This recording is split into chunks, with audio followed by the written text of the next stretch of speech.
Hey friends, this is our Dean's fandom of fiction, and today's special we are gonna see Dean rescue Mary from Game of Darkness. Part 2. If you are searching for part 1 then check I button in description. Sorry for disturbance, you skipped 20 seconds from here. This note for author of the fanfiction. I have given credits to author in description of the video by if the original author wishes to reclaim copyright or remove this video, I kindly request before giving copyright strike. Please contact us using the information provided in the pinned comment. We respect and acknowledge authorship rights. And I will delete that specific video by myself. Thank you. Fiction start from here. Maddox stared at Michael with shock written across his face. After a minute he shakes his head and says, "You're lying." "Why would I lie?" Michael says. "You angels would do anything to save your own ass." Maddox hissed. "But I'm not stupid. I don't listen to angels." Now the demon flicks his wrist. The curtains slide shut. Maddox gets out a dagger and presses it against Michael's throat. "Give me Dean Winchester, I want to see his face when he bleeds out." "Lucifer will not be impressed," Michael muttered. "Hey. I gave you an order." Maddox grabs Michael by the chin and glares at him. "Give me Dean Winchester. Give him control." Michael gives him a shaky smile. Maddox can see the former Archangel is having an internal battle in his mind. Maddox is not surprised Dean Winchester doesn't back down that easily. "You must be curious." Michael tilts his head. "About what I said. You must think, why did me and Lucifer come back together?" Maddox had to admit he has thought about it. Why would the devil bring his crazy alternative brother back? "I could tell you," Michael continued. "But oh, White, you don't listen to angels." He then shrugs. "Oh well, I guess you will never know." Maddox closes his eyes and sighs heavily. He knew there is a possibility Michael could be messing with him. Eventually curiosity got the better of him. Maddox wanted answers. "Why?" the demon asks. "Why are you back?"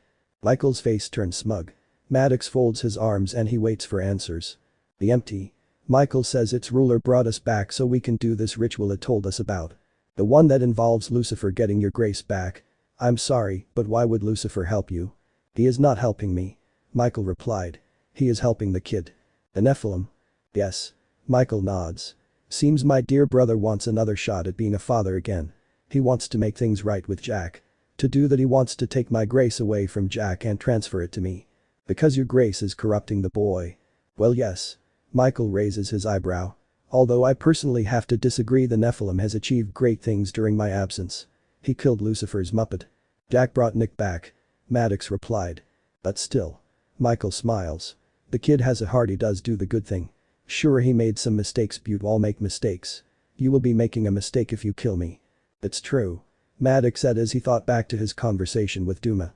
"You and the Nephilim do share a fucked up bond. A bond you would never understand. This is only the beginning. One day Jack will realize that this world is not worth saving, and with my grace, he will see the truth. It will change him, and that's a good thing. Right now I am powerless, but when I reunite with my nephew I will be victorious." His face darkens. "You, Lucifer, and the rest of your friends downstairs will burn." "Shut up." Maddox towers over him and his eyes turn black. "Lucifer is blind." Maddox sneered. "That kid made him soft, and because of that Lucifer is not thinking clearly. He is not thinking what would happen if the grace went back to you. If you got your grace, sure, Jack would be saved, a bond would break, but you will have your powers again, and you don't like to doubt my Lord Beauty will kill him. I can't lose him again. Hell needs a king. The only one who can be king is Lucifer. I want hell to be how it used to be. That is never going to happen if the Winchesters are alive. So I am going to do what needs to be done. I am going to kill Dean because he deserves it, and you," he points at the former Archangel. "You will be the one who will burn. Now give me the hunter." "You want Dean?" Michael smiles. "You will have to get through me first." Maddox glares at him. Suddenly the door opens and Miranda walks in. "Dr. White. Everything okay?" "Yes." Maddox nods. "Tests came back normal, but I would like to take him for a MRI scan and check for any internal damage." "Sure. Should I page Dr. Bakshi?" "That won't be necessary." "Alright." Miranda walks to the bed. "Let's get him moving." "No." Miranda flinched at the sudden raise in her colleague's voice. She looks at him with confusion. He takes a deep breath and the smile returns to his face. "I mean, no, it's okay, I can do it. I'm sure there are other doctors who require your assistance, like right now. I think Penelope needed an extra pair of hands." "Right, well, there you are." Maddox smiled. Miranda huffs an annoyed sigh. She can see in his face that he wanted her out of the room. The nurse clasps her hands and smiles. "If you change your mind, you know where to find me." "Of course." Miranda turns on her heel and leaves the room.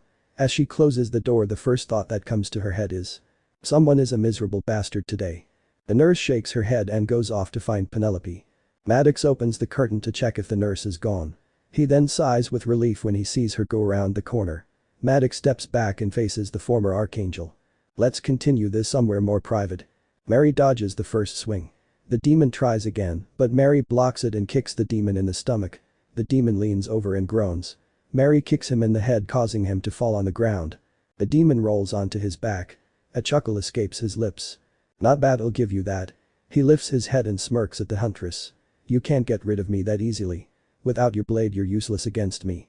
The demon suddenly jumps up and slams Mary into the wall. He punches her. He keeps doing it until blood started trickling out of her nose. Spots started to form in Mary's vision as the demon continued to beat her. Sammy is gonna love his gifts. The demon purred. 2 dead Winchesters. Mama and son. He tucks a strand of hair behind Mary's ear and grins. Don't worry, he won't suffer for long, he will join you and Dean in hell. It would be one hell of a reunion. The demon laughs. Fury builds up inside the huntress. She looks up at the demon. A flash of anger goes across her eyes. Exorcism est omnis imunda spiritus. The demon stops and looks at Mary with a mixture of anger and fear. Mary takes a deep breath and continues. Omnis satanica potestas. The demon swings his fist. Mary grabs onto his fist. She can feel the demon trembling under her gasp. Omnis incursio infernalis adversari. The demon drops down to the ground. He let out a strangled cry as Mary continued the exorcism. Omnis legio, omnis congregatio et secta diabolica. Black smoke curls around the demon's lips. His body shook and his eyes turned black. Mary towers over him. Her eyes are burning with hatred. Ergo, omnis legio diabolica. Mary leans forward and a small smirk forms on her lips. It seems you are the one that's going to hell. No, we can make a deal, I can help you, I can. Adiurum est. The demon's head snaps back. Black smoke pours out of his mouth and goes into the air vents. The meat suit collapses on the ground. Mary presses 2 fingers to the man's neck. She sighs with relief when she felt a pulse. Mary presses the button and the elevator starts up again. The doors open, revealing one very annoyed devil. His face turns into confusion when he saw Mary's bloodied face and the security guard lying on the ground unconscious. You look like crap, Lucifer says. Mary steps out of the elevator. She wipes her nose with her sleeve and clears her throat. Let's find Dean. The huntress walks off. The smell of sulfur went up Lucifer's nostrils. He looks down at the security guard and sighs. Right, that explains it. He presses his fingers against the security guard's head and removes the memories of the recent events, and he compels the security guard to go and delete the security footage as soon as he wakes up. When he deletes the footage, he will immediately forget about it. Lucifer kicks the body into the elevator and presses the button. Once the door closes, Lucifer shoves his hands into his pockets and follows the huntress. Sam and Kaz go through the entrance doors and head straight for the reception desk. Excuse me, Sam says. The hunter let out a sigh when he saw no one at the desk. He leans forward and clears his throat. Excuse me, he said louder this time. I need to talk to someone, it's about my brother. Sam, Kaz says. The angel points at a sign. Sam looks at it. Gone on lunch. Sam then shakes his head. What a good hospital this is. What about the doctor? Kaz says. Dr. Charles. You looking for me? Both the hunter and the angel turn round.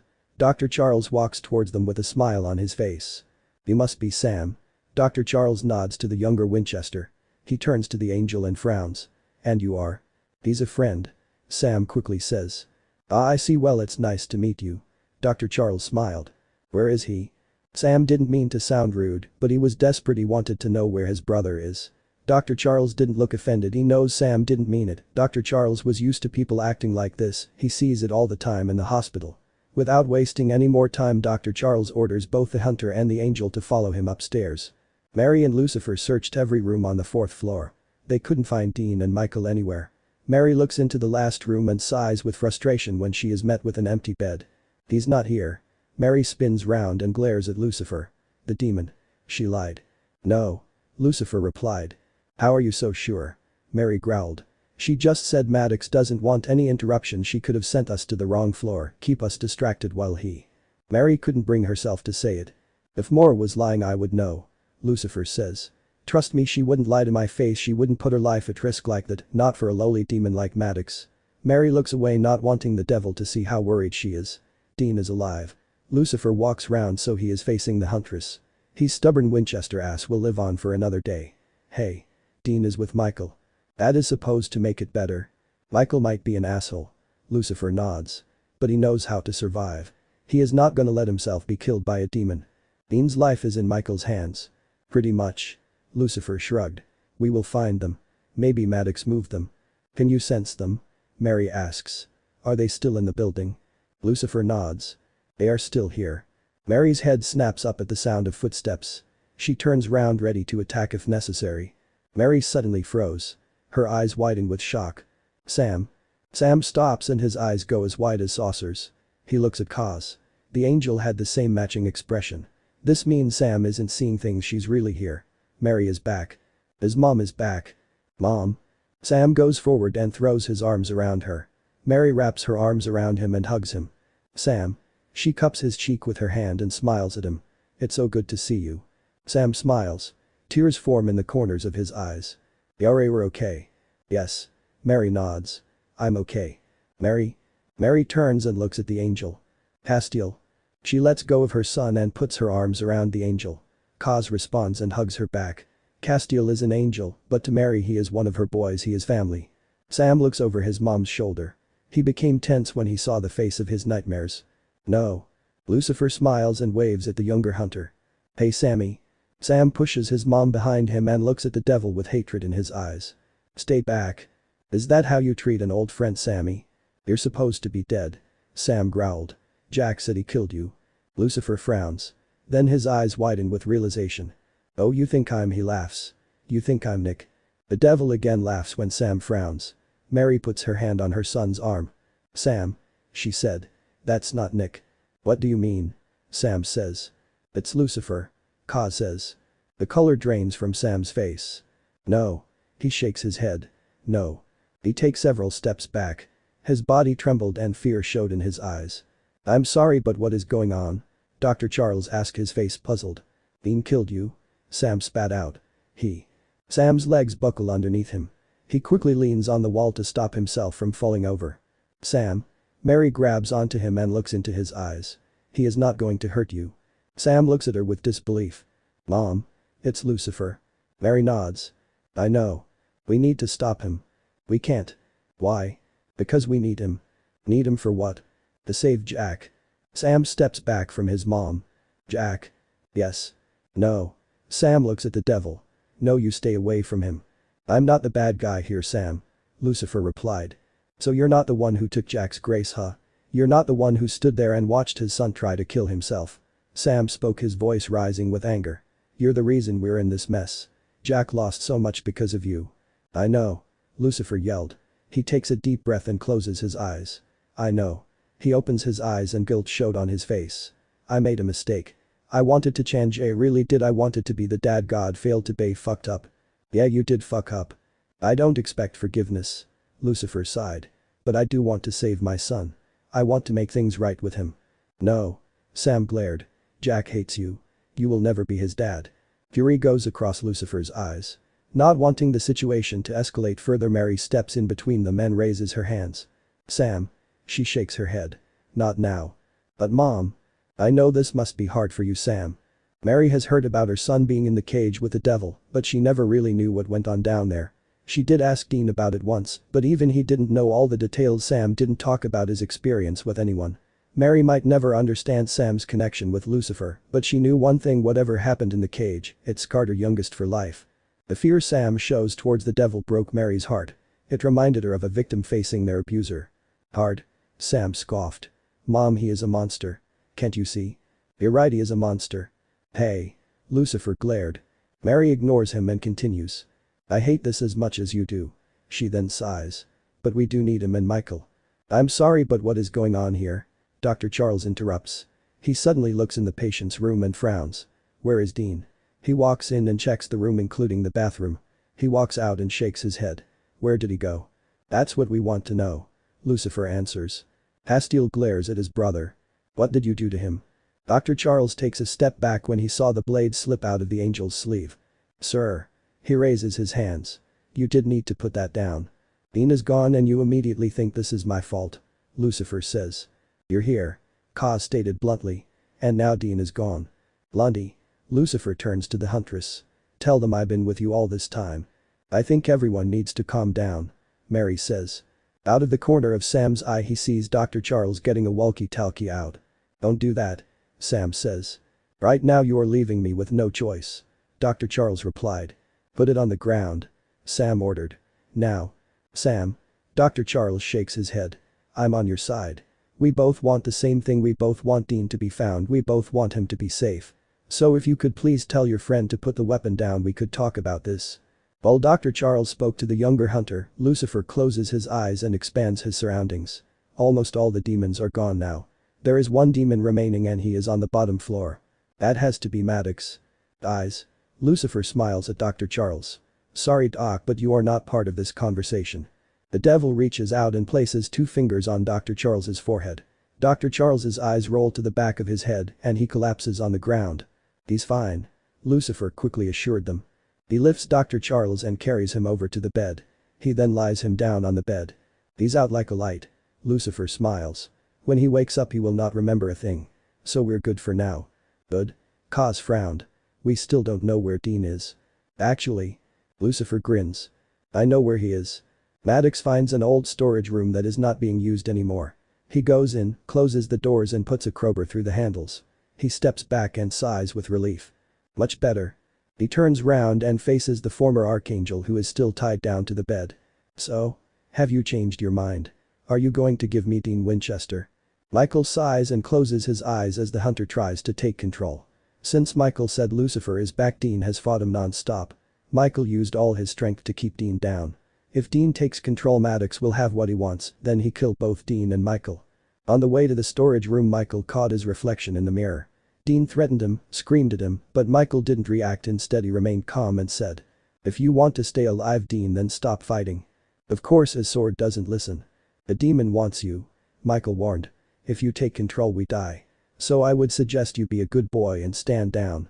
This argument went on until Maddox reached the room. Michael had to admit he was getting tired. He wanted to surrender and let Dean take control, but Michael has already died once, he is not going to die again. Michael is most certainly not going to let himself be killed by a demon. Well? Maddox says. I need an answer, Michael. Michael opens his eyes and says. No. Maddox's face darkens. Michael smirks. Why don't you remove these restraints? That way we can have a real fight. You think I'm a fool? I think you're a coward. Michael again smirked. You're scared of me or scared of us? Dean killed all your demons. He would definitely kill you. I'm not a coward. Then prove it. Maddox puts his hand on one of the restraints. He looks at Michael, then looks back down at the restraints. No. Maddox, let's go. I am not a fool. He then smirks. I know your plan. He raises his eyebrow. You're stalling. You think as long as you are in control I will not kill you. He runs his hand along his dagger. I did ask you nicely. His finger stops at the tip of the dagger. But oh well, I guess we're now doing this the hard way. You were going to torture me? Michael asked with an amused expression. Better actually. The familiar black eyes return. Maddox then slaps his hand down on Michael's head. I'm sure there will be something in there that will make you tick. Maddox sends a wave of power into the former Archangel's head. Michael's back arched up and his eyes rolled to the back of his head. You like that? Maddox grins wickedly. This is just the beginning. Michael started to shake violently. After a while the demon started to become concerned. He looks at the frantic former Archangel hoping to see signs of the older Winchester, but there was nothing. Maddox shakes his head. What the hell is taking you so long? Maddox closes his eyes and looks into Michael's head. Images immediately bombarded him. The images contained so much pain, so much death, it took all of Maddox's strength to pull away. The demon gasps as he lets go. He stumbles back a few steps and his eyes are wide with shock. What the fuck, what the fuck? Suddenly Michael's eyes fly open. Maddox flinched when the former Archangel's bloodshot eyes go on him. I never left. Michael bit his trembling lip. I'm still there. Maddox cautiously approaches the bed. He grips his weapon as he goes near the former Archangel. What the hell are you talking about? You know what I'm talking about. Michael answered. The empty. Michael suddenly closes his eyes and his body slumps back on the bed. Michael? Maddox shook Michael's shoulder. You there? There was no response. Feeling amused, Maddox leans forward and whispers in the former Archangel's ear. Well, that worked. He grinned. When Dean takes control I will kill him, I will finally have my revenge. Stop right there. A voice yelled. Maddox froze. Step away from him. The same voice ordered. And turn around. Maddox turns round. A sigh escapes his lips when he saw who the voice belonged to. I thought it was you. Sam Winchester. Maddox smiles. You're here for the show. Or should I say execution.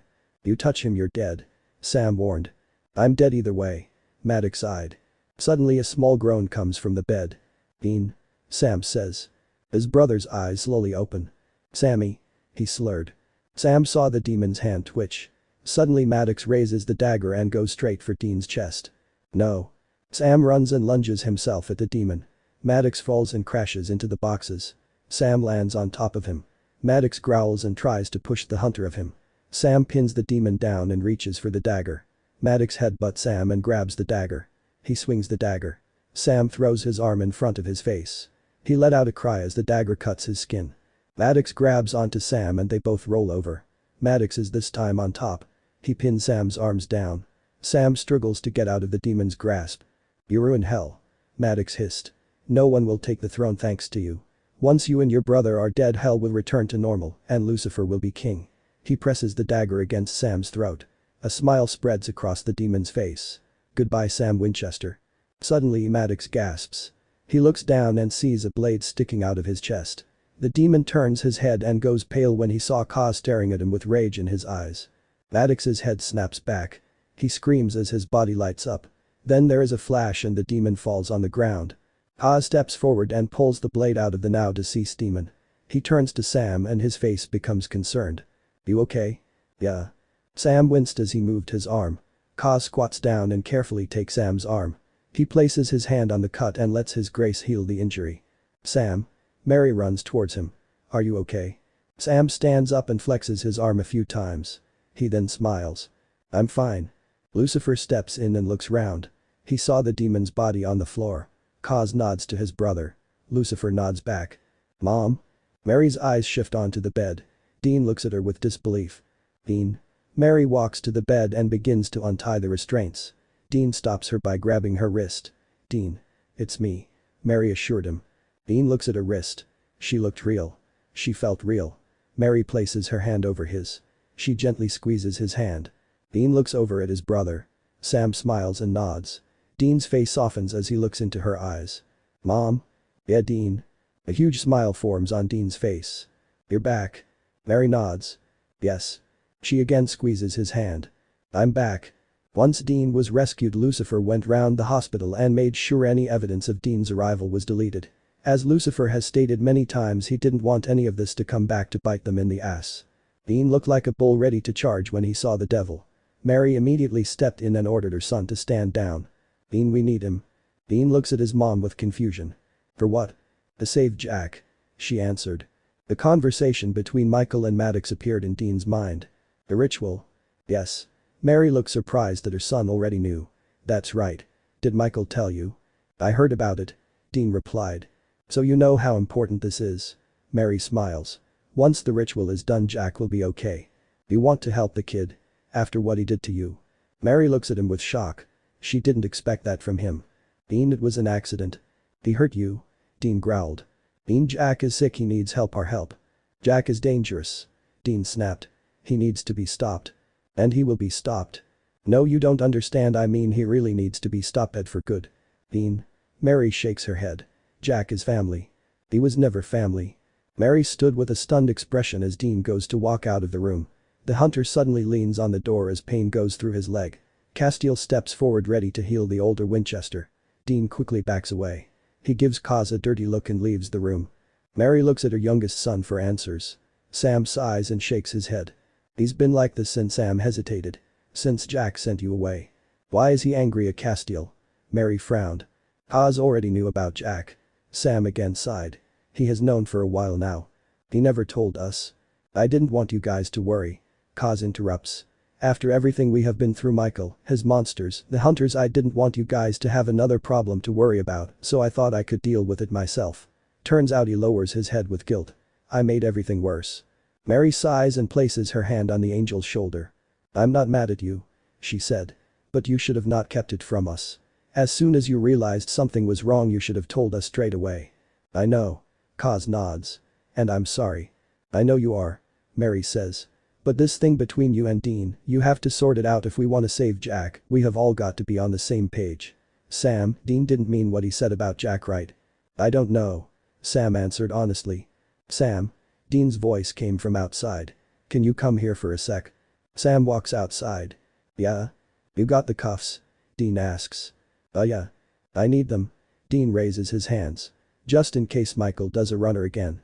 Sam didn't want to put the cuffs on Dean, he really didn't, but Dean made a good point, they couldn't risk Michael escaping again. I'll put them on when we get in the car. Sam says.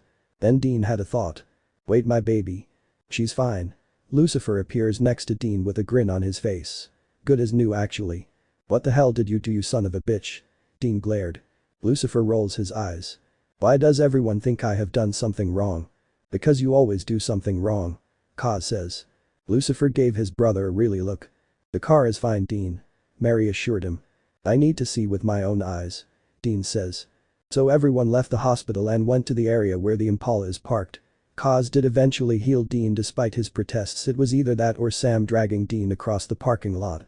Seeing Lucifer's amused face caused Dean to give in. Dean didn't want to embarrass himself in the front of the devil. Dean immediately started running when his eyes went onto his beloved car. Oh baby. He strokes the roof. I'm so sorry. He gives the car an apologetic look. I'm sorry you had to go through all that.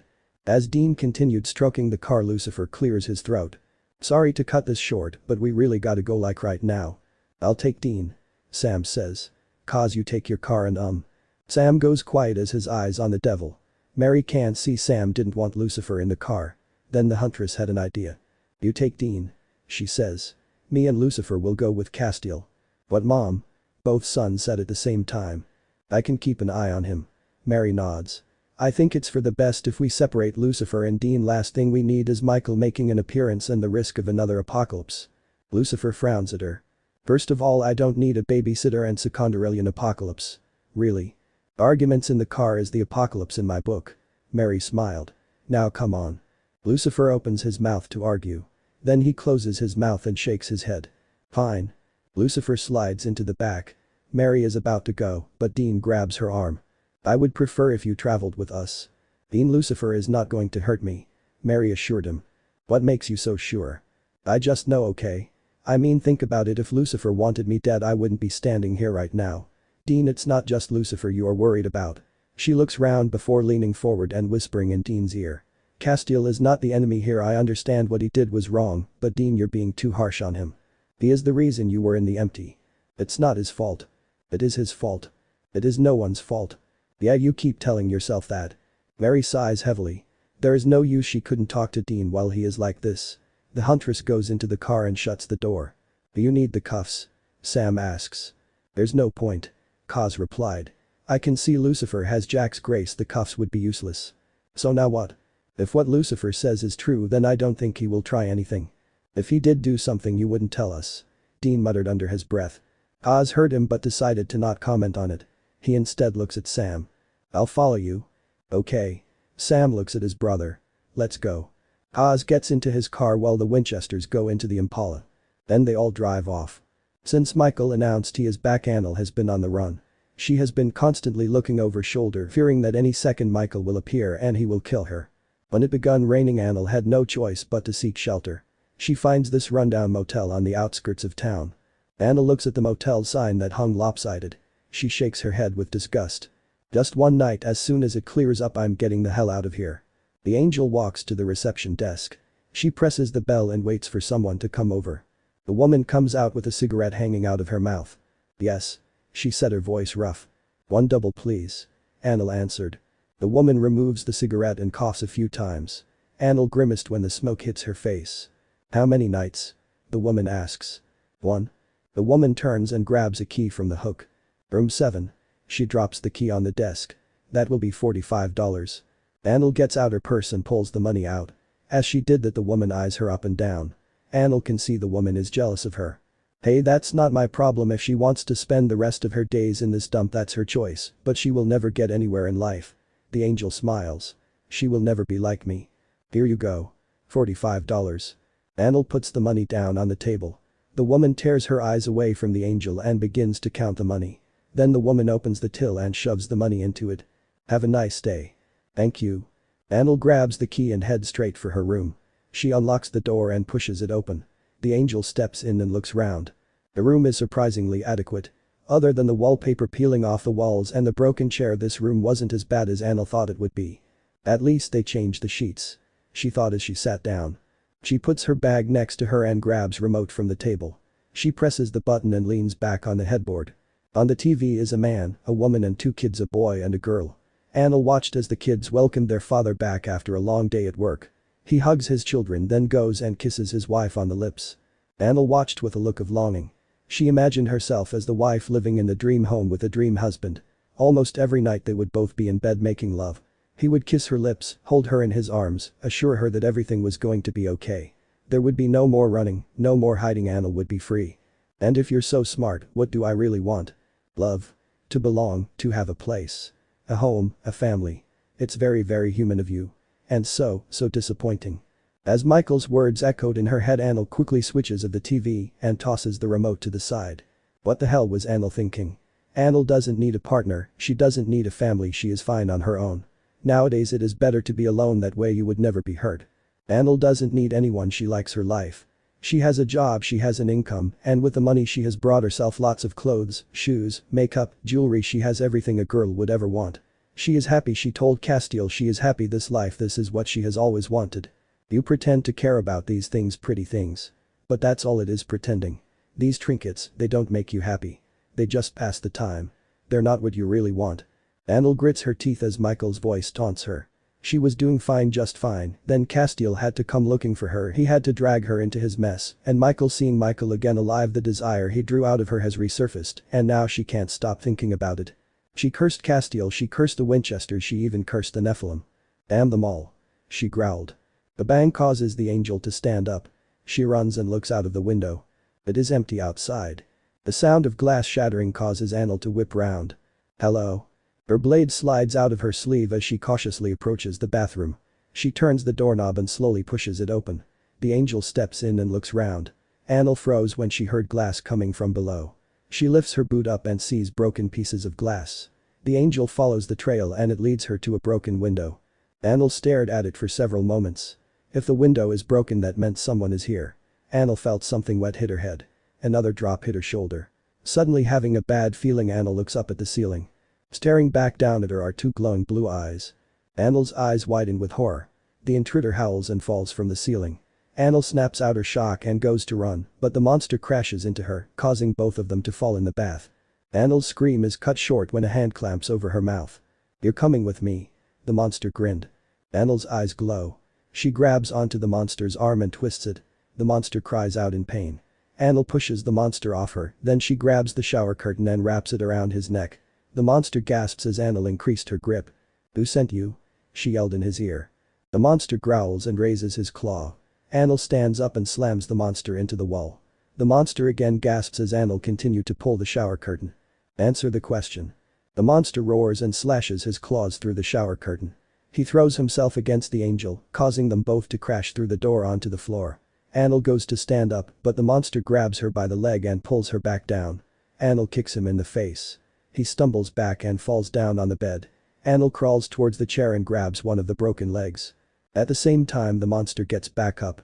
As he goes to attack, Anil turns and stabs him in the leg. He stops and looks down at the piece of wood.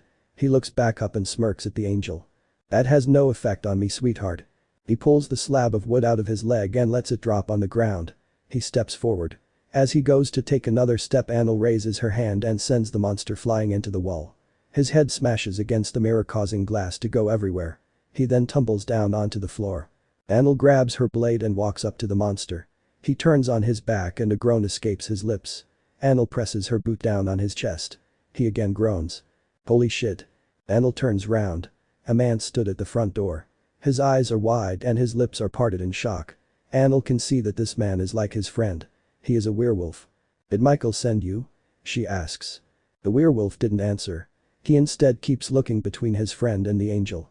Confusion and disbelief showed on his face. Anil takes a step forward. The werewolf stumbles back with fear. He turns and runs to his truck. He gets in and slams the door shut. Anil runs outside. The werewolf reverses out and speeds down the road. Anil slows down as she reaches the road. She sighs with frustration. Fuck. Suddenly remembering the other werewolf, Anil runs back into the motel room. She found him on the floor pulling the pieces of glass out. Anil could kill him right now, but there was a problem. If she kills him, more will be on the way, and if this is to do with Michael, he will not stop until Anil is either captured or dead. The werewolf looks up at her and growls. You bitch. Anil grabs her bag and hits him across the head. The force of the hit knocks the werewolf out. Anil gets her phone out and scrolls through the contacts. She stops on a number. The angel closes her eyes and sighs heavily. She couldn't believe she is doing this, but right now she had no other choice. She then presses onto the number. After a few rings, a voice comes through. Hello? Sam? Joe? Is that you? Yeah. She nods. Yeah, it's me. Listen. She looks down at the werewolf. We have a problem. Kaz sat in the driver's seat while Mary and Lucifer are at the back. For a while it was silent. Then the devil grew bored. A bored devil is not a good devil. At first Lucifer hummed a few tunes. Then the humming turned into singing. He sang Stairway to Heaven, Highway to Hell and A Bat Out of Hell. Mary buried her head in her hands. She felt a headache coming on. Kaz kept his focus on the road. The more songs Lucifer belted out, the more annoyed Kaz got. Lucifer stops and looks at both of them with a frown. Nope, not feeling it. Okay, well, how about? No. Kaz and Mary both yelled at the same time. No. Why? It's annoying. Kaz answered. Lucifer gave his brother a really look. You didn't think that when I used to sing upstairs? Kaz sighs heavily. He wasn't sure how to respond to that. How about Hey Jude? Lucifer raises his eyebrow at the huntress. Isn't that one of your favorites, Blondie? No. Mary answered. You sure? Lucifer grins. I thought you used to sing that to your boys. Mary didn't answer him. How about a duet? You and me. His grin widens. I let you sing the first verse. No. Mary shakes her head. No more singing, okay? Lucifer sighs. Fine. He turns his head and stares out of the window. After a few minutes Lucifer spoke up again. I spy with my little eye something beginning with L. You. Mary sighed. You? That begins with a Y. Mary rolls her eyes when she saw a smirk form on his lips. Lucifer, please. Kaz says. Ah, Cassie, you got it right. Lucifer grinned. It is indeed Lucifer. He looks at Mary. How did you not get that? Mary didn't bother to answer. Suddenly the phone rings. Kaz pulls his phone out while keeping his focus on the road. He then presses the button. Sam? Kaz, I just got a call. Kaz puts the phone on speaker so everyone can hear. From who? From Joe. Kaz tensed up at the mention of his sister. What does she want? She was attacked by one of Michael's monsters. What?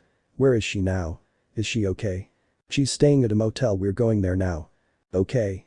Kaz nods. I'll see you there. The call ends and Kaz puts his phone back in his pocket. Something happened to Joe. Lucifer frowned. You mean Anil? Yes. Is she okay? I don't know. Kaz sighs. I guess we'll know when we get there. Lucifer leans back in his seat. Mary was surprised to see how serious the devil has suddenly become. Eventually everyone saw the sign of the motel. Sam is the first to pull in with Kaz following behind. Sam sees Joe coming out of the room. You sure this a good idea? Dean says. This could be a trap. Sam puts his blade in his pocket. Just in case. He says. I don't like this. Dean shakes his head. This is Joe, Lucifer's girl. What if she is helping Lucifer? I don't think so. Dean, Joe did help us when you were when Michael took me for a ride. Oh yeah. Sam cringed. She gave us information. She gave us a lead. Dean, were met with so many dead ends and false leads. Josh gave the first real lead we had in weeks, and he smiles. We found you. I wouldn't give her too much credit. Dean says. Michael obviously knew you were coming, so he left me the moment you guys arrived. He leans back in his seat and sighs. It all turned out to be part of his plan anyway. Sam eyes his brother up and down. Anything from Michael? Not since Maddie got his hands on him. I would call it a win, but this is Michael we're talking about. I'm not getting my hopes up. We'll find a way. Sam assured him. He opens the car door. I would let you come with me, but. I get it. Dean shakes the cuffs. We gotta be careful. Dean, one last thing, try not give Joe a hard time. She may not be the most trustworthy person, but she is useful when she wants to be. Dean sighs. Fine. Sam goes out of the car and closes the door behind him. At the same time Kaz gets out his own car and he rushes over to his sister. Anil. Anil turns to him and nods. Castiel. Kaz slows down and looks his sister over. Are you okay? I'm fine. She then raises her eyebrow. Oh. I see she's back. Mary walks over and joins Castiel's side. So you're Joe. Mary says. You're Sam and Dean's mother. Anil smiled. I heard about your adventures. Michael's world, the empty I must say you do get around. Shame I didn't get a tan. Mary said sarcastically. Anil chuckled at that. So? Did you find the kid? No. Kaz answers. Anil frowns and looks at the huntress. Then how did you get out? But let us go. A new voice replied. Anil paled when she heard the familiar voice. Lucifer strolls over with a big grin on his face. Hey Joe. Anil shakes her head. No. The angel turns round when she heard Sam coming towards them. Her eyes widen when she saw the older Winchester in the car. Lucifer Michael. Anil grips her bag tight. Screw this. He's in there. Anil points in the motel room. He's been out cold for a while now, but he should be okay when he wakes up. Hopefully you will get the answers you need. Now if you excuse. She forced a smile. I got to go. Where are you planning on going? Kaz says. Anil, you're a target now. I can take care of myself. She gestures to herself. As you can see, I'm still standing. Joe. Sam sighs. Kaz is right, you are a target now. The werewolves, more of them could come back. You might have been lucky this time round, but next time. He shakes his head. I think it's best if you come back with us, that way we can protect you and see why the werewolves were targeting you in the first place. Anil stared at him for several moments. Then she chuckled. Soon the chuckling turned into laughter. How's this funny? Kaz frowned. How's this funny? Castiel, it's hilarious. Anil says. You seriously think I would be safe with you? I mean, hello. Lucifer is back. Her eyes go on the Impala. And Michael. You do remember these two once tried to destroy the world? Michael is on lockdown. Sam says. Dean is in control, wearing cuffs. That is supposed to make me feel so much better. Anil said sarcastically. Joe. Lucifer says. We can talk about this. We? There is no we, there is no us. Me and you, those days are over. Look. Lucifer raises his hands. It was all a misunderstanding. Right, so attempting to kill me was a misunderstanding, huh? I didn't mean for it to go that far. But in my defense, you were the one who started it. Anil snorted with disbelief. I started it? Excuse me, I wasn't the one who lied to the angels. I done nothing wrong. I gave you a chance and you blew it. That's on you. So what do you want? An apology? You want me to say sorry? I don't want your apology. Why bother apologizing when you will only go and do it again? You're the devil, father of lies that will never change. You will never change. Castiel grips his blade and looks at his siblings with a tense expression. Sam and Mary both stood with anxious expressions. Dean wanted to get out of the car. He didn't like where this was going, and he especially didn't like that his mom and brother are in the middle of it.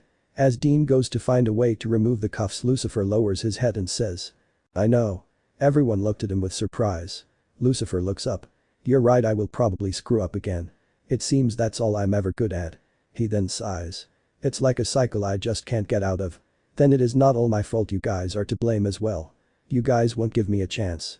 I am here to help my son, but you guys can't seem to accept that. You always think I'm up to something, you always think there is catch, you always think I'm going to betray you.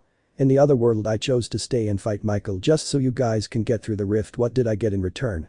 He looks at Sam. You left me with him. He glares at Dean as he said it. Because of what you did, Sam, Michael got through. If you let me come with you that day, maybe, just maybe, we wouldn't be in this mess. So you are saying this is my fault? Sam glared. What I'm saying is you can't put the whole blame on me. Lucifer shakes his head. We all screwed up whether you like to admit it or not.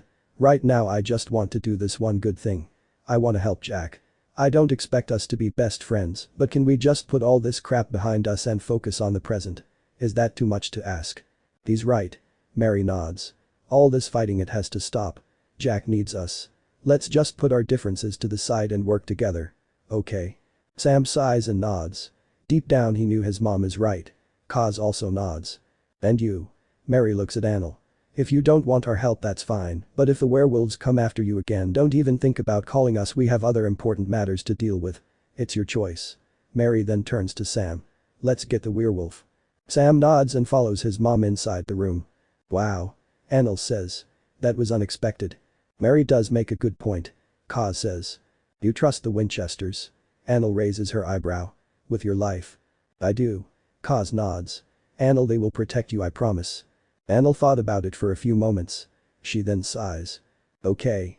I'll admit I am curious if this is Michael's doing. I will seriously tell him to fuck off. She then smiles. Is the offer still available? Offer? Kaz frowned. You offered to give me a ride. Kaz smiles. Yes, I did. Last time I asked you, you turned me down. Well, he can't exactly call a cab this time. True. I guess I'm driving shotgun. Anil smirked. Hop on board the Angel Mobile sis. Lucifer grinned. There's room for everyone. Anil didn't look at Lucifer as he said that. She instead turns away and walks towards Castiel's car. Lucifer sighs. And she's still pissed at me. You can't expect her to forgive you just like that. Kaz replied. I know, but now the journey is going to be even more awkward. Lucifer groaned. Mary and Sam place the werewolf in the trunk. Sam shuts the trunk and sighs heavily. You okay? Mary asks. Yeah. Sam nods. Yeah, I'm fine. And Dean? Betting on to that now.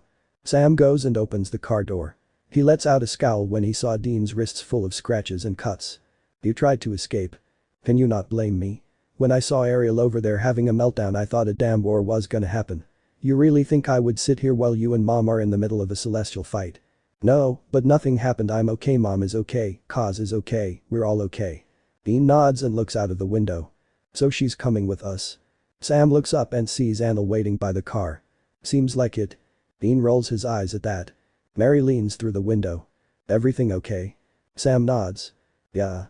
He slides into the driver's seat. We're all good here. You sure you don't want to join us? And leave them on their own? Mary shakes her head. Sorry guys, but someone needs to be there to stop them from killing each other. They act like kids. Dean says. Mary smiles and her eyes sparkle with amusement. See you at the bunker. See ya. The huntress waves, then walks over to the angels. Werewolf is in the trunk. We're ready to go. Yes. Kaz answered. Anil and Kaz get into the front while Mary and Lucifer go into the back. So? Lucifer raises his eyebrow. Wanna do another round of I Spy? No. Sam and Kaz drag the werewolf through the bunker towards the dungeon. Kaz grabs a chair and places it in the middle of the room. Sam shoves the werewolf into the chair. The werewolf let out a groan as Sam wraps the chains around his body. Once that was done, Sam steps back and waits for the werewolf to wake up. Mary comes to the doorway and looks in. Everything okay? She asks. So far so good. Sam nodded. Mary smiles. I know. It's Dean, he is freaking out. Because he feels useless. Sam replied. Mary sadly nods. Yeah. I would have him in here, but having Michael and the werewolf in the same room, it could cause serious problems. You're right. Mary agreed. Well, I'll let you two get on with it, call me if you need anything. We will. Mary gives them one last look, then she leaves. Shortly after, the werewolf begins to stir. He groans and his eyes flutter open. He blinks a few times and frowns. Where am I? He slurred. You know who we are? Sam asks. The werewolf narrows his eyes at him. Suddenly his eyes widen with recognition. Winchesters. But we can skip the introductions then. Sam folds his arms. Now tell me, who are you working for? The werewolf huffs a laugh. Now why would I tell you that? With Michael gone, someone has got to be pulling the strings. So I would suggest you start talking, otherwise things. Sam shows the machete. Well, let's just say you are gonna regret this next part. You are gonna torture it out of me. The werewolf laughs and shakes his head. Go ahead, but you will never get what you want. Castiel's eyes glow blue. Will this change your mind? He says. No. The werewolf again shook his head. I'm loyal to Michael the First, would never betray him. Torture me, smite me, do whatever the hell you want. I am not talking. That's final. We tried this the easy way. Sam nods to the angel. Kaz, wanna take a look? The werewolf's eyes glow blue as Kaz takes a step forward. He places his hands on the werewolf's head. After a minute, Kaz gasps and lets go. Anything? Sam asks. No. Kaz shakes his head. Nothing. You sure? Kaz again shakes his head.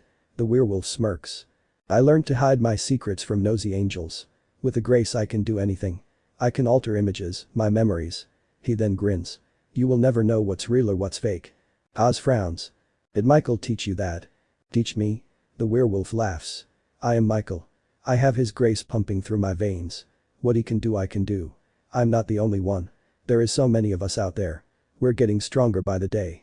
I would watch out if I were you, Sam Winchester. Michael is coming for you and he will kill you. As I said, Michael is not here. Sam leans forward so he is eye level with the werewolf. I'm more interested in the new boss. The werewolf smiles smugly at the hunter. Michael is the boss. He is God. Our God. I follow him and only him. Sam knew the werewolf is dodging the question. So the hunter decided to change the subject. Can you tell me why you were after Joe? Joe? Anil. Kaz says. The werewolf's lips form into a snarl. The angelic bitch. Where is she? Can you tell me why you were after Joe? Sam again repeated. The werewolf growls. I know she's here. The smile returns to his face. A general knows where his army is. He is talking about Michael. Ka says. So are you saying you managed to track her down yourself? Sam asks. By using Michael's grace. When the werewolf's smile widened, Sam took that as a yes. You are still not answering the question. Ka says. Why do you need Anil? I can't say much. The werewolf sighs. But I can tell you this. The angel, that's only one part of the plan. There is more, so much more. Something big is going to happen and you will not be able to stop it. What? What is it? Sam says. I think you already know the answer. The werewolf's eyes glow blue and his lips form into a smirk. The perfect world. Sam shakes his head as the werewolf started laughing. The hunter turns round and leaves the room. Kaz glances at the werewolf before following Sam out of the room. Hey. Anil walks up to Sam. What happened in there? She asks. He's not talking. Sam sighed. Of course he is not talking. Anil sighs. It can never be easy. We do think it is too with Michael. Sam nods. He did say one thing. What? You're part of the plan. Kaz answers. Part of what plan? Michael's perfect world. Sam says. Why the hell does he need me? We don't know. Sam frowns. That's all we were able to get. Anil grits her teeth with frustration. So now what? Sam and Kaz both look at each other. Sam turns back to Anil and says. We need to talk to Michael. Hell no. Dean shakes his head. That's not happening. Dean? Sam sighs. I don't like it either, but we need answers. So you are gonna drop everything for her? Dean glances at Anil as he said it. It's not just about her. Sam shakes his head. Dean, this is big, end of the world big. Michael said he wanted Jack. He wants to use Jack to destroy the world. And it's up to us to kill Jack. We're not killing Jack. Sam said, his voice stern. We are going to do this ritual. And let Michael be powered up. Dean laughs. I don't think so. We will take precautions. Mary says. The cuffs, holy fire, everything. Too many risks. We beat him once, we can beat him again. Sam says. Dean gives his brother a dark look. Sam. No. Whatever you are about to say, I don't want to know. Billy's book. Dean nods. It's our only option. No, it's not. You want the world to live for another day? Yes. Then I need to go. Dean looks down. For good. Dean. His mom says. That's not going to happen. Well, clearly you are more interested in saving the kid. Dean said with a glare. If you want to save him, then I gotta go. Michael will continue his plans with or without Jack. Dean. Mary goes to hold his hand. Dean pulls away and gives her another glare. Mary frowns and lowers her hand. I don't want to see Michael. Anil admits. But I do really want to know why he is suddenly obsessed with me. If he thinks I will help him with his plan. The angel scoffs. Well, he can think again. I'm not interested. Even if you did want to talk to him. Dean sighs. I don't think you can. I haven't heard from him since the hospital. Then we gotta do it by force. Lucifer suggests. The devil walks in with a couple of beer bottles. He then looks at Mary. Want one? No thanks. Joe. He raises the bottle. Like good old times. Pass. Oh come on, you are really gonna let me drink alone? Hey, put it back. Dean says. That doesn't belong to you. Lucifer takes a swig of the beer and grins. Too late. Dean rolls his eyes. Mary frowns. By force. Yeah, just go into his head and bring Michael to the surface. He then looks at Dean. Is Michael MIA? You can't communicate with him at all. A mirror. Dean nods. A mirror works. Joe. Lucifer smiles at the angel. Be a good sis and get us a mirror. Why me? Because we all know you carry a mirror. Lucifer smirked. It's a fact that all girls carry a mini mirror in their bag, so come on, get it out. Or we could just use the mirror from the bathroom. Sam suggests. I'll go and get it. Kaz says. A couple of minutes later, Kaz returns with a mirror in his hand. He puts it on the table. Dean lifts the mirror and looks at his reflection. Well? Sam says. Dean puts the mirror down. Nothing. Maddox must have really done a number on him. Lucifer scratches his chin. He looked deep in thought. The bastard must be trapped in there. Or he could be hiding. Anil says. And forming a plan. I agree with her. Dean says. If he is planning another escape, we gotta stop him. Sam says. Like I said, we force him out. Lucifer says. How do we do that? Mary says. Lucifer leans forward and knocks on Dean's forehead. Hey Mikey, you in there? We need to talk. The devil goes back and looks at everyone's confused expressions. I always wanted to do that. He shrugged. I have an idea. Sam says. We could use that device, the one we used to save you from Michael. The one when you went into my head into the imaginary bar. Dean frowned. Yeah, that one. I can go in there and we can look for Michael. And look for Michael. Dean scoffs. Right, yeah, that's a great plan. I can come with you. Kaz offers. Dean looked disgusted by that idea. You're not going in there alone. Mary says. Someone is going with you. Lucifer raises his hand. I'll go. That is definitely not happening. Dean says. Dean already had Michael in his head, he didn't want the devil to join him as well. I'll do it. Anil says. Everyone looks at the angel in shock. You? Dean raises his eyebrow. Why? Lucifer is not a good idea. If he goes with you there will be a fight. If Castiel goes with you Michael will know there is tension between you two and he will take advantage of that. I don't want to fight, I have no connection with you, I am the only one in this room who is neutral. Neutral?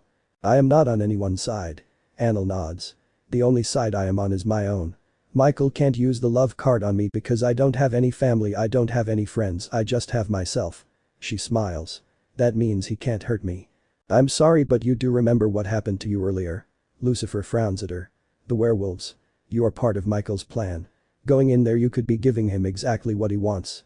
Lucifer. You're not doing it. Lucifer. Anil repeated with a glare. She then sighs and runs her hand down her face. I'm tired, okay? I had enough. I want it all to stop. I tired running away from it and it didn't work, so now the only option I have left is to face it head on. I will be honest, Michael does scare me, he is unpredictable, I don't know what he will do, beauty can't let him ruin my life, I come this far, I am not letting him take it all away from me. I am a soldier, as a soldier it is my job to fight. Anil looks at Castiel, Kaz nods and smiles at her. Anil smiles and turns back to Dean. I think it's time me and Michael had a chat. I want to show him that I am not the disappointment he thinks I am. You sure about this? Sam asks. Anil looks at every face in the room. She then nods. I'm sure. Let's do this. Dean felt tense as Mary added the last of the electrodes to his head. Flashbacks to when he woke up after Rocky's bar go across his mind. Waking up with electrodes attached to him, his usual flannel was replaced with that stupid suit. Dean blew out a sigh as Mary finishes up. She gently squeezes his shoulder and gives him a reassuring smile. Dean smiles back, but it wasn't genuine. Deep down the hunter is terrified. It's done. Kaz steps back from Sam. Anil, you know what to do. Anil sits next to the younger Winchester. Yes. She smiled. Are you sure you can do this? He asked with concern. Anil looks at the Winchesters. Too late to back out now. Hey. Lucifer squats down, so he is eye level with her. If something goes wrong or Michael tries to attack you, back out, okay? You get the hell out of there. Do you really think I will just stand there and let him hurt me? No. Lucifer sighed. I am being serious here. If Michael tries anything you go. Understand? Wow, Lucifer, I didn't think you cared. You might hate my guts, and I really don't blame you for that. What I did to you was wrong, but I'm not the cold-hearted monster you think I am. I do care. I do care about you. Anil narrows her eyes as she tries to detect a lie. She can't find anything that showed he is lying. Anil couldn't believe she was going to say this, but it seemed the devil is for once telling the truth. What happened to you down there? She asks. The empty. Lucifer huffs a laugh. A lot of things actually, it got thinking about some things, life. It has made me realize that I need to do better, want to do better. Saving your son is the start. Yeah. Lucifer nods. Alongside other things. Am I one of those things? His sister tried to tease. Maybe. Anil raises an amused brow. If we get out of this alive maybe we can start over. I can take you to Paris. They got Coco Chanel, Jean Paul Gaultier, Yves Saint Laurent. They are all your favorites, right? I don't know whether to be impressed or disturbed by the fact that Lucifer knows fashion. I did have a movie named after me. The Devil Wears Prada. Lucifer smirked. Anil snorted at that. Lucifer leans forward. So are you interested? I'll think about it. So it's a yes. I never said yes. His sister smiled. Ugh, guys. Dean glares at them. We haven't got all day. Alright, keep your hair on. Lucifer rolls his eyes. He then pats Anil on the back.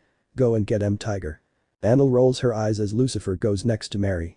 Let's get this over and done with. Dean says. Anil places her hand on Sam's shoulder. Kaz switches on the machine. Suddenly Dean found himself surrounded by darkness. Dean looks round with a feeling of unease. Everywhere he looked it was black. The silence only increased his nerves. Sam. He yelled. Dean. Dean turns round and sees Sam coming towards him with Anil following behind. Well, this place is dull. Anil folds her arms and looks round. I thought being in a Winchester's head would be exciting.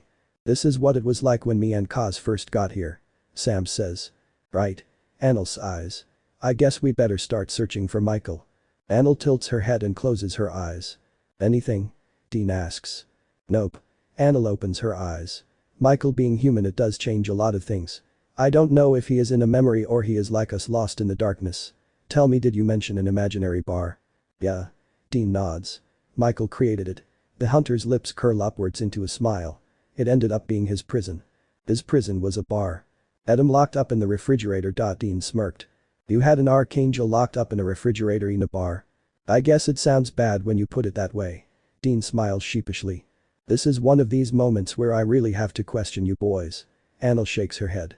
I mean, seriously, did you really think that was going to work? It was a temporary solution. Dean defended himself. We were gonna sort it out. And here we are. Anil smiles and gives them a thumbs up. Good job, boys. Dean rolls his eyes at her sarcasm. That's rich coming from the angel who formed an alliance with the dev. SHH. Anil raises her finger. I got something. Anil looks over and points. That way. The brothers follow the angel through the never-ending darkness.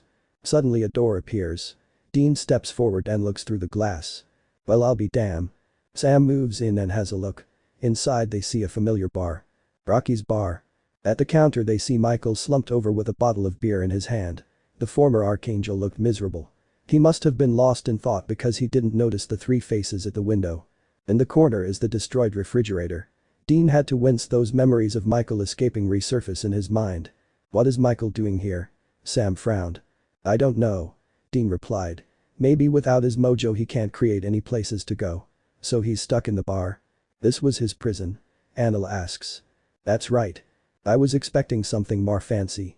Anil looks at her alternative brother's choice of clothing. The stupid suit is back. To the Winchesters it was stupid. Anil thought the suit is rather outdated. It reminded her of that show Peaky Blinders. He could have gone for something more modern. She thought. Now wasn't the time to talk about fashion. Now it was time to face Michael and get the answers to their questions. Anil takes a deep breath. I think it's best if I go in there alone. We didn't agree to that. Dean says. If you boys go in together a fight will happen. Dean, you do have a temper. She points her thumb at the window. And so does he. I would like to come out in one piece, thank you very much. Sam, you are too involved in all this, your emotions will get the better of you. I would suggest you stay away as well. What makes you think we'll let you go in there alone? Dean asks. He then steps forward and looks at her with suspicion. What are you up to? What am I up to? Anil gives him a really look. You ask me that after we go into your head. Let me tell you this, I am not planning anything. I want the same thing as you guys, I want answers. So this is not a revenge plan. You are not doing this to get back at Lucifer. You seriously think I would go that low? You just did, sweetheart. Teaming up with the devil, that's the lowest of the low. Oh my god, when are you going to shut up about that?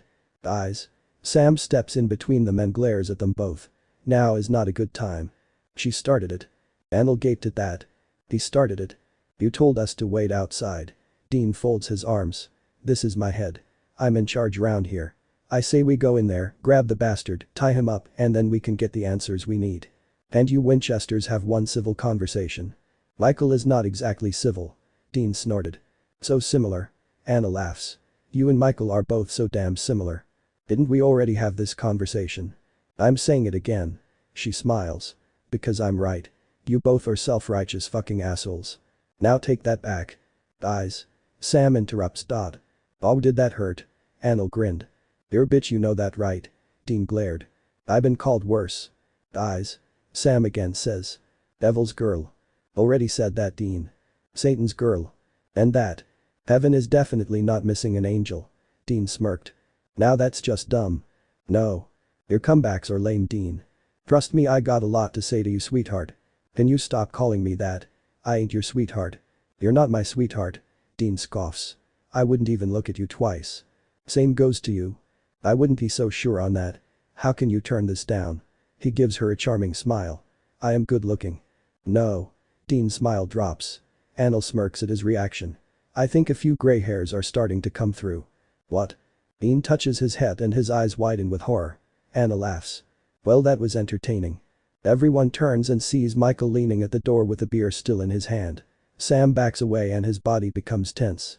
Dean pushes Anil behind him and glares at the Archangel. Relax. Michael raises his hands. I'm not going to do anything. He looks over the hunter's shoulder and smiles. Joe. We really need to stop meeting like this. Anil steps round the older Winchester. Hello Michael. Have you been standing there this whole time? Sam frowned. The bar doesn't have a TV. Michael shrugged. Whose fault is that? Dean says. Michael ignores him and looks at everyone with suspicion. For you guys to be here something has obviously happened. Maddox. Ed. Dean replied. Ed. Michael tried to hide his shock but failed. So are we in a coma? Sam is using Joe to wake us up. We're here for answers. Sam says. Answers? About what? You know what? Dean's hands curl into fists. Your plans. Taking over the world. Michael looks at the hunter's clenched fists. Is that necessary, Dean? Yes it is. Dean sneered. You're pissed. Damn straight I am. You crashed my car. That piece of junk. Michael laughed. That belongs in the junkyard. Fury shows on Dean's face. No one insults his baby. Anna looks at the men and senses the tension in the air. Feeling she needs to intervene, the angel turns her back on the brothers and looks at Michael. Why don't we take this inside? Anna suggests. Just you and me. Michael looks surprised by the suggestion. You want to join me? Just for a chat. Anil nods. That's all. Michael knew Anil wasn't here for a social chat. His alternative sister wanted something. Deciding to humor her, Michael steps to the side and opens the door. Ladies first. Dean turns Anil round and shakes his head at her. Anil raises her hand before the hunter could say anything.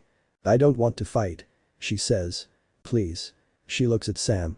Remember what I told you. Sam looks at his brother. We'll be outside. He says. Dean opens his mouth to protest. Michael cuts him off.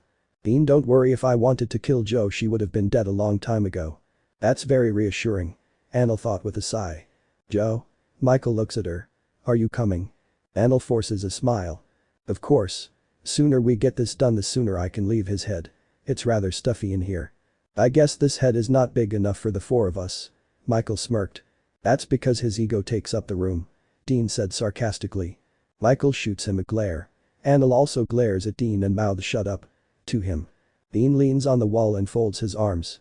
He gives Anil the I'm watching you look. Anil rolls her eyes and lets Michael escort her in. Outside she is the angel Anil. In here she is Sister Joe. The businesswoman. Michael closes the door and gestures to the stools. Please have a seat. Joe sits on one of the stools. She glances at the destroyed refrigerator. I assume they have already told you. Joe turns back and sees the former Archangel going behind the bar. Their prison. She nods. I'm aware. Michael gets out a glass and pours alcohol into it. He slides it over to his alternative sister. Joe thanks him and sips the glass. She then nods and puts the glass down. You know my drink. Why wouldn't I? I know everything about you, Joe. Not creepy at all. She sighs. Joe then taps her chin and gives him a smile. That was before your grace was taken. Now you know nothing. You can't read my mind, you can't anticipate my next move. She grins at him. You will not be able to manipulate me now. Oh Joe. I still know you. Michael leans forward so he is inches away from her face. My grace might be gone, but my knowledge is still up here. He taps his head and smirks at her. So did you give in to your desire? By desire? You know what I mean. Michael raises his eyebrow. Family. Joe's lips press into a thin line. Michael chuckles. I'm taking that as a no. His eyes go on her jewelry. Do you really think this? His fingers curl around her necklace. Joe kept a straight face. She didn't want to show fear towards the former Archangel. Will make you happy. It's a nice set. But it's not enough. Michael shakes his head. It will never be enough. He lets go and brushes his hand down his suit. You want more, you want. His face turns into a look of disgust. To be loved. Joe wanted to deny it. She wanted to laugh and say he is crazy, but she couldn't because Michael wasn't crazy, he was right. She wanted to be loved. If you did give in. Michael sits down. You will only get yourself hurt. Love is a weakness. It can destroy you. Hurt. Destroy. That was an interesting development. Last time they had this discussion Michael said her desire was a disappointment, now he is talking about it like it is the most dangerous weapon in the world. A weapon Joe should stay away from. As Michael sips his bottle, Joe notices a flash of pain in his eyes, a pain Joe was very familiar with. She has seen this kind of pain in her clients. It was grief, betrayal, and anger. As Joe focused on her alternative brother, she noticed how pale he looked. His face is as white as a ghost and he had bags under his eyes. He looked like crap. Joe wondered if Michael would even have the energy to fight her. Joe could go straight into questioning him. She can get all the answers she needs and get the hell out of here. That's not how business works. It's never easy. She thought. Michael is the type to dodge the question and try to turn the attention back onto her. Joe has met people who have tried to turn the tables on her. To be a successful businesswoman, Joe had to get them right where she wanted them. She had to hit their weak spots and make them crack under the pressure they are being put in. Suddenly feeling confident, she looks into the familiar green eyes and asks. Are you saying this because you don't want me to get hurt? I'm just stating the facts. Michael replied. I don't really care what happens to you. Or. Joe runs her perfectly manicured nail across the counter. Are you saying this because it has happened to you? She then stops and her face turns serious. God. Since the beginning of time you served him, followed his every order. What do you get in return? Nothing. You killed the brother who you loved and yet you still got nothing. God left you and never came back. Not even Lucifer's death can bring him back. The day you realized God was never coming back, that was day your heart shattered into millions of pieces. You were heartbroken, you felt betrayed, you sacrificed so much for him because you loved him. Love. Her lips curl upwards. See where I'm getting at? Michael stared at her. His hands tightened around the bottle and his posture became rigid. Joe nods. When you found out the truth, it destroyed you. Your love for him was your downfall. You lost your family, your home, you lost everything because of him. Without God you lost your purpose. Wrong. Michael sneered. I have actually my purpose, that is to make the perfect world. The perfect world, right? Yeah. Joe laughs. Your little side project. Side project? Oh come on, we know this is a distraction. This is a mission you have thrown yourself into.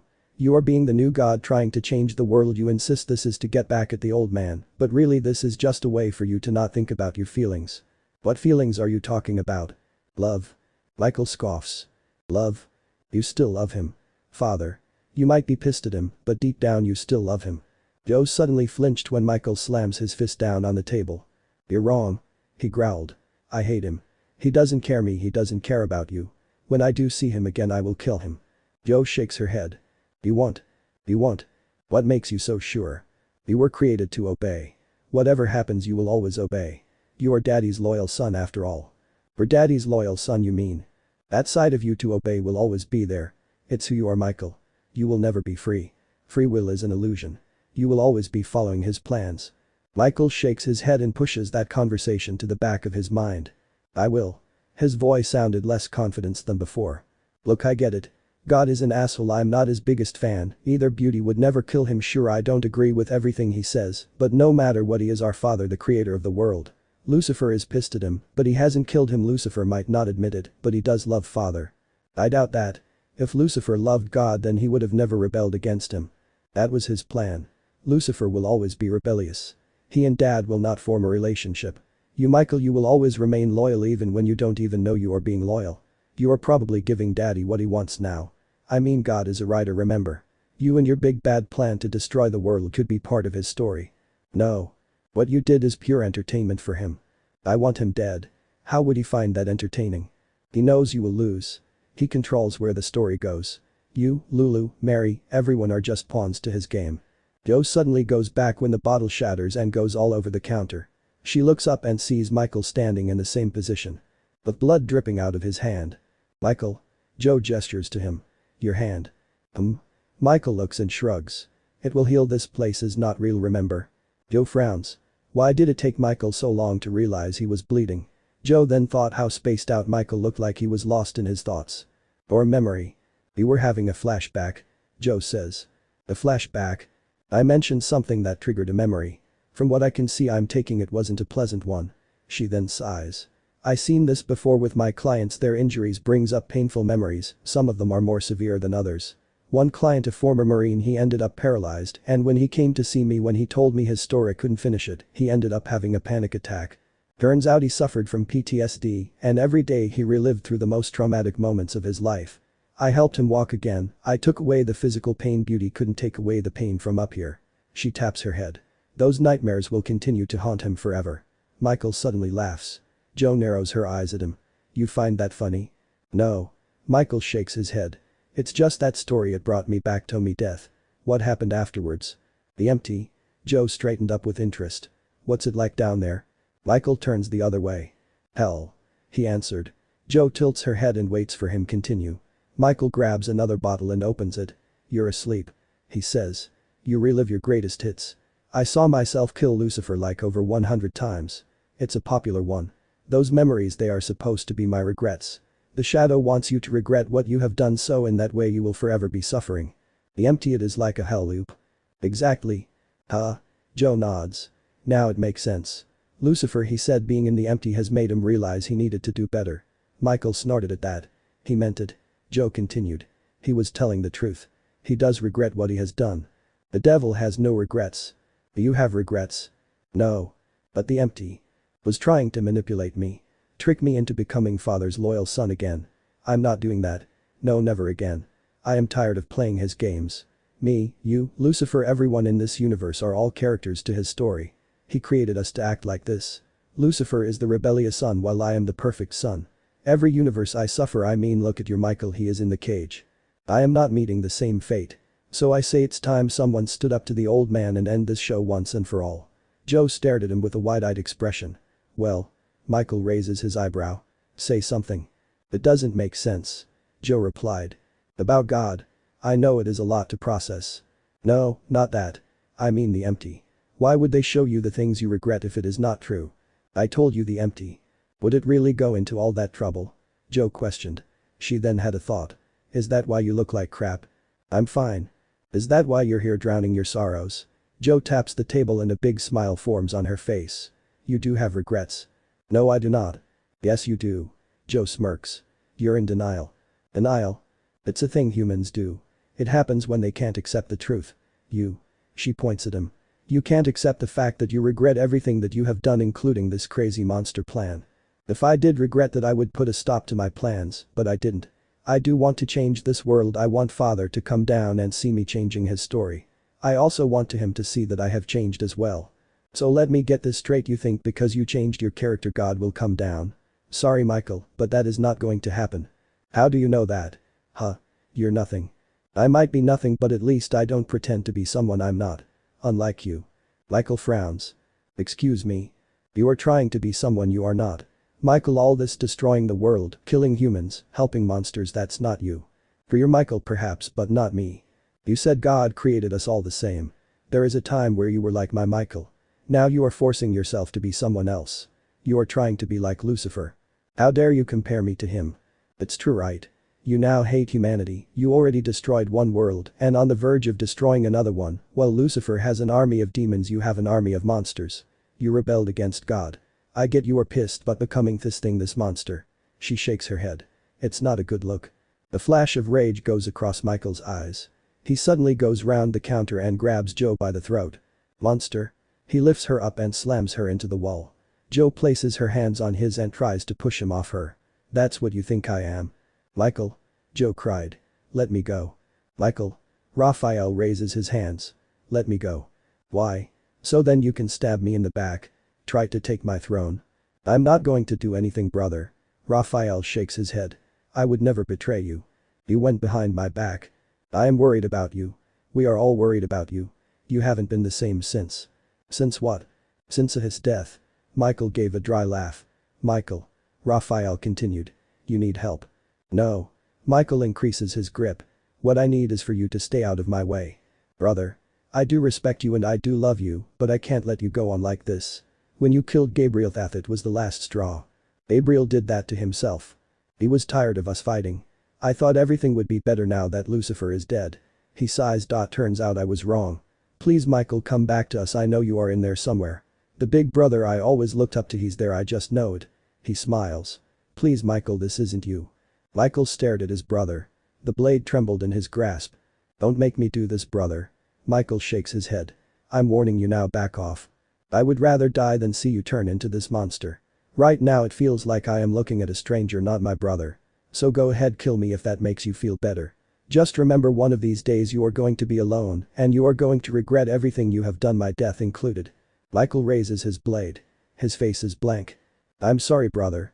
Michael pulls away and releases Joe from his grasp. Joe drops on the ground and gasps for air. Seconds later, Sam and Dean burst through the door. They both grab Michael and pin him against the wall. I knew this was a bad idea. Dean growled. He then looks over his shoulder. You okay? Joe stands up. She takes a shaky breath and nods. I'm fine. Get your hands off me. Michael growled. Not until you tell us what the hell you are up to. Dean yelled. Let's start with Joe now, shall we? Why do you need her? What? One of your monsters told us Joe was part of the plan. Sam says. Joe? Michael's face turns puzzled. Joe is nothing to do with me. That's bullshit. Dean says. Your monsters tried to kidnap her. I don't know why they would do that. They are doing it for you, Michael, so it must mean something. Sam says. No. Michael shakes his head. I swear to you I have no plans for Joe. Whoever gave out that order was nothing to do with me. You're serious? Joe asks. Very serious. I don't understand. Joe frowns. Out all the angels you chose to see me. Why? I'm not special. Michael looks away. Joe signs. So if this is not Michael's doing. Sam frowns. Who's in charge of the monsters then? I might have an idea. Michael turns his head back round. I think deep down you know as well. Dean's face hardened while Sam shakes his head. No. No, he wouldn't. He has my grace. Michael smiles. My army is his army, he is continuing where I left off. His smile turns into a grin. He is going to change the world. Dean hits Michael in the jaw. The former archangel crashes into the table. Michael looks up and laughs at the hunter. Dean goes to attack, but Sam grabs him by the arm and shakes his head. Don't. Let's go. Dean gives Michael one last look before leaving the bar. Give me a minute. Joe says. Sam opens mouth, but Joe cuts him off. Please. It will be quick. Joe, he hurt you. I'll be fine, Sam. She assured him. Just wait, please. Sam sighs. Fine. 1 minute. He opens the door and leaves the bar. As soon as Sam left, the smile fades from Michael's face and he slumps back against the wall and sighs heavily. He then looks up at his alternative sister's face. Why are you still here? Another flashback. Joe asks. What? When you attacked me you spaced out again. Another flashback. Another regret. Michael again sighs. Joe folds her arms and frowns at him. You can't fool me, Michael. This act you are putting on, it's killing you. You need to stop. I have come this far, I am not backing out now.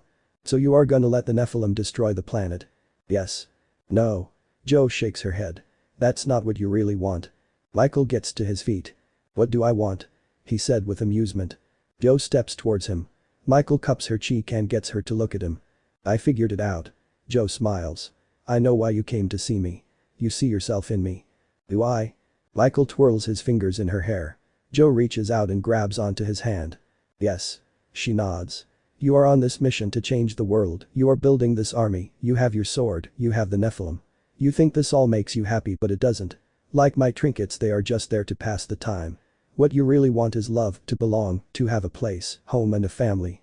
Michael goes back like he has received a slap to the face. This trip to the empty. Joe continued. It wasn't a punishment. It was trying to show you that this person you have become, it's not who you are. We're not doing this again. I already told you. I'm not telling you to be God's little perfect boy. Joe cuts him off. I wouldn't expect you to. Think of me, I rebelled against him, I chose to stay on Earth and help his creations. We are not supposed to interfere, but I say screw it. Why have these powers if we can't use them? Every time I heal someone, that's me saying fuck you, God. What I am saying is there are other paths you can choose from, it doesn't always have to involve a war. You are the Archangel Michael, you are the hero everyone looks up to. If you don't want to do this for God, then do it for us. You never know, one day your desire might come true. Joe smiles. Think about it. Joe walks towards the door and opens it. She looks over her shoulder and sees Michael staring at her.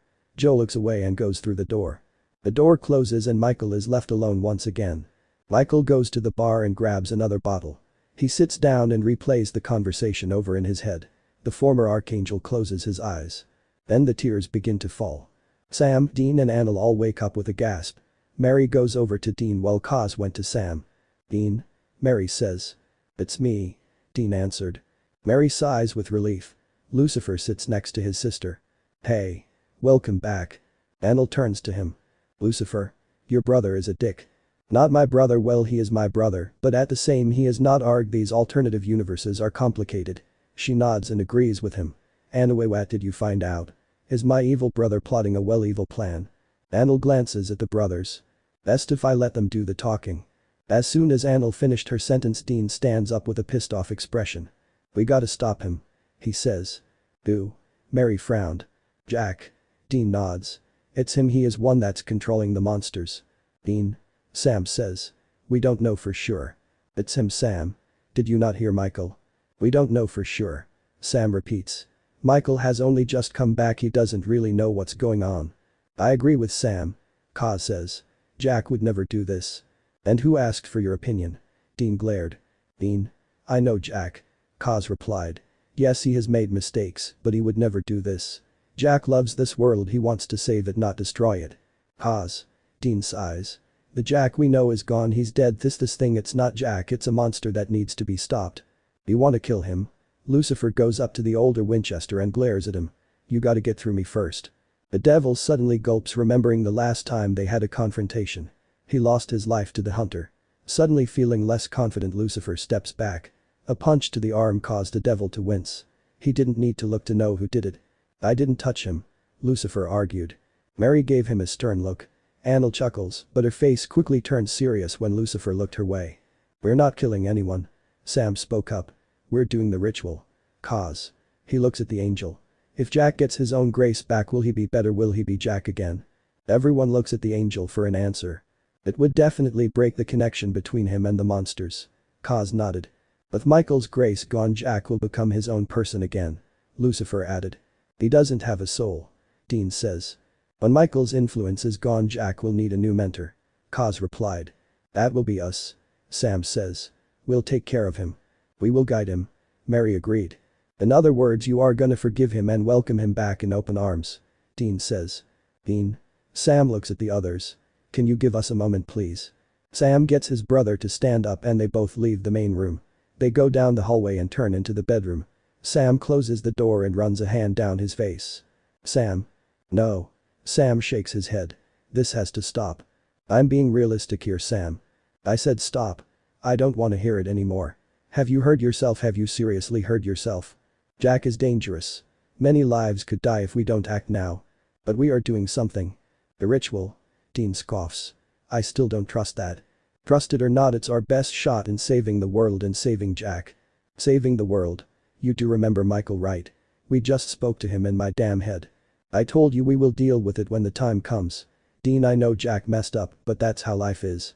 I messed up, you messed up, Kaz messed up, Dad messed up, even Mom has messed up, everyone has messed up at one point in their lives. We always forgive, we always give people second chances. Jack deserves a second chance. If you kill him, Dean, you will regret it. Dean grits his teeth. I know you. Sam places his hand on his brother's shoulder. I know you won't kill him because you love him. Sam, please. Dean begged. Don't do this. The Dean I know would never give up. Sam said softly. He would do everything he can to save his family. Dean turns away and squeezes his eyes shut. You have got to let your anger go. Sam continued. If you go on like this, Jack will not be the only one you lose. Sam frowns. You will lose everyone you care about. Dean opens his eyes. Sam sighs when his brother didn't respond to him. Think about it. Sam turns away. I'll be with the others. Sam walks out and leaves his brother alone. Dean sits on his bed and stares at the ground. All Dean wanted to do now is get up and destroy this room. He wanted to unleash his anger, but what good would that do? That's not going to achieve anything, that's not going to bring Jack back. Dean takes a shaky breath as the Nephilim crosses his mind. He wanted to hate the kid, he really did, but Sam is right, despite all what's happened deep down, part of Dean still cared about the kid. Part of him still loved the kid. It just made all this a hell of a lot more complicated. Dean buries his head into his hands and sighs heavily. You had the talk as well. Dean looks up and sees his reflection staring back at him. Look who decides to make an appearance. Dean says. Michael raises an eyebrow.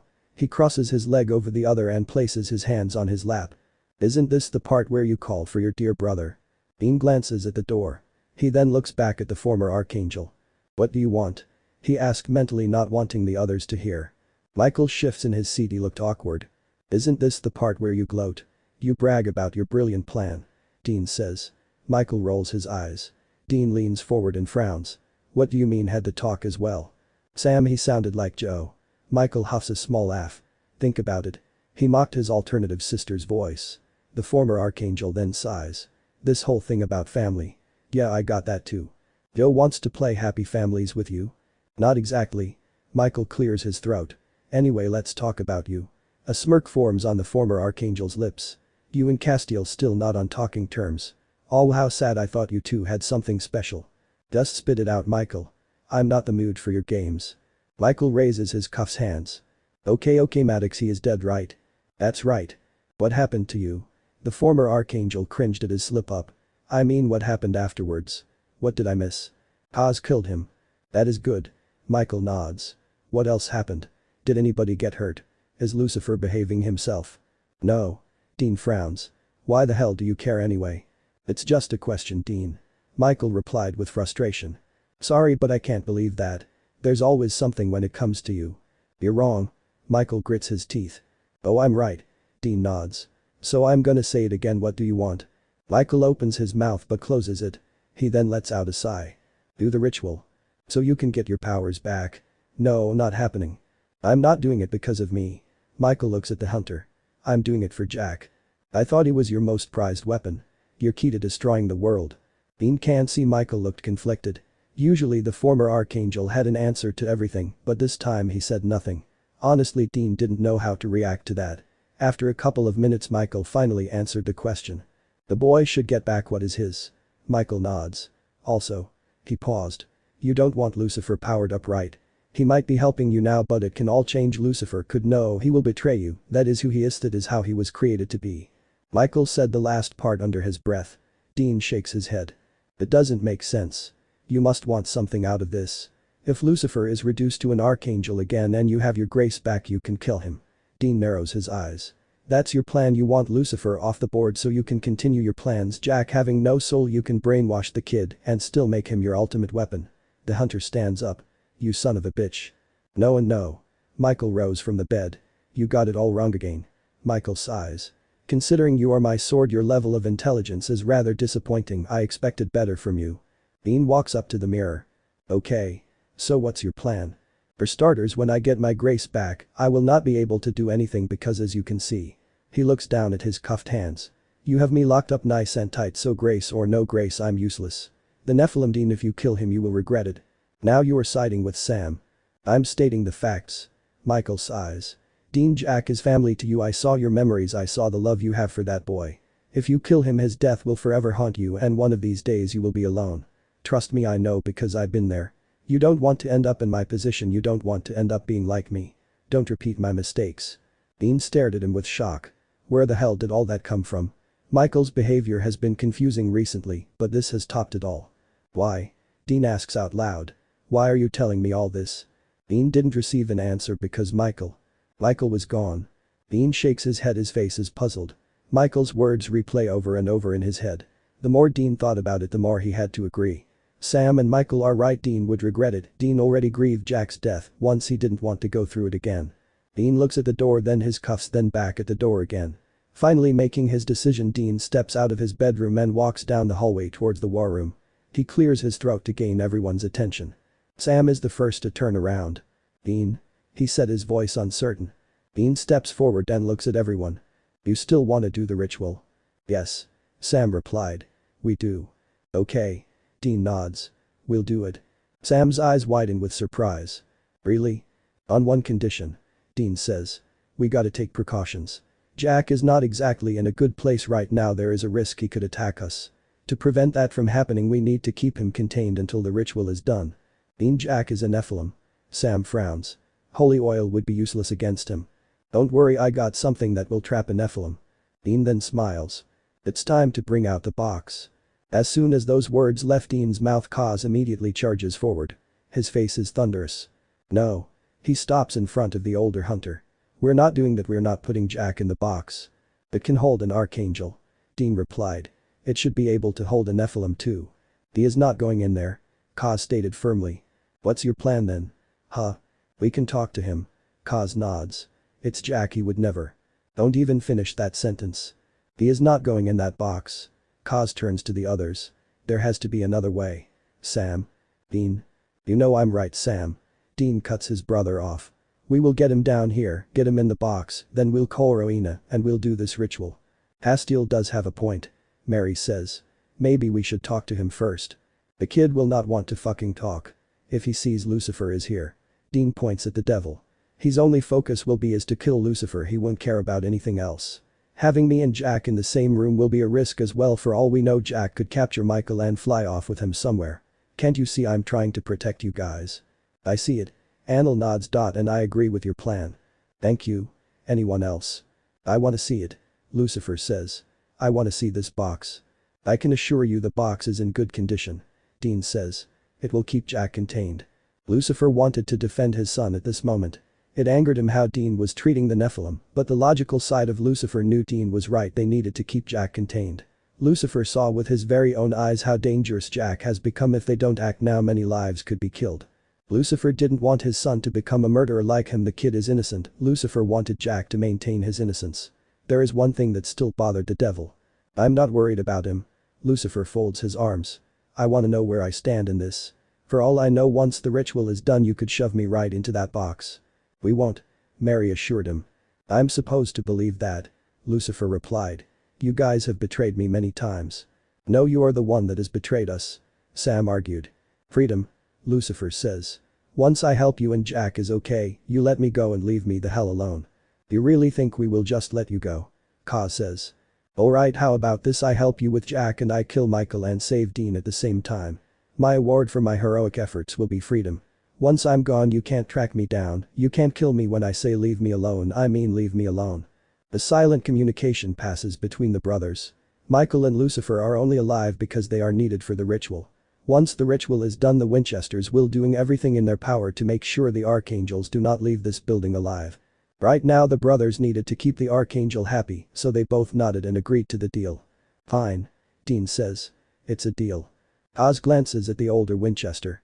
The angel knew that was a lie. Sam and Dean would never agree to the deal. Kaz decided to remain silent, knowing that was the best option. Lucifer puts his hands on his hips. He narrows his eyes. You were quick to change your mind. Lucifer glances at his brother's tense expression. I feel I should be suspicious right now. But here is no time to play that game, my son needs me. So. He clasps his hands.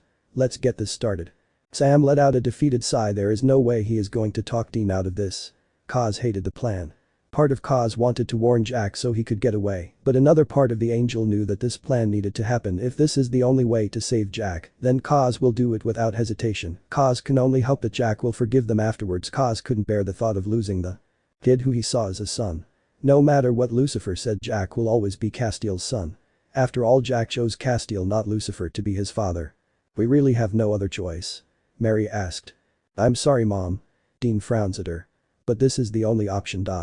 Mary runs a hand through her hair and she sighs heavily. That doesn't mean I have to like it, she muttered to herself. So how are we going to pull this off? Annel asks. You said we needed the witch, right? Lucifer asks. Lucifer leans on the table. A smirk forms on his lips. I have an idea. Rowena makes herself a cup of coffee. Studying the map for a long period of time can be exhausting.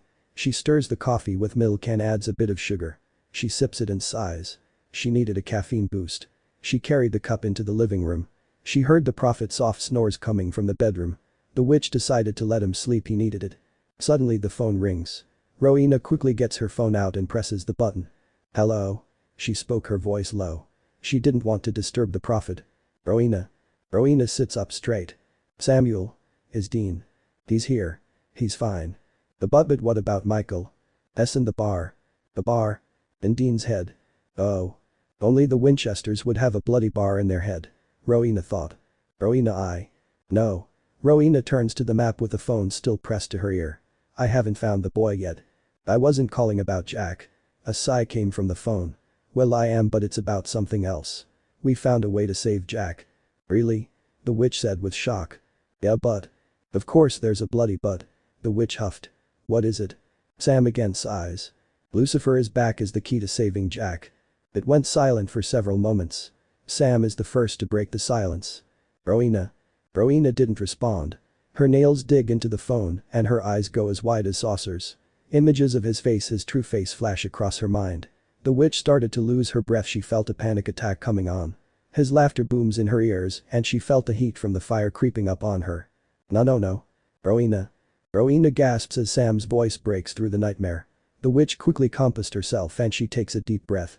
Her shock then turns to anger. You brought him back. Samuel. We already had Michael to deal with now. No. We didn't bring him back. Rowena frowns. Pardon? He came back the same time as Michael and Mom. Your mother is back. Did Jack do this? No. Rowena shakes her head. Then how? Rowena, now is not the time. But if they are back, what about Fergus? Rowena, I'm sorry. You promised. We didn't promise anything. Sam said sadly. Rowena wasn't having any of it. If the bloody devil can't come back, why can't Fergus? Your mother, of course she gets a ticket out of there, she's a Winchester. I told you death lets you boys get away with everything. To have helped you boys many times, but I get nothing in return a thing. Now I'm helping you boys again. She laughs. Funniest is no matter what I will never say no. Rowena. What do you need me to do? Rowena cuts him off.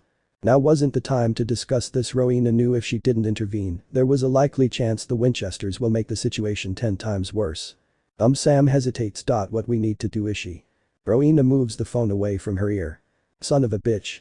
Another voice cursed. Rowena didn't need to guess who that was. What happened? She asks. Lucifer is gone.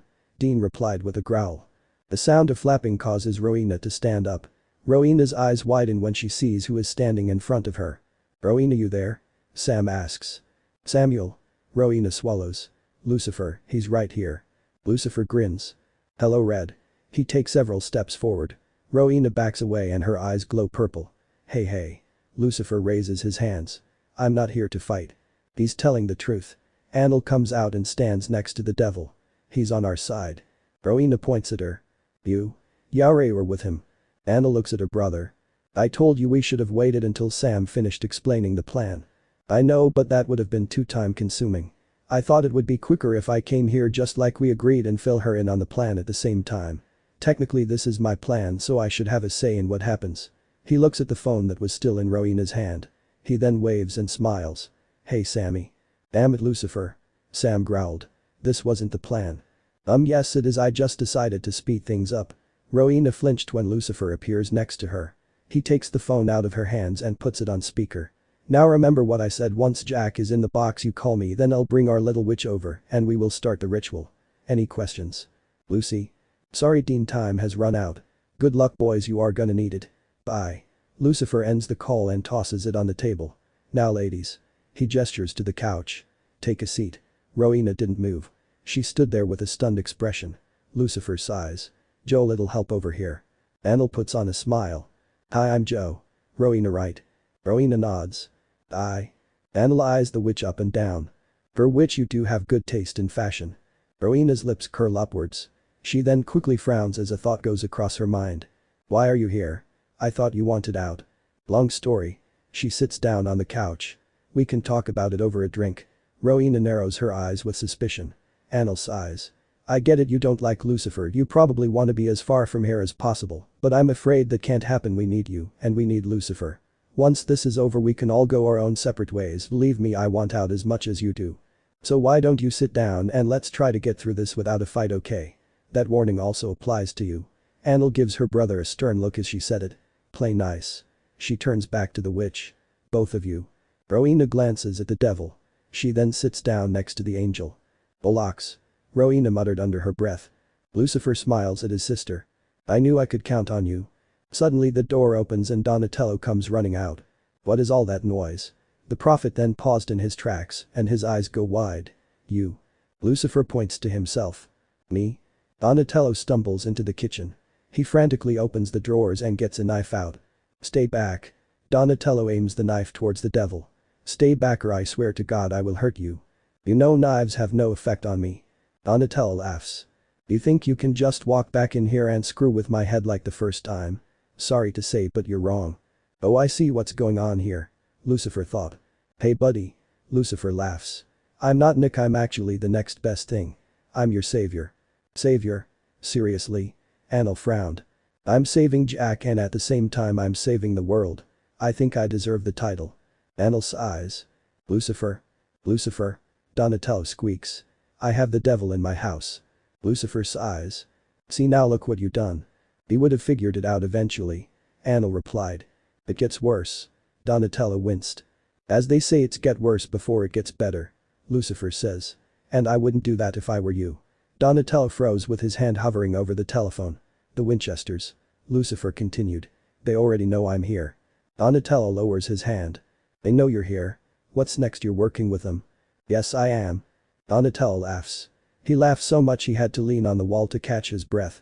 Of course the Winchesters have teamed up with the devil, why am I not surprised? I mean, this is my life now. Mr. Redfield. I'm gonna go back to bed. Donatello cuts Anil off. I'm gonna forget this ever happened. When I wake up I expect all of you to be gone, so in that way I can just pretend this was all just a dream. A nightmare. He smiles. I'm going to start right now, goodbye. The prophet hurries back in his bedroom. He slams the door behind him. Rude. Lucifer plopped down on the armchair. Didn't even offer us a drink. Rowena looks to her left and sees Anil studying the map. She then looks to her right where Lucifer is whistling a tune. Talk about having the angel and the devil on your shoulders. Rowena thought with a sigh. So? Rowena says. What is this brilliant plan of yours? Lucifer stops whistling and looks at the witch with a smirk. Thought you would never ask. Okay. He sits up and slaps his hands down on his thighs. This is the plan. Everything was set and ready to go. Sam removed his brother's cuffs. Dean became tense as the cuffs slip off his hands. Are you sure about this? Kaz asks. Dean sighs and rubs his wrists. We gotta look normal. If it's just you and Sam here, Jack will be suspicious. Besides, I don't think Michael will try anything. He is too busy getting wasted at the bar if he does try something. We put the cuffs back on. Sam nods. I know. I'll put them in my back pocket. Sam puts them in his pocket and takes a deep breath. I still don't like this. I know. Dean says. But it needs to be done. Sam silently agreed with him. Oz closes his eyes. I don't want to lie to him. He opens his eyes and looks at the older hunter. Jack doesn't deserve that. You want to save him? Yes, I do. So it's obvious what you gotta do, you go along with the plan. Dean didn't mean to snap, but he really wanted all this to be over. The hunter clenched and unclenched his fists, then he takes a deep breath. Okay, everyone ready? Everyone nods. Dean looks at his brother. Sam? Sam puts his hands together and closes his eyes. Jack, I hope you can hear me. We need to talk to you. It's urgent. Dean looks round the room. So far nothing has happened. Jack. Sam continued. We know, okay? We know some bad things happened. We're not mad with you, we're not gonna do anything to you, we just want to talk, that's all. That's how we can all get through this. That's how we can all move forward. Jack, please, we need to see you. Oz shakes his head. He couldn't sense the Nephilim anywhere. Jack, we just want things to be the way they were. We're family, we never give up on family. Are you hearing this? Sam opens his eyes. He looks at the others and sighs. Bessie didn't hear. I heard. Everyone turns round. Jack stood at the bottom of the stairs. He had a huge smile on his face. Sam, Dean, Castiel. It is so good to see you again. Dean couldn't help but cringe at the formal greeting. Jack walks towards them. I really missed you guys. Jack beamed at them. Yeah, us too. Right, Sammy. Tell Jack how. We want to clear things up, you know, between us. I know we know things have been bad. Jack quickly says. And if it helps, I regretted. The accident. Sam frowns. The accident? What happened to Mary? I hoped it didn't have to come down to this. I planned on bringing her back before you guys found out, but it seems I'm too late. You already know the truth. He then shrugs. Oh well. I am sorry, I never wanted to hurt her, she just wouldn't leave me alone, she kept pushing me. Oh, so she made you do it? Dean says. No, I didn't mean that. It's just Jack's eyes. I snapped and everything went wrong after that. Do you know Lucifer is back? I heard on Angel Radio. Kaz lied. We must stop him. Jack nods. I would be very grateful to have you all by my side in this fight. We will. Dean assured him. But Jack first. Mary, right? Jack grits his teeth. Of course, family is more priority. Which is a good thing. Jack forces a smile. Saving Mary was originally my mission. I actually have some good news. Your mom is back and she's alive. I have tried to track her down, but so far I got nothing. If we work together we might find her. No need. Mary steps into the room. She then looks at the Nephilim. Hello, Jack. Jack's eyes widen with shock. Mary? Uma had to admit she liked having an army. All the soldiers looking up to her, waiting for their next order. It was exciting. Being the leader is stressful. It does come with a lot of responsibilities. Once Duma's plan started to come into place, all that stress, all that worry, it paid off. Duma was proud of what she accomplished so far. She stood on top of the stairs and watched as the vampires and werewolves fought. Duma was right, Michael's grace did help to bring all the monsters together. Once Duma is certain Michael is dead, she will move forward and get the rift open as soon as possible. The longer she waited, the less chance she has in saving her home. Ma'am. A vampire joins the angel's side. Your precious mutts have arrived at their destination. Duma rolls her eyes. Werewolves, Marson, they are called werewolves. You know you should treat your fellow comrades with respect. Marson looked disgusted by the idea. We are different species, we are not supposed to get along. Having all these monsters together, it's like having all the animals locked in a cage together. Do you know what would happen to those animals? They would fight until the death. A yelp comes from below. Duma looks down and sees a werewolf on the ground crying out in pain. The vampire flicks her hair and walks off with a grin. The werewolf stands up and brushes the dirt of his pants. He grabs a bottle of water from his friends and walks off. Well. Duma looks at Marcin. No one is dead yet, I should hope it stays that way. Marcin grits his teeth when she smiles at him. Behind that smile he saw something sinister and dangerous. Jake already warned him about her. If they piss her off she will kill them without hesitation. Deciding to drop the subject, Marcin returns the smile and says. I agree, ma'am. So shall we? He offers his arm. Duma raises an eyebrow at the gesture. Very class. She shakes her head. No thanks, I don't need an escort. She walks past him and goes down the stairs. She goes out the building and gets into the car. She slides into the driver's seat and starts up the engine. She reverses out into the road and drives towards her destination. Duma slows down outside a playground. She switches off the engine and gets out the car.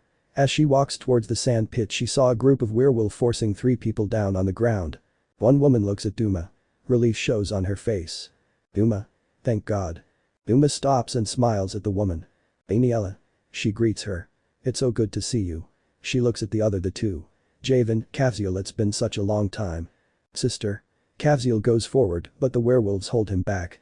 These abominations took us and they are holding us against our will. I see. Duma raises her hand.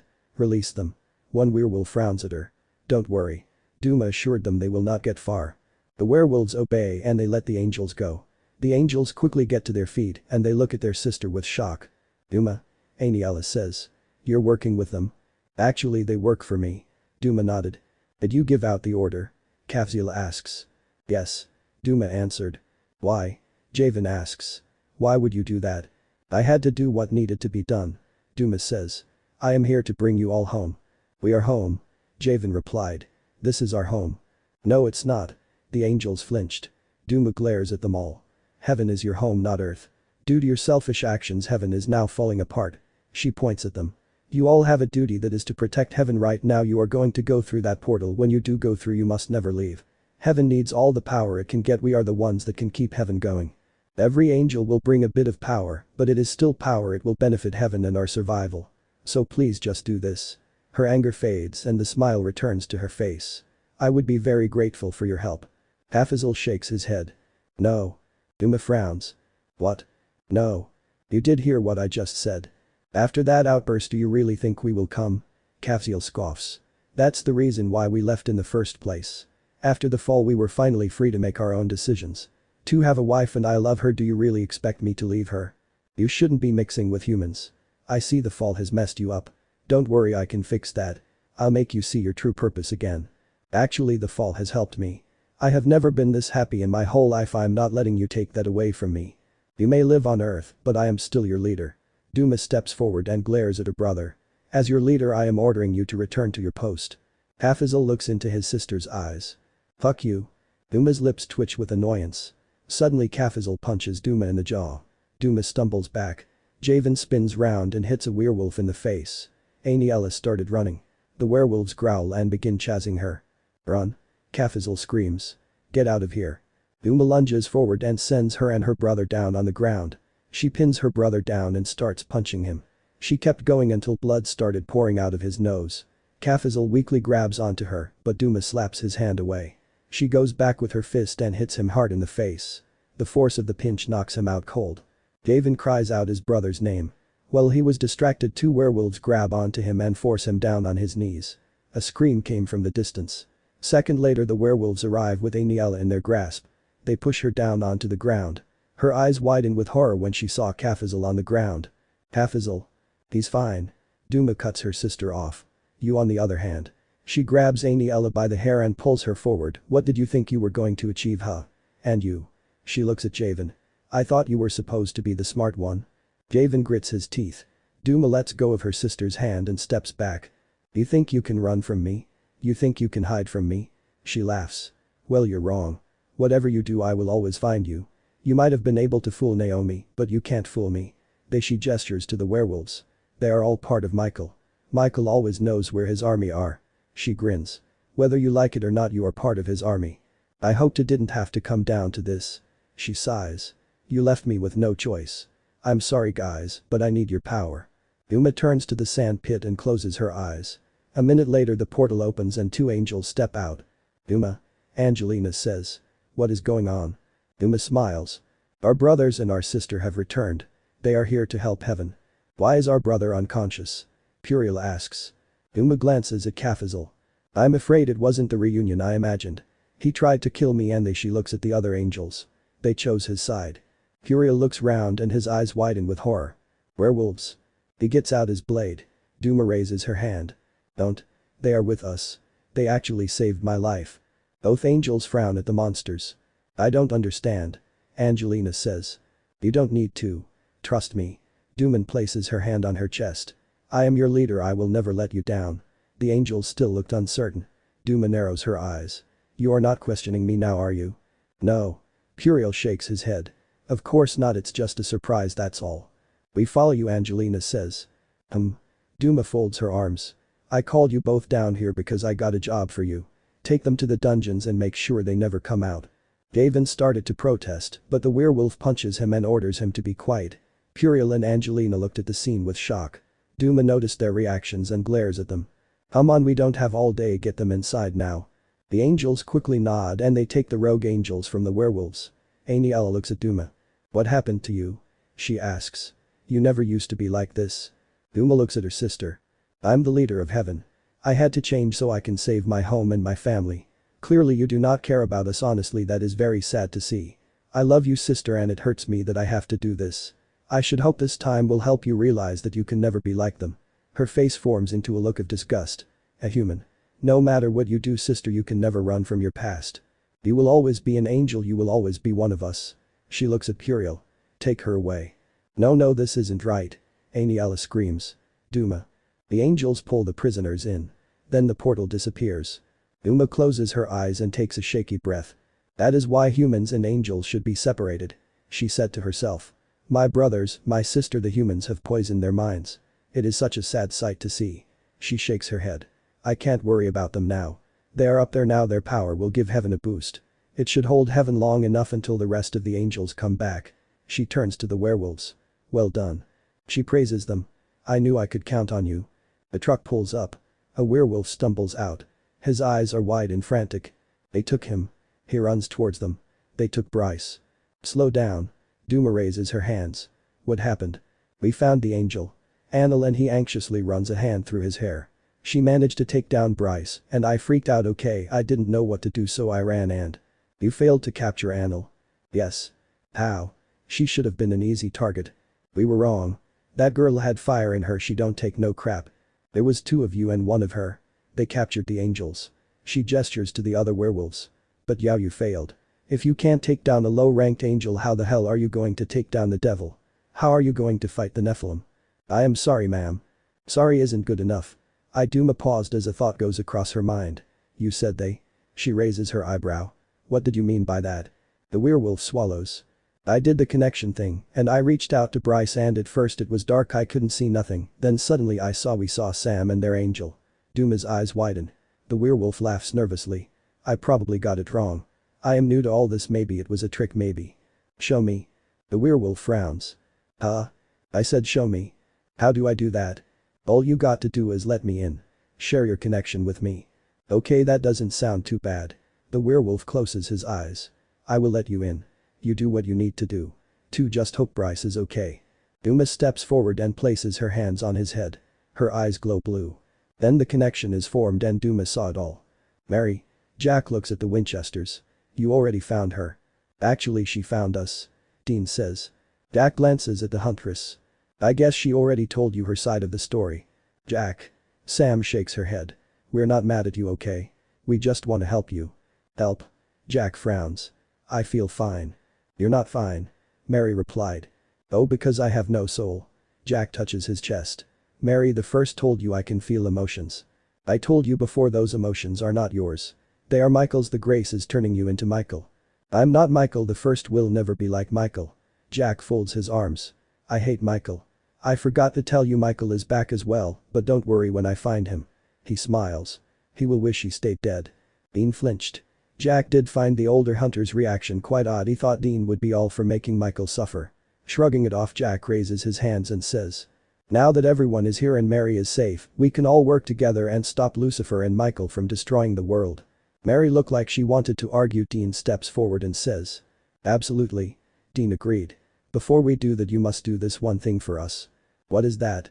Jack asks. First we gotta move forward, right? Put the past behind us. Yes. What I am about to show you. Dean nods. It's really going to help us, it's going to help you. Jack's face brightened at that. Show me. Dean glances at the others. He then turns and walks down the hallway. Jack eagerly follows. Dean stops outside a door. He then opens the door. Jack's face fell as soon as the door opened. Oh. Dean walks in. Jack stayed where he was. His frown deepens. Isn't that the box? The one you were? Yeah.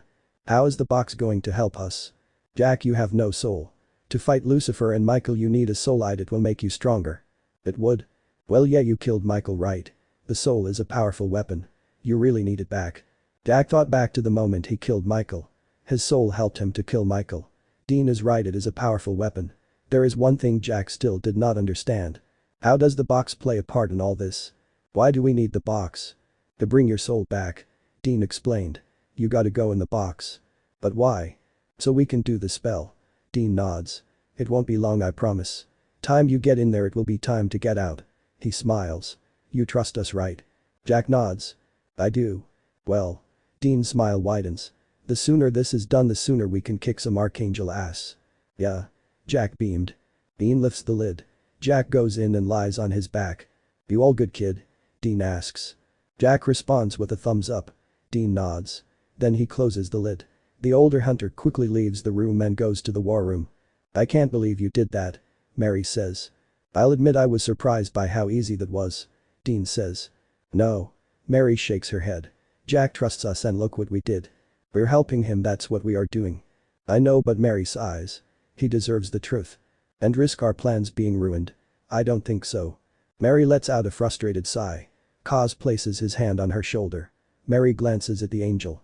I can't wait for all this to be over. Kaz nods. Me too. Okay, so next part, Kaz, you wanna call him? Dean says. Kaz sighs and puts his hands together. Meanwhile Jack lies and waits patiently for his family to come back. After a couple of minutes the Nephilim became irritated. Hello? He yells. Sam, Dean, Castiel. He takes a deep shaky breath. Mary. Jack felt the grace flare upside him. Thoughts of betrayal flash across his mind. They don't trust you. They're lying to you. This is a trap. You hurt their mom. They want revenge. Get out. Get out now. No. Jack covers his ears and closes his eyes tight. You're wrong. I'm right and you know I'm right. The voice mocked him. They are not helping you. They want to take your power, they want to make you weak. They are going to make me stronger. He heard laughter come from his mind. Oh Jack. So naive. Can't you see they are stopping you from reaching your full potential? Think about it, did they like it when you got your powers back? Did they let you use your powers on cases or did they make you stand down? Do they seem wary of you? Afraid of you? Jack swallows as he processes the questions. His breath hitched as he thought back to moments where they did look like they were scared of him. When he lost his powers they did look relieved, they were glad he was human. Now thinking about it, they never bothered to help him when it regarded his powers. They didn't want him to be powered up. They never wanted him to reach his full potential. They say the truth hurts. The voice sighed. I get it, okay. You wanted to trust them. Sorry pal, you can't trust anyone these days. Only person you should look out for is yourself. First you gotta get out of this box. How do I do that? Oh. The voice smirked. Let me take care of that. As soon as Kaz finished the prayer there is the sound of fluttering. Suddenly Lucifer appears with Rowena and Anil. Rowena pulls away from his grasp. She looked like she is going to be sick. Lucifer steps forward and clears his throat. Okay Ed. He says. You know what to do. Rowena opens her mouth to answer. Suddenly there is a crash. Everyone turns round and sees the door flying across the hallway. What the hell? Dean says. Before any of them could make a move a figure steps out of the room. Jack. Kaz yelled. The Nephilim turns round. His eyes glow gold. Everyone watched as the Nephilim walked towards them. He then stops and a grin forms on his face. Did you really think you can stop me? Jack raises his hand. A wave of power comes out and sends everyone flying back. I knew it. He points at the Winchesters. I knew you were lying me. You're working with Lucifer, the devil. Sam gets to his feet. Jack. He sighs. We can explain. Stay down. Sam drops down to the ground. He gasps as he felt something pushing him down. "Hey, leave him alone," Dean yelled. As Dean stands up, Jack flicks his wrist and sends Dean flying into the table. "Shut up," Jack glared. "All of you." "Son." Lucifer stands up. "I'm not gonna hurt you." Jack turns towards the devil. His face darkens. "You might not hurt me, I will hurt you." His lips curl upwards into a wicked grin. "And I am going to enjoy it." Jack raises his hands. A ball of power forms. He then throws it towards Lucifer. "No." Dean jumps in front of the devil and gets hit by the blast. The force ends Dean on his back. The hunter trembled. His body spasms. "Dean." Sam cried out. Then Dean stops and his body goes still. Dean. Sam runs to his brother's side. "Dean." Sam shook his brother's shoulders. "Dean, wake up. Wake up." Mary goes to the other side. "Dean." She said, her voice full of worry. Jack slowly lowers his hand. His eyes widen with shock. Ka stands up and looks at the Nephilim. "Jack." He said, his expression wary. Jack turns towards the angel. "I'm sorry." He looks at everyone. His eyes shine with tears. "I'm sorry." "Jack." Oz goes to approach him. Jack quickly flaps his wings. Seconds later he vanishes. Ka sighs heavily. "I got a pulse." Sam yells. He turns his attention back to his brother. "Come on, Dean, come on, wake up, please wake up." "Do you know what I don't understand?" Lucifer says. "Why did Dean save me? The guy hates me, why would he put his life on the line for me?" "Maybe because you are needed for the ritual." Anil frowned. Lucifer shakes his head. "No, that's not the reason." Lucifer steps forward and looks down at the older hunter's body. Suddenly Dean's eyes open. He turns his head and glares at the devil. "A thank you would have been nice." Lucifer blinks in shock. "Michael?" At first Duma saw darkness. She couldn't see the younger Winchester or Castiel. Suddenly the room shook and a loud explosion can be heard. She heard Bryce yelp in shock and his chair goes sideways and falls on the ground. As soon as he hit the ground, the connection goes dead. Duma gasps and removes her hands. The werewolf takes several steps back and his eyes widen with horror. "What the hell was that?" Duma shakes her head. Her eyebrows furrow. "I am him." "What are you doing?" Duma froze at the new voice. She slowly turns round. "Jack." The Nephilim looks at the werewolves. His face is puzzled. He then walks towards the angel. "What are you doing?" He repeats. The werewolves are about to attack, but Duma silently orders them to stand down. She smiles as the Nephilim stands in front of her. "I'm going to kill Lucifer." She raises her eyebrow. "You want in?" Jack frowns. "Are you still going to save heaven?" "Yes." Duma circles the Nephilim. "It's my homie or home." She stops and lays a hand on his shoulder. "You can still make your grandfather proud." The werewolves frown at her. Duma gave them a stern look. If she can get Jack back on her side again, this will make her plan so much easier. She had to hope Jack will say yes. "I messed up." Jack sighs. "They hate me." He lowers his eyes. "They all hate me. I haven't got a home here anymore. Would heaven really accept me?" "Yes, of course we will accept you. We are your family." Jack smiles at the mention of family. His face then turns serious. "You will not lie to me. You will not betray me." Duma nods. "I promise." Jack's face softens. "Okay. What do you need me to do?" Duma folds her arms and grins. "This is what we are going to do." Michael leans on the pillow as Kaz checked him over. "Is Dean okay?" Sam asks. Kaz turns his head and nods. "He's fine." Sam's worry then turned into fury. "What the hell were you thinking? You put my brother's life at risk. He could have got seriously hurt." Michael responded with an eye roll. "Don't roll your eyes at me." Mary grips the table and glares at the former archangel. "That was really stupid what you did. It was reckless." "Isn't that what you guys do every day?" Michael raises an eyebrow. "Be reckless." "He has a good point," Lucifer says. Sam ignores him and folds his arms. "Why did you do it? You know Lucifer is capable of taking care of himself." "Du took extra precautions." Michael replied. "We don't want anything to happen to Jack's Grace." "Nothing would have happened," Kaz says. "You don't know that. Or more like you didn't want anything to happen because you really need the ritual happen so you can be powered up again," Lucifer says. "No," Michael said with frustration. "Instead of standing here arguing, shouldn't we be finding the kid?" Anil says. "She's right," Kaz agreed. "We need to find him." "What about Michael?" Mary asks. "He won't get far," Lucifer assured them. "I'll make sure of it." "No violence," Mary warned. "Who said violence was gonna be involved?" Lucifer laughed. "I'll just make sure he stays in bed, that's all. I got my eye on him." He points at his eye to make a point. Mary sighs. "Alright. We'll get Rowena to do a tracking spell, hopefully we can find him. What are you gonna do when you do find him? Ka said with worry. Sam shakes his head and sighs. I don't know. We're going to help him. Mary says. She looks at her youngest. Come on. Sam knew his mom was trying to keep everyone focused on the mission. She wanted to help Jack as much as everyone did. Her and Jack formed a bond in the other world. They fought alongside together for months. Jack is like a son to her. Mary hated seeing what he is going through. She wanted to do everything she can to get Jack off this dark path and bring him back home. Annel stayed behind as others left the room. She then turns to Michael and says. I will say this is not what I had in mind when I said choose your own path. Then she bit her lip. I suppose saving your brother instead of killing him can count as a fuck you god. After all, the Lord commands the apocalypse, two brothers fight until the death. She said the last part in a dramatic tone. I bet God choked on his popcorn when he saw that. Oh, shut up. Michael snapped at her. Annel snorted at that. She leans forward and rests her hand on the base of the bed. Well, that may have been a huge twist in his books, I don't think it's enough to get him down here. She shrugs. Oh well. You're enjoying this, aren't you? Seeing my brother from another world getting beaten by a kid, her lips quirk into a small smile. Maybe. Michael scoffs and turns his head away. On a serious note. Annel continued. You want to talk about it? About what? Don't play dumb with me, you know what I'm talking about. Oh that? No thanks. Oh thank God. Annel sighs with relief. No offense, but I have heard enough sob stories to last me a lifetime. So I'm just gonna. She tilts her head towards the door. Yeah. Michael watched as the angel goes towards the door. It was an instinct. He says. Annel paused. She looks back at him. A need. Michael quickly added. To protect my brother. I know it sounds stupid. He laughs.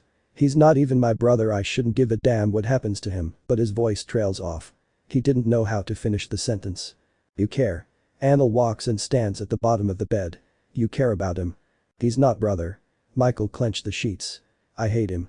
You saved him. To save Jack. To save them both.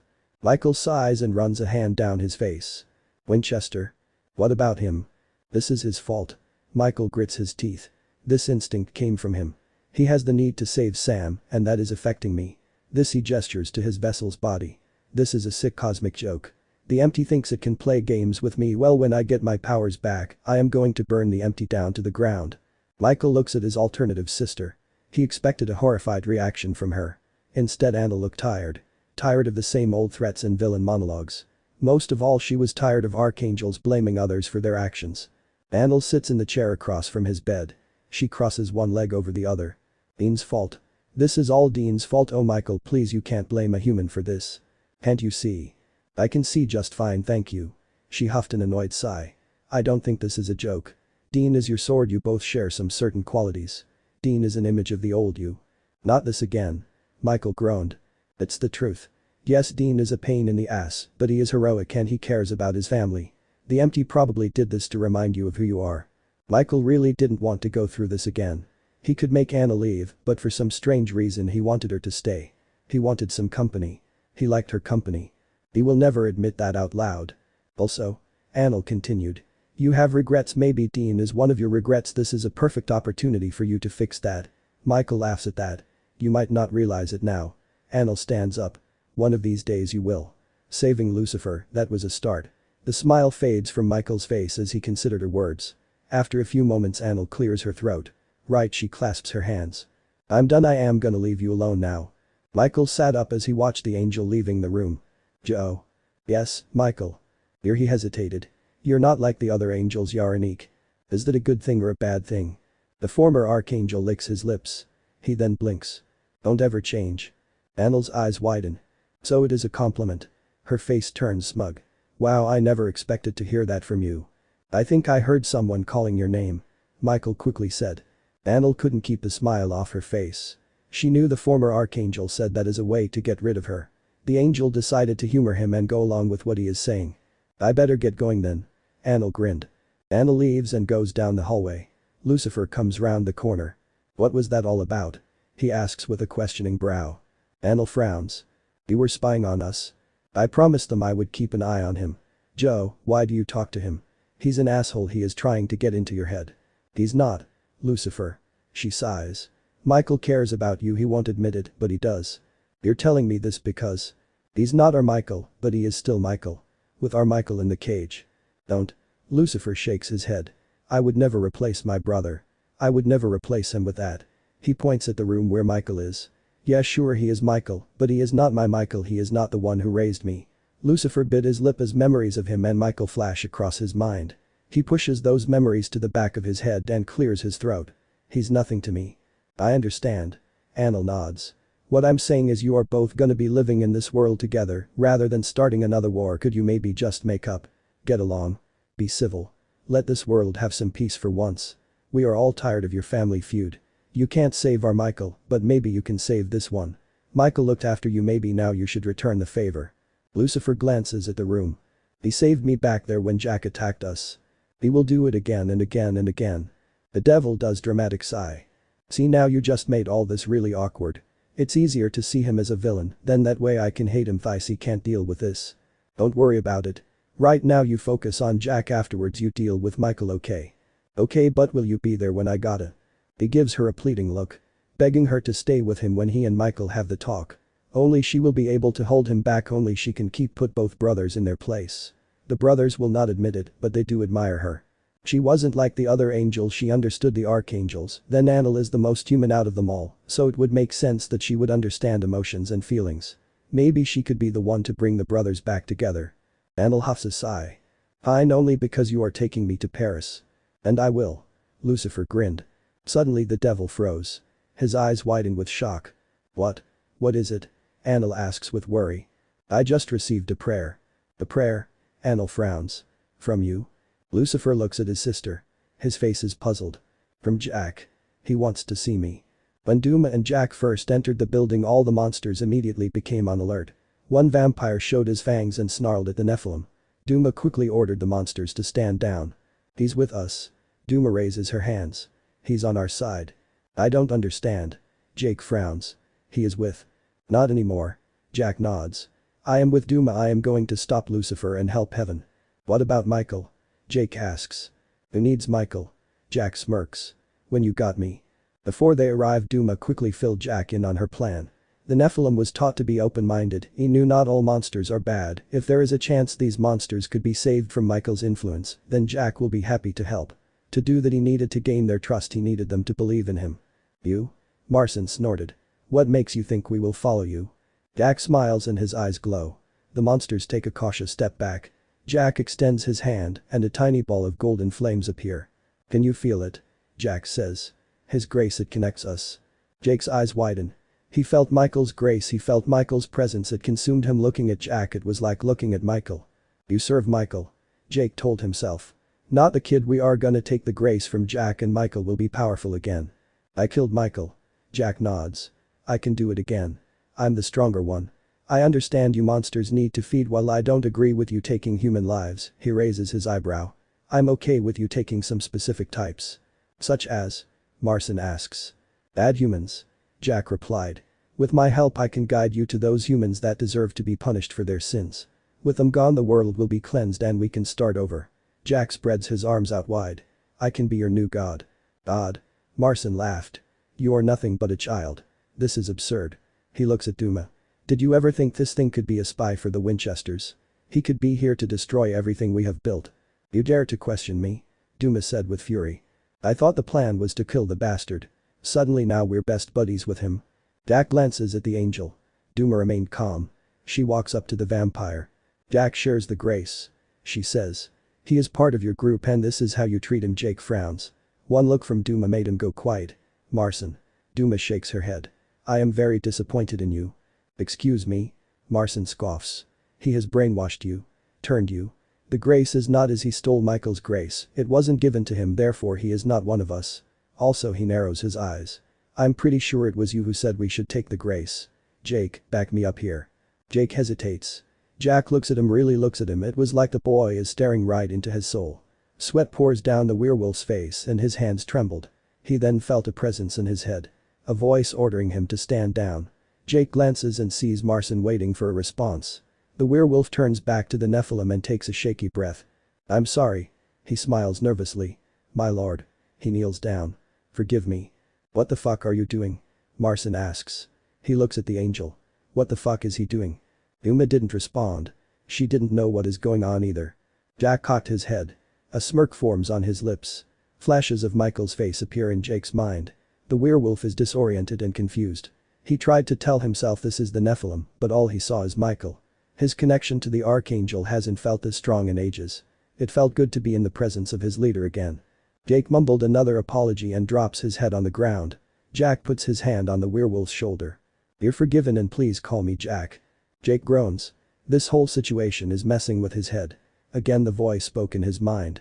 Assured him everything is going to be fine. Focus on the mission. Jake raises his head and blinks. His hazy vision still showed flashes of the Nephilim and the Archangel. The mission. He stands up. The mission. He nods. "I'll take you to the others." Jack smiles. "I look forward to meeting them." Jake again bows and guides the Nephilim into the training room. Marcin and Duma stayed behind. The vampire turns and glares at her. "That's your plan? Huh? The wolf. He was a fucking mess."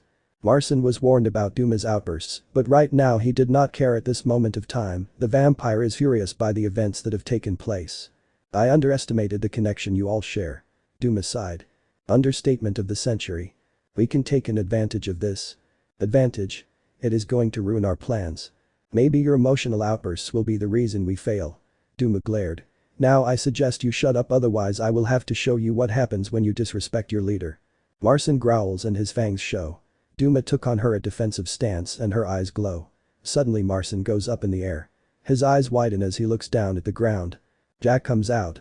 His eyes glow gold. "This type of behavior will not be tolerated," Jack says. "Apologize to her." Marcin stayed quiet. "I said apologize to her." The Nephilim shifts into the Archangel, then back into his original form. Now Marcin, you really want to do this? Can't you see I'm on your side? I only want to help you." Marcin pushes the voice out of his mind. "This is the Nephilim, not Michael. I will not let that child control me." The vampire locks eyes with the Nephilim. "No." His voice came out strained and in pain. Jack shakes his head with disappointment. "It seems you are a monster that can't be saved. People like you can't have a place in the new world, that means." Jack snaps his fingers. Seconds later the vampire turns into dust. Jake and the others jump back in shock. Jack lowers his hand and sighs heavily. "I'm sorry about that." He turns to everyone. "He was one of the bad ones." "Marcin," a vampire cried out. She drops down on the ground and spreads her hands all over the dust. A sob escapes her and tears roll down her face. "I'm sorry." The vampire looks up. Jack looks down at her. "At least you're safe now." "Safe?" The vampire stands up. "You killed him. He was corrupted and he would have corrupted you. Be grateful I saved your life." The vampire snarls. She looked ready to attack. Duma is about to step in, but Jack stops her. "Grief is a powerful emotion," he says. "She will snap out of it eventually." He reaches out and cups the vampire's cheek. The tears stop and the vampire's face turns blank. The vampire suddenly felt numb. She couldn't feel any emotions. The only thought in her mind is to focus on the mission. "My lord." She bowed her head. "I'm so sorry about before. I understand now. You saved me and I will forever be grateful." She holds on to his hands. "I'm ready to serve you. As I said to Jake, you can call me Jack." Jack smiled. "That goes for the rest of you as well. Duma, I think we should start putting the plan into action." Duma's eyes widen. "Now?" "Yes." "Jack." Duma shakes her head. "We need to prepare." "Heaven can't wait." Jack snaps. "We need to act now. Stop wasting time." Duma wanted to argue, but the Nephilim did have a good point. They are running out of time.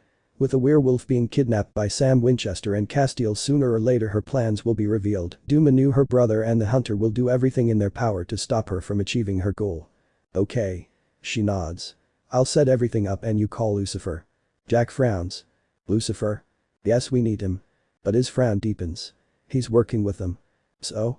"They will all come. They could stop us from opening the portal." "Tell him you want to speak to him alone. Make it out you want some father and son bonding." Jack grimaced at that thought. "I know it doesn't sound pleasant, but just remember why you are doing this. To save heaven." "To save heaven." Duma nods and smiles. "And to save the world." "To save the world." Jack smiles. "Okay, I'll call him." Jack puts his hands together and closes his eyes. "Lucifer, Father, need to talk to you. Can we meet up? Just you and me? Alone? Please, Father, I really need to see you." Jack grins. "I love you." A chuckle escapes his lips as he ends the prayer. "Was that good?" he asks. "Yes." Duma replied. "It was very good. Now." She smirks. Now we wait. Everyone gathered round and listened to Lucifer's shocking news. Annel stayed by Lucifer's side as he shared the news. Her presence was enough to keep him grounded and stop him from leaving the bunker to find his son. It's a trap. Ka says. After what happened. Do you really think he would want to see you? Lucifer hesitated. He really wanted to believe what his son said is true. The chances of it being the truth is extremely low. Jack didn't love him, he hated him, the Nephilim wanted to kill him. Lucifer didn't blame him, but the devil couldn't help but wonder, what if those words are true? What if Jack wanted to make amends with his father? Could the devil be forgiven for his sins? No chance. Lucifer sighs sadly. He refused to let his true emotions show, so he shrugs and replies. And probably wants to finish what he started. He is very keen to. He clears his throat. Get me out of the picture. In all the ways to get my attention. A prayer, seriously. Does he think I'm stupid? I know a liar when I see one. That whole "oh I wanna talk dad," it's a lie, a big fat lie. It's never a simple talk, not when I'm involved. It's usually ends up with me being stabbed in the back or left behind like I'm nothing. Lucifer takes a deep breath when Annel's hand goes on his arm. Her intense gaze caused him to calm down. So much for hiding my emotions. He sighs. The damn fucking empty. So yeah. Lucifer forced a smile. I'm not going anywhere. What a shame. Rowena muttered under her breath. Lucifer smirks in her direction. The witch keeps her focus on the tracking spell. Anything? Mary asks. No and no. Rowena lifts her head. The kid knows how to cover his tracks, I'm sorry. She quickly added when she saw their disappointed faces. I tried everything. I did every spell under the bloody sun. It's no use. It seems our only lead is the prayer. Annel says. It's possible it is a trap, but she smiles. We can take advantage of it. Lucifer could be the bait. Mary nods. When the time is right, Rowena can trap them and do the spell. We would need Michael. Sam became worried. Dean. He shakes his head. I'm not putting Dean in danger. Sam. His mom replied. None of us want this, but if it could save Jack, if it could bring Dean back to us, then I say we should do it. That involves trusting Lucifer. Sam says. I told you many times I am not here to hurt Jack. Lucifer says. We just want all this to be over. Annel says. We have other matters to attend to. Like what? Sam asks. The devil and the angel share a look. A silent communication passed between them. We're going to help Michael. Annel replied. What? Sam's eyes widen. Are you insane? Not in that way. Annel shakes her head. We're not going to destroy the world. We are going to heal him. There is nothing physically wrong with him. Ka says. You'll leave it? No, Lucifer. Annel folds her arms. I'm not. For this to work, we have all got to be on the same page, right? From my observations, I believe Michael is slowly coming back to us. Without his grace and powers, it's given him time to reflect. The empty has taught him a lesson as well. Being Dean again, it's reminded him of who he is. He is not a villain, he is not a monster like Jack, he has gone on a dark path. You guys have all gone dark in your lives, but you have always bounced back, you always found the light. I believe Michael, Lucifer. Lucifer straightened up at his name. They can find that light too. For that to happen, you need to believe in them. This plan to save Jack, I say go for it, give Lucifer a chance to prove himself. Lucifer couldn't help but smile at his sister. It felt so good to have someone who believed in him. The others still looked skeptical. What about Michael? Sam said with disbelief. You're looking for Jack. Everyone looks round. Michael steps into the war room. My monster. Michael says. Let me talk to him. You really think we will let you do that? Sam glared. I can get information out of him. Michael replied. He might not open up to you, but he would open up to me.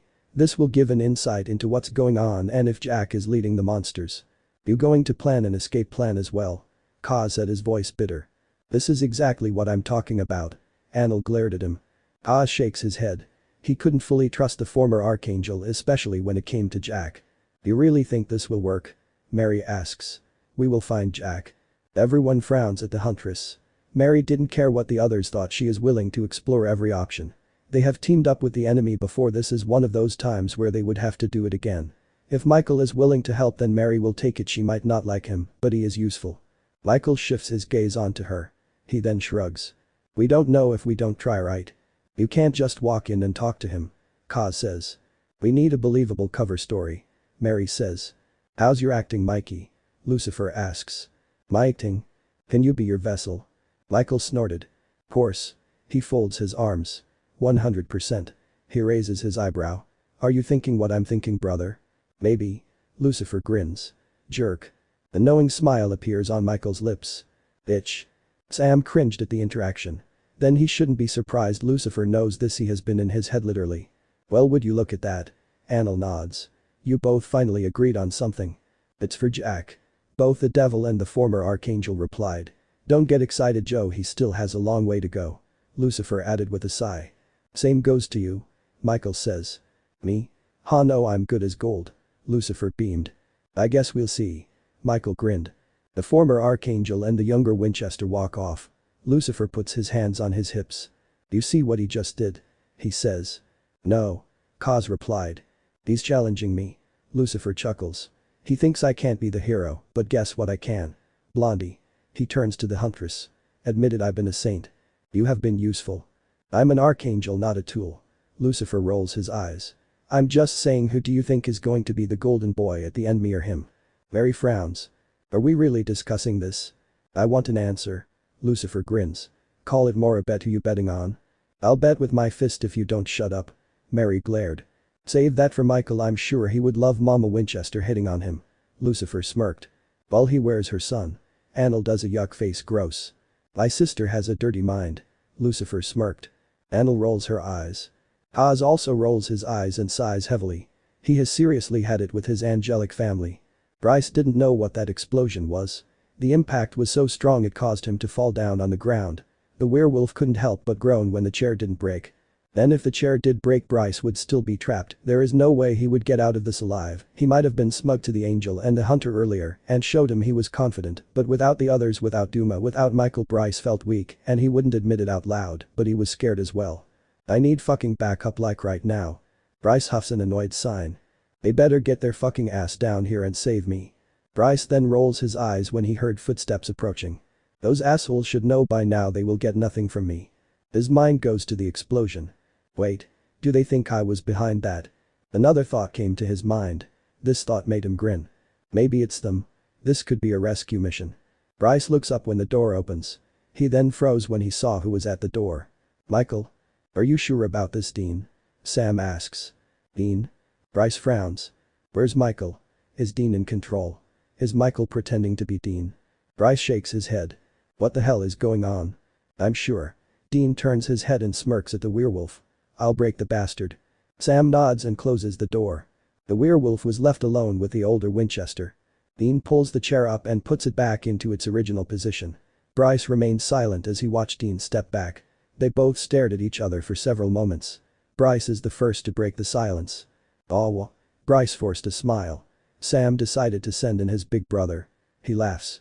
Sorry to say, but you are not getting anything out of me. I made it very clear that I pledge my life to Michael. I will never betray him. So he raises his eyebrow. Fuck you. That's good to hear. Dean smiles. I do like a loyal soldier. Bryce straightened up when Dean squeezes his shoulder. The werewolf looks into the hunter's eyes.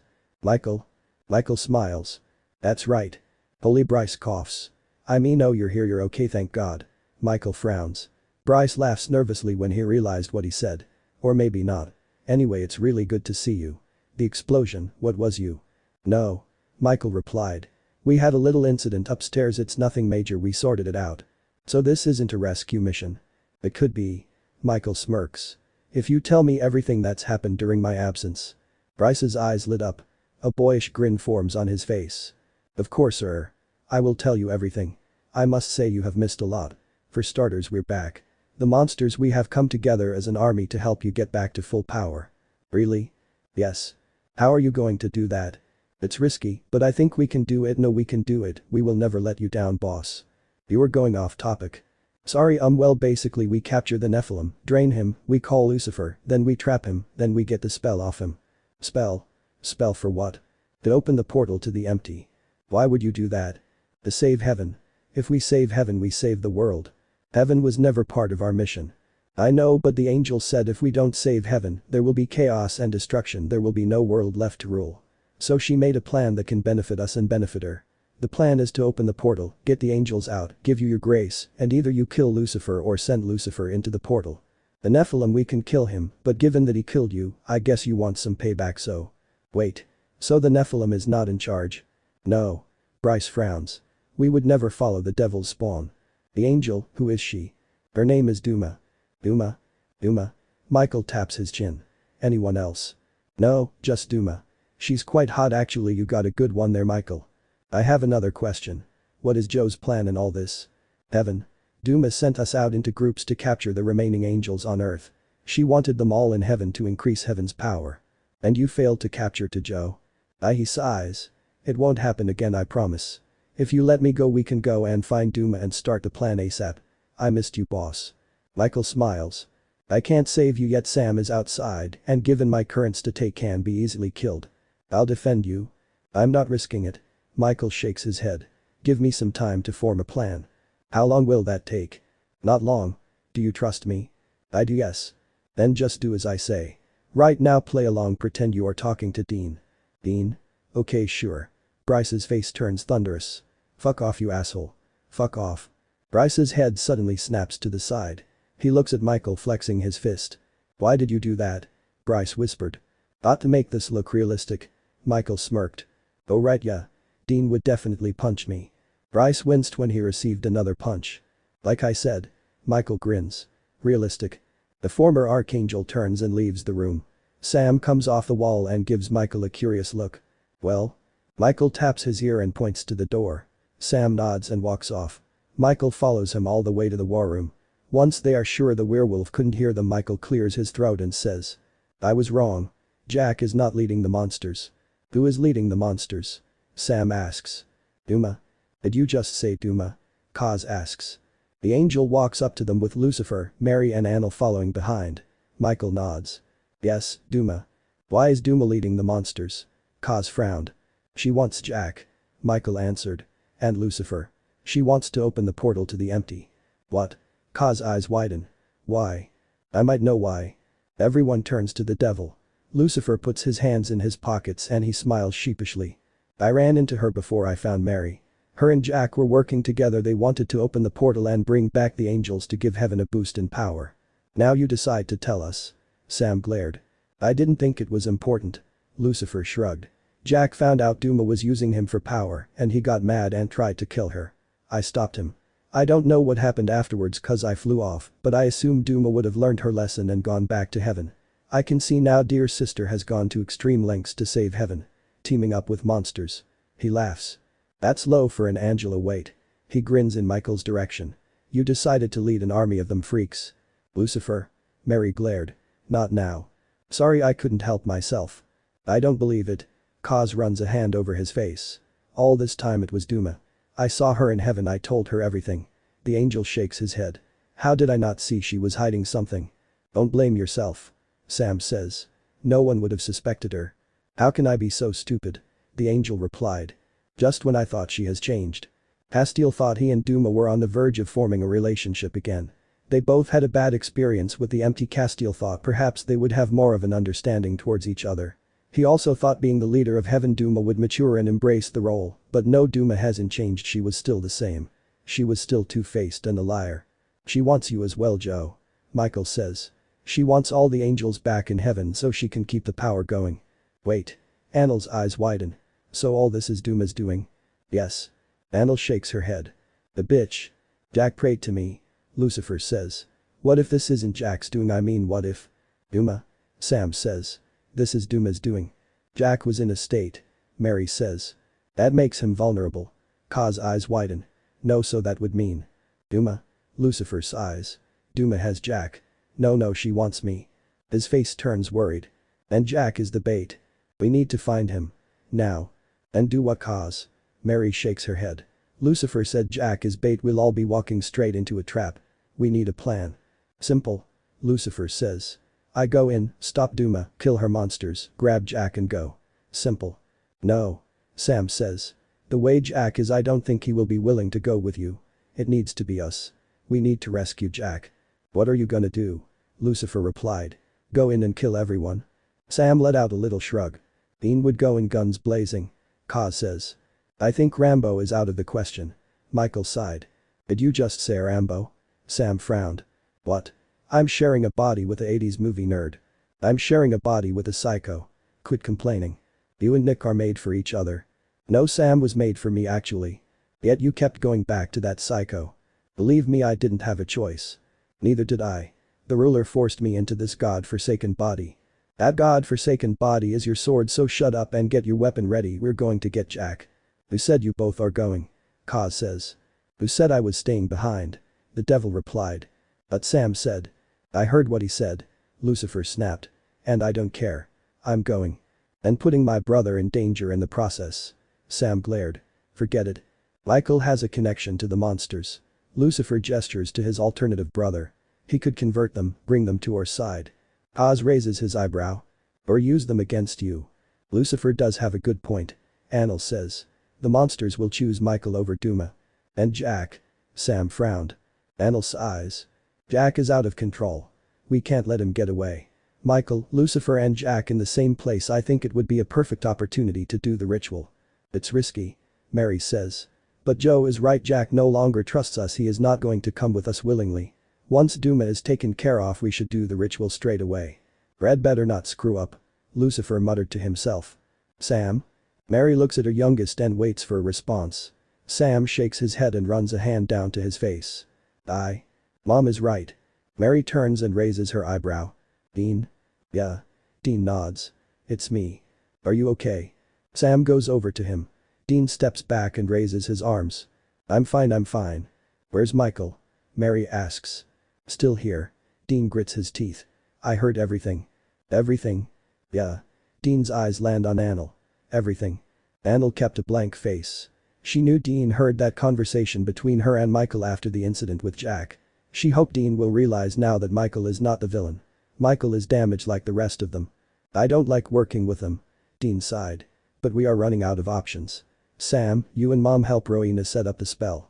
Cause. Dean's voice trails off as he thinks about what the angel could do. I'm going after Duma. Kaz growled. You want backup? Anil asks. You want to tag along? Kaz frowned. I have a few words I would like to say to her. Anil said with an amused expression. Kaz, are you sure? Sam says. She lied to me, Sam. Kaz shakes his head. She's abusing her power, she needs to be stopped. She should be held accountable for what she's done. I agree. Anil nodded. Alright. Dean gives Anil a stern look. You better stick to the plan. Don't get any ideas. After everything we have been through. Anil gasps. You should know by now, Winchester, I will not betray you or your precious little brother. What about the monster? Mary asks. Oh, him. Lucifer replied. I'll happily take out the trash. No. Dean shakes his head. Not yet, I want to get more information out of him, I want to know all their operations and their hideouts. If Joe is right, if we can get the monsters on our side, we'll have more allies and we will have more of a chance in saving Jack and stopping Duma. For that to work I need to go in alone, I need to show them Michael is back. No. It's okay, Sammy, I got Mikey, if things go bad we'll fight our way out. Right, and I'm supposed to be okay with that? Yes. Dean shrugs. We can't keep playing it safe. When have we ever played it safe? Exactly. Dean smirked. So let me get this straight. Lucifer points. You and Michael are going to charm your way through the monsters, Sam and Blondie are going to help Red with the spell, and Cassie and Joe are going after Duma. Yes. So what am I doing? Duma wants you. Dean raises his eyebrow. Lucifer sighs. Right, of course I'm gonna be the distraction. You do love to talk. Michael piped up with a smirk on his face. I like to talk to interesting people, not Duma, she's very dull. That's gonna be a problem. Mary frowned. No, it will not be a problem, I just want to make sure Jack is okay. He will be okay. Mary assured him. I hope you're right. The devil thought. We'll fill Rowena in on the plan, then we'll get started, we don't want to keep Duma waiting. Dean smiled. Dean went back to the dungeon and Michael questioned the werewolf. Mary and Sam told Rowena the plan and together they went through the spell in detail. Anil and Kaz trained together. Anil wasn't the best fighter, but she did know how to defend herself and Kaz had to admit he was impressed. Lucifer drank a beer and watched everyone as they got ready for the rescue mission. Lucifer may look relaxed, but deep down he wasn't. He is nervous. Lucifer wasn't going to admit that out loud because after all the devil is never nervous. So he keeps telling himself. Lucifer takes another swig of his beer and sighs heavily. Lucifer? Lucifer looks up and sees Kaz standing in front of him. What? Lucifer frowned. Kaz looks down at him. It's time. Duma waits with Jack by her side. The Nephilim just got a prayer from the devil. Lucifer confirmed he received his son's message and he will be on his way soon. As soon as that happened, Duma ordered the monsters to get into their positions. The angel glances nervously at the Nephilim. She hoped this plan will go smoothly, they couldn't afford any mistakes. Jack seemed to sense her anxiety. He turns his head and raises his eyebrow at her. "It's okay." He smiles. "We will get the portal open." His smile widens and his eyes sparkle with excitement. "And Lucifer will die." Uma responds with a smile. The smile didn't reach her eyes. "You ready?" Jake asks. Jack turns and nods to him. "Yes, I'm ready." Jake looks at the angel. Duma turns and looks up at the sky. She closes her eyes and tries to sense the devil's whereabouts. So far she got nothing. "He will come," Jack says. "Just wait a minute." So they waited. Then suddenly there is a flap of wings. Seconds later the devil appears. Lucifer looks round at everyone, then his eyes land on his son. Rage rose inside Jack when his father's eyes go on him. Jake clenched his fists when he felt the Nephilim's rage. Rage pours into the werewolf and it took everything in his power to not attack the devil. One look from the Nephilim caused Jake to calm down.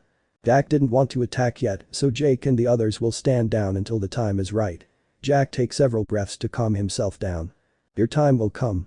You will have your chance in killing the devil soon," he thought. Jack. Jack's hands go behind his back. His face is blank. "Lucifer?" Lucifer again looks round. He raises his eyebrow. "I thought you wanted to see me alone." "Yeah." Jack smiles. "About that." Lucifer suddenly felt the heat. He looks down and sees flames surrounding him. "There's the trap." Lucifer pretended to look shocked. He looks at his son with wide eyes. "Son? Not your son. According to the family tree we are related." Lucifer shrugged. "Gotta accept the faxon." Jack glares at him. Duma steps in between the father and son. "Let's cut to the chase," she says. "Lucifer, tell us the rest of the ingredients to the spell." Lucifer shifts his gaze onto her. "Uma?" He laughs. "Sorry I didn't see you there, you need to get a taller vessel." "Cut the crap, Lucifer." Duma snaps at him. "No more games, tell us the spell." "Hold up." He raises both hands. "I thought this," he gestures to the angel and the Nephilim. "Thing between you two was finished. Last I remember you." He points at Jack. "Tried to kill her." He points at his sister. "I stopped you and saved her. You never thanked me for that, by the way." "That's all in the past," Dumas says. "Me and Jack both know the severity of Heaven's situation, we have to act fast, otherwise there will be no world left." "Do you think opening the portal is the solution? Bringing everyone back is gonna cause more destruction and more chaos." "Yet you can come back." Dumas snorted. "I would say you are the one who least deserves to come back." "Ouch." Lucifer places his hand on his chest. "Quite harsh, little sis." "She's speaking facts." Jack nods.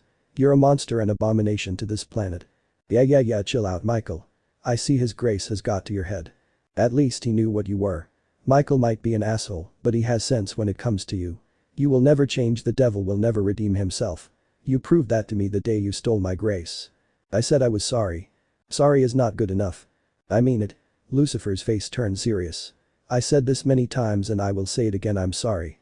I understand if you don't want to forgive me, honestly I don't forgive myself for what I did that day either, but I want to make things right, please give me a chance to make things right." Jack's face becomes thoughtful. Duma glances at him and waits for a response. Jack sighs and folds his arms. "You want to make things right, Lucifer? Then do the right thing and give us the spell." "I can't." "Enter, you won't." "Please think about this, Jack, think about what you are doing."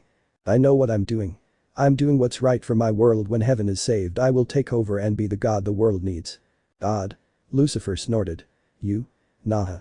Sorry Jack, I do care about you and I want you to achieve big things in life, but becoming God? Dude, you have barely been on this world for long, you can't be a god." "I've been on this world long enough to know how it works and to know what improvements are required to make the world better." "Now you are definitely sounding like him." Lucifer nods. "A freaking dick," says the guy who is currently trapped. Jack raises an amused brow. "I think we know who the real dick is. I'm looking at him right now." "Yeah, that werewolf does look like a douche." Lucifer grinned. Jake snarls at that. Duma rests her hand on his shoulder. "Ignore him," she warns. "He likes to get under people's skin. For you it would be fur cuz you are a you know a mutt." Jake's eyes flash with fury. "Fuck you." "No thanks, I'm not into werewolves, they smell of a wet dog." "Fuck you." "Not interested, Wolfie." "That's enough." Jack screamed. Everyone goes silent. Jack points at the devil. "I know what you are doing, you are stalling." "Stalling? For what?" "You don't want to give me the spell. You are doing everything you can to waste time." "I thought I was here to have a chat with my son. Didn't know we were role-playing Harry Potter talking about spells and stuff." "There you go, you are doing it again." Jack cut him off with a glare. "Wasting time." Jack steps forward and his eyes glow gold. His feet stop on the outside of the trap. Lucifer looks down at him. Jack gives his father a stern look. I am going to give you a chance to tell me the spell. If I don't. If you don't. Jack looks at the flames. Then you will leave me no choice but to come in. Jack. Duma hissed. Jack ignores her and keeps his focus on his father.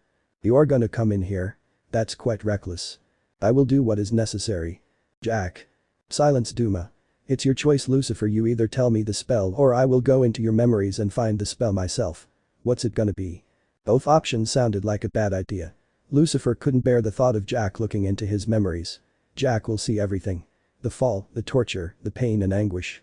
All through Lucifer's life he has endured pain, he didn't want Jack to be exposed to any of that. Also those memories made Lucifer feel weak and Jack could take advantage of that and try to break him down even further. He will also see that I'm a monster. Lucifer thought. He will also see that you love him. Another voice spoke him. Lucifer's breath hitched at that thought. Jack didn't believe him. If Jack could see for himself and see Lucifer's thoughts, feelings and memories, he will see how much the devil cares about him, he will see Lucifer is telling the truth. Then he could find out about the plan. Oh yeah. Lucifer shakes his head and sighs heavily. He will have to do what he came here to do. Be a distraction. The devil folds his arms and pretends to give in. Alright Jack, you won. I'll tell you the spell. Bean looks up at the huge building and shakes his head. Yeah, this definitely stinks of Michael. He felt a shift and flinched when he heard the former Archangel speak up. Archangels do not have a scent, Dean. I don't smell. Dean couldn't help but roll his eyes at the comment. Also, Michael continued. How can it smell of me when I have never been here before? What I mean is Dean sighs. This building, it is big, it is fancy, and all your monsters are in there, it's exactly like last time. Not really. What do you mean? Well, 1 your mother, Joe, Rowena and Lucifer were not involved, 2 there is no spear, and 3 me and Jack have swapped sides. Jack hasn't swapped sides. Dean shakes his head. He is walking round with your fucking grace, so technically we are still fighting you. I suppose if you look at it like that. Enough of the chit chat, we got some monsters to catch. Dean scans his surroundings. So. He again looks up at the building. How do you want to do this? I suggest we go in with a calm manner. Michael replied. Don't rush it, I don't know how much power Jack has over them. Dean sighs. Right. I know patience is not your strength, Winchester, but this is a very delicate situation, we can't afford any mistakes, we need to be careful. I know. Dean grips his weapon and slowly walks towards the building. He slips into one of the open windows. Dean drops down and takes a deep breath. He then grimaced when he saw the sight of hearts, blood and other types of organs all along the shelf. Gross. At least this is better than the bathroom. Michael says. Dean jumps when something falls out from the fridge. Dean covers his mouth when he realizes what it is. On the ground is a dead rabbit. That was only the beginning, in the fridge there is a range of blood bags and dead animals. It's like I'm reliving one of Sammy's favorite serial killer documentaries. Dean suddenly felt his leg move. The next minute the rabbit slid across the floor and went under the cupboards. Hey. Dean yelled in his mind. You had no right. We are on a mission. Michael cuts him off. Did you have to kick it? I could have cut off its foot. Michael smirked. Give us some luck. Dean shakes his head. That's not funny. Oh sorry, did I trigger an unpleasant memory? Michael grinned. Who was that woman who screwed you over? Ah yes, Bella Talbot. Quite a fine creature, she knew exactly what buttons to push. Why are we talking about her? That's the first thing that came to your mind when I mentioned the rabbit's foot. Michael mentally shrugged. By the way, I think that rabbit was a she. He turns the hunter's head in the direction where the rabbit went. May you rest in peace, Bella. You're calling the rabbit Bella. At least I am paying my respects. Respect? You just fucking kicked it. It was your foot that kicked her. Yeah, and you just controlled my foot. Still your foot. Dean rolls his eyes and waves the argument off. They haven't got time for this. As the hunter steps out of the kitchen, he feels something grab his arm. Before he could process what is happening, the hunter is suddenly pushed up against the wall. Winchester? He felt something press down on his neck. He looks up and sees this young woman, only it wasn't just a woman, it was a vampire. The vampire bared her fangs and presses her arm into the hunter, keeping him pinned to the wall. Wait. Dean heard himself speak. He then felt his arms go up in a surrendering position. It's me. The vampire froze. She narrows her eyes and studies his face. Mitchell? The former Archangel smiles. Yes, it is I. The vampire blinks. She then looks at her arm. Oh, her eyes widen. Oh ho. She pulls away and takes several steps back. My lord. She pulls at her hair and anxiously looks round. The Nephilim, he. I know. Michael calmly steps forward. I know what he has done. I'm here now. He places his hand on her shoulder. I'm here to save you from him. You can't. She bites her lip. The Nephilim is too powerful. You have no faith in me? No, it's not that, it's just she clutches her head and a moan escapes her lips. He is controlling our minds, he is abusing our connection. He killed Marcin. A tear rolls down her face.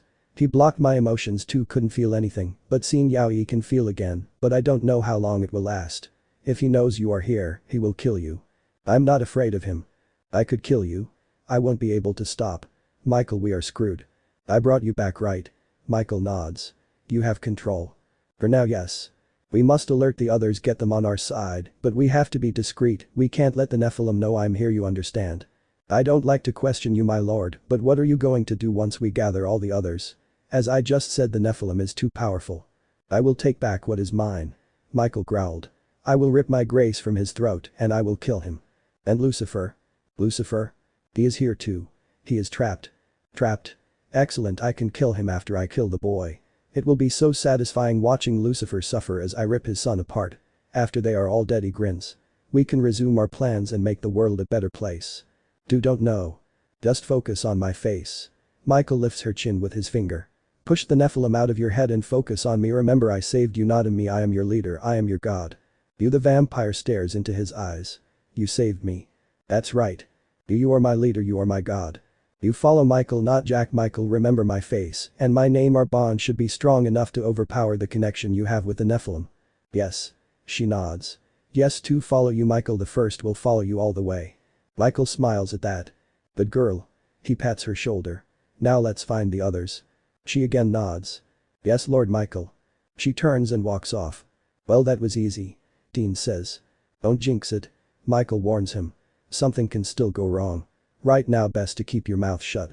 Yeah, about that. Michael sighs. What?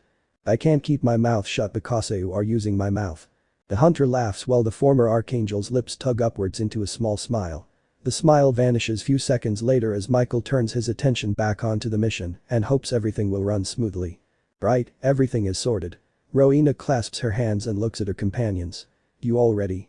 Sam and Mary both check their weapons and nod. Good. Rowena forced a smile. Now we wait. The witch sits down and sighs heavily. Sam scans his surroundings while Mary raises her eyebrow. You seem very optimistic all of a sudden. Believe me, dear. Rowena gives her a look. I'm far from optimistic. You agreed to the plan. Yeah, I agreed to it, not liked it. They are two different things. Rowena runs a hand down her face. I do want to save the boy, but this plan, so many things can go wrong. Sam turns and frowns at the witch. You decide to bring this up now? I couldn't exactly, you know. She's talking about Lucifer and Michael. Mary says. Rowena. I know. Rowena raises her hands. I don't want to know. I'm not giving you a lecture on this. Mary shakes her head. I just want to say, maybe for once can you stop dwelling on the past? Lucifer and Michael have hurt all of us, but we are getting on with it. Hell, my son is currently with Michael as we speak. Mom? No, Sam. Mary cuts him off. I'm tired, okay? I'm tired of the constant doubt from everyone. Mary looks away and closes her eyes. I get we need to be cautious, I understand that, but if things do go south, we'll take care of it, we'll act on it when it happens. But now she opens her eyes. Everything is running smoothly, Lucifer is keeping them distracted, Dean and Michael are in the building, Joe and Castiel are armed and ready, and the spell is ready to use. I don't see what the problem is. That's my point. Rowena replies. It's going smoothly. The witch frowns. Too smoothly. I'm waiting for the other shoe to drop. Like I said. Mary sighs. Stop thinking of the what ifs and start focusing on the present. Okay. Rowena shrugs. Okay. Right. Mary nods. Good, that's good. The conversation ends and the three of them waited patiently for their next move. Lucifer watched as Jack and Duma prepared the spell. Lucifer gave them the instructions. At first he kept changing the ingredients, then said some instructions which turned out to be a joke. When Lucifer made his seventh joke, Jack ended up blasting a nearby tree and the trunk crashed into the ground. A dangerous glint in the Nephilim's eyes made Lucifer hesitate and he realized he better stop fucking around now. As the angel and the Nephilim got everything ready, Lucifer hummed to the song Who Let the Dogs Out. Judging by the look on Jake's face, Lucifer had a feeling the werewolf knew the song.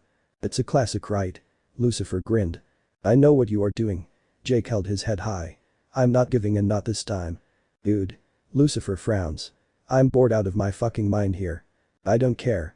I'm not allowed to express my love for music. A song choice. Jake shakes his head. I'm not stupid. You sensitive bastard. Lucifer laughed. You mutts really take things to heart. You agree, Edward? Lucifer turns his attention to one of the vampires. The vampire rolls his eyes. How original. I didn't know your name. Lucifer raises his hands. Had to call you something. I take you don't like Twilight then. I hate it. The vampire said with disgust. Not into romance, To be honest, I don't think no girl will kiss you with those. He gestures to his teeth. I don't mean to be rude, but they are black. When was the last time you brushed them? The vampire grits his teeth. Hang on. Lucifer narrows his eyes and studies the vampire's teeth. That's blood. You. He does a yuck face. How old is that? He does have a good point. Another vampire spoke up. He looks at his friend and sighs. You do have bad breath. No shit, Sherlock, I can smell it from here. Lucifer gagged. It stinks. Sorry, Edward, but you need to sort that out. Stop calling me that. The first vampire hissed. You didn't tell me your name. His name is Malcolm. The second vampire replied. What? Lucifer snorted. Malcolm. The devil laughs. Malcolm glares at him. Lucifer shakes his head. For a vampire, that is such a lame name. I think you better consider Edward as option. Right now I'm considering what part of you I should rip off. Malcolm growled. Lucifer smirks. I like to see you try. Okay. Duma stands up and smiles. It's all done. Do I get a thank you? Lucifer says. I did just help you after all. We have to see if it works first. Duma replied. It better work. Jack growled. The angel clears her throat. She opens her mouth, but she is cut off by a scream. Holy shit. Duma whips round. Her eyes widen when she sees the older Winchester stepping out with all the monsters behind him. No. Jack paused when his eyes land on the older hunter. Dean. He breathed a sign of relief. You're okay. Jack. Dean sighs. This has to stop. The relief quickly turned into disappointment. I expected this. Jack gestures to the hunter. I expected you to come and stop me. Dean, I can't do that, not when I am this close. It's not too late to back out, Jack.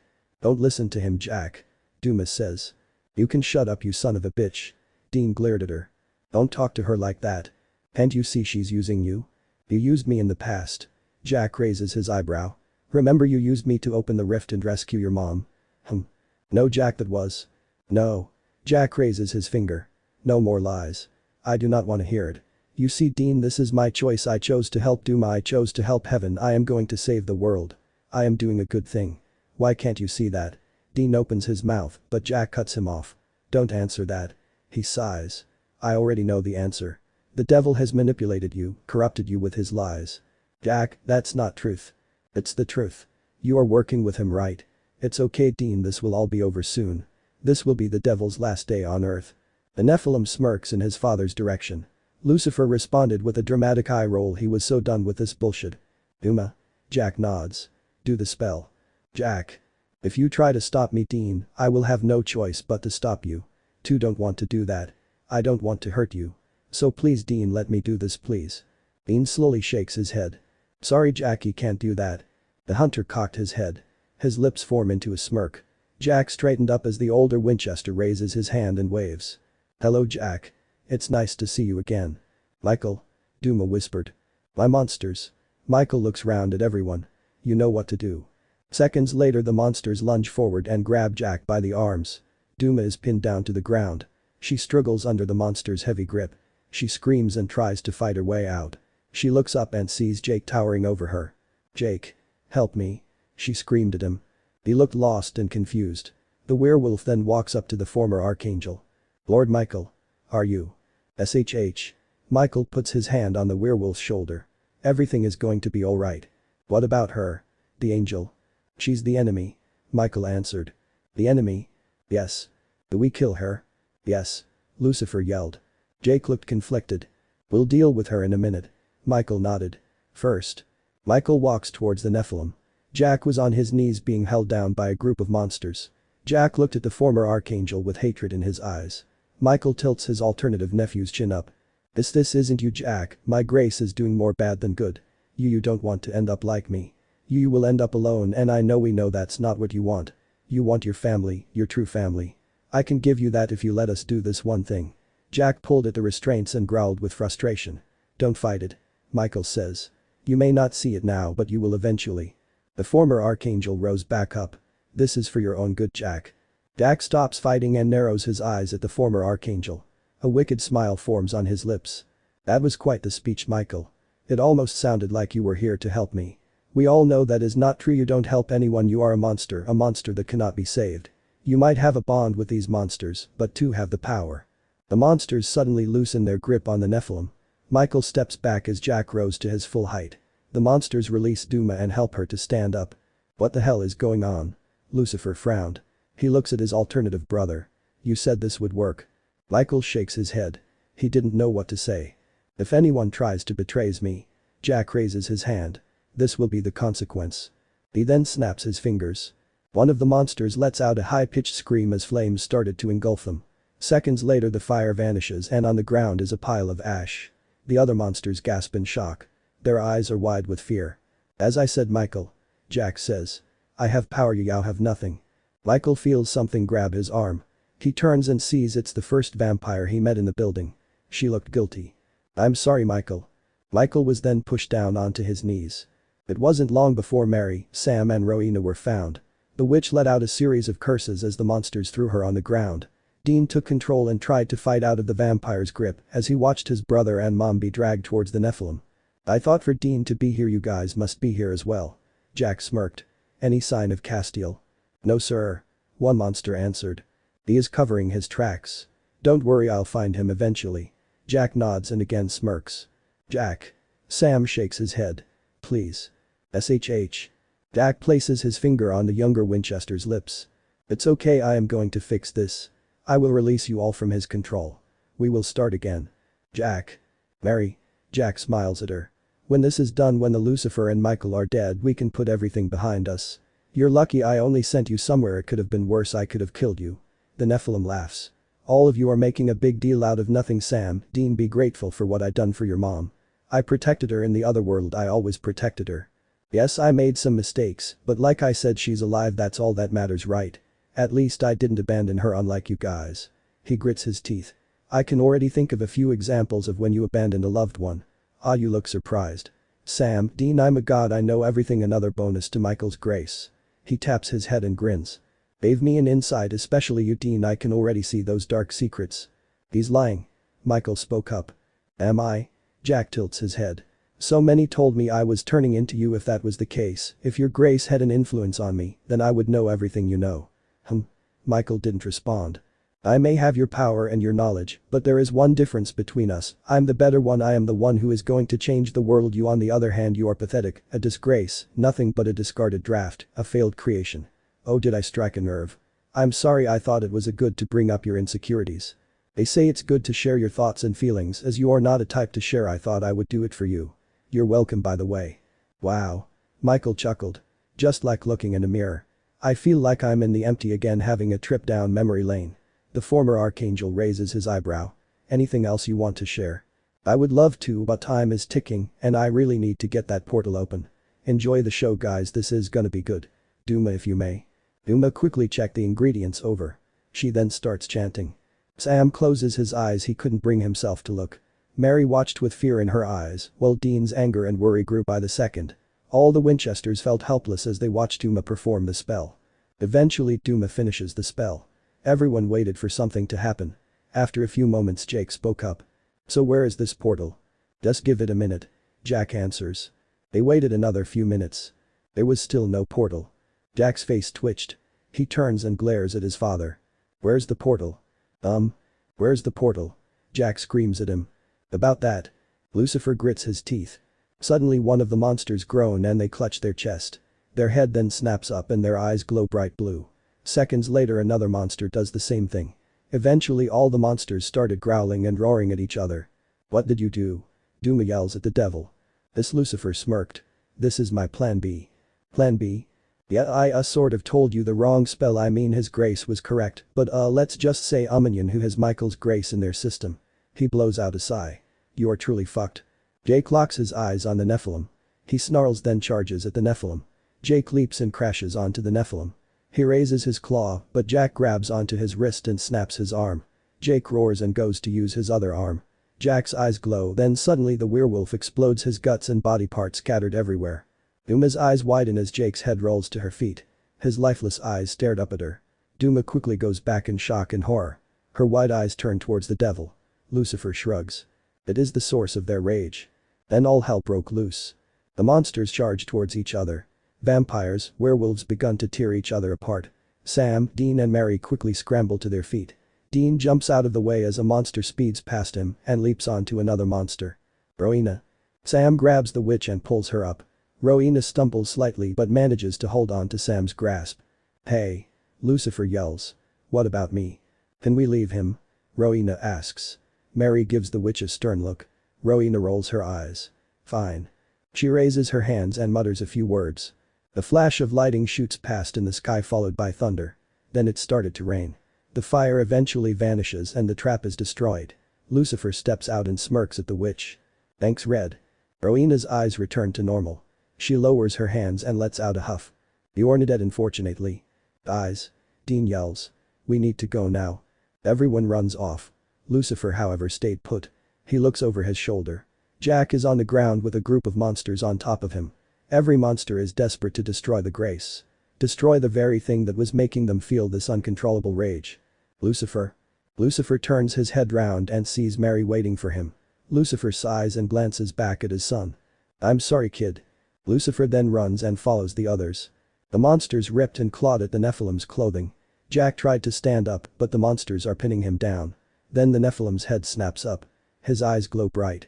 Suddenly Jack lets out a scream and a shock wave comes out of his body.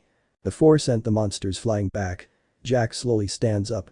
Another wave of energy shoots out of him and this time all the monsters turn into dust. Jack slowly takes a deep breath. His cold, hard eyes roamed the surroundings. He clenched his fists and screamed his father's name. Lucifer. When chaos struck Duma's first reaction was to run. The angel ran and never looked back. Duma set her eyes on the first car she saw. She picks up the pace and runs towards the car. Duma quickly grabs onto the car door. She goes to pull it open. Then a voice stops her. Going somewhere? Duma turns her head round. She is met with a fist to the face. Duma stumbles back into the car. She quickly gets out her angel blade. Her eyes dart in all directions. She then hears a laugh.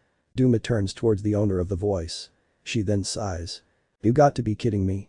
Anil raises her blade and smiles. Hello, Duma. Duma pushes herself of the car and stands a few inches away from the other angel. I heard you've been looking for me. Anil says. I know about your plan to save heaven. Getting the monsters to do your dirty work, kidnapping the angels, taking away their free will and forcing them back into heaven. Anil shakes her head. This is low even for you Duma, this isn't right. I am doing what needs to be done. Unlike you I want to save heaven. All I want is some peace and quiet. I can't even have that.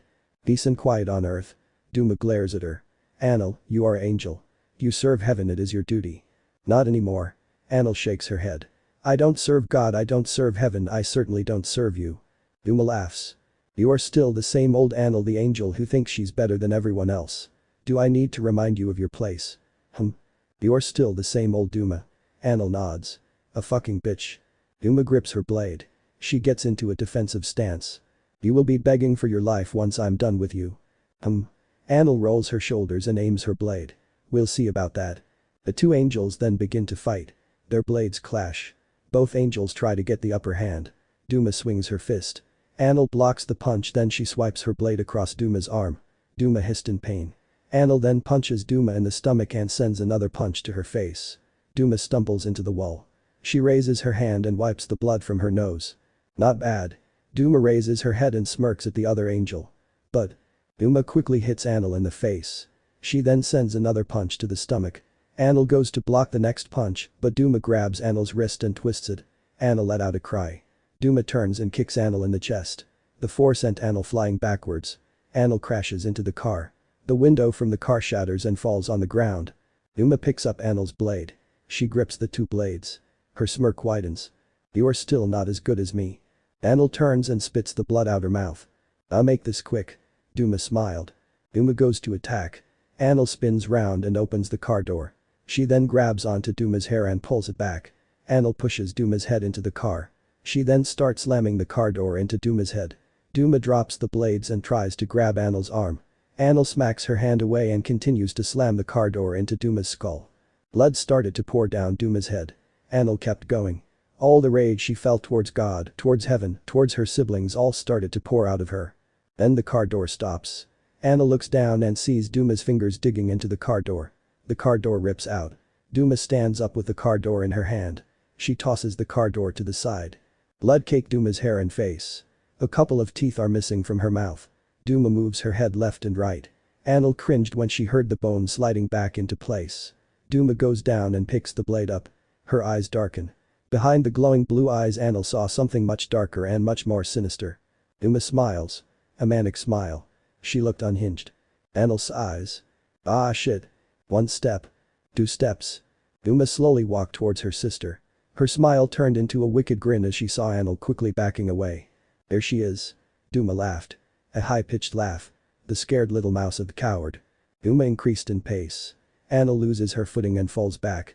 Anil goes to stand up, but Duma pins her down. Not so fast, little mouse. Duma pins Anil's arms above her head. You're insane. Anil glares at her sister.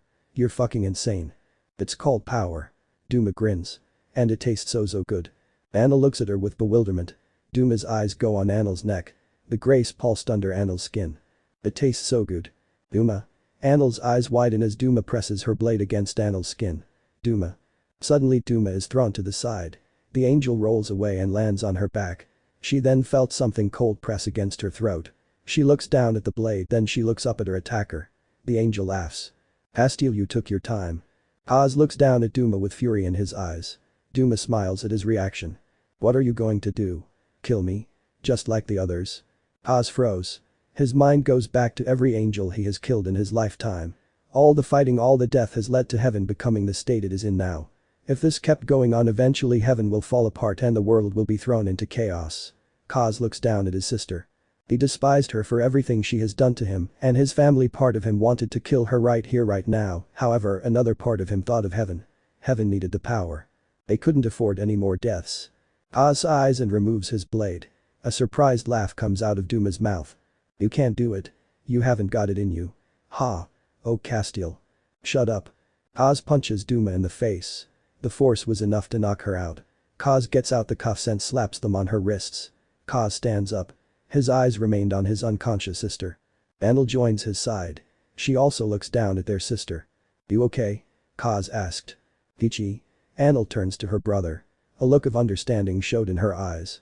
I'll watch her, you go and find the others. Kaz nods. He then turns and runs off. Sam, Dean, Mary, Rowena and Lucifer start to slow down. The Winchesters take a moment to catch their breath while Rowena anxiously looks around. Lucifer then noticed the explosion of light coming from the distance. Moments later he heard his son's voice scream his name. Lucifer? Oh yeah. Lucifer grits his teeth. He's pissed. Brother. Michael turns and frowns at his alternative brother. What was that back there? Thank you would be nice. And Michael shakes his head. This wasn't part of the plan. Yeah, well, let's just say I had my doubts about your plan. Doubts? You thought I was going to fail. The trust between us not quite there yet, so that's why I created a plan B, and yeah, I did think you were gonna fail, and hey, I was right, you did fucking fail. Congrats, Mikey. He claps a few times.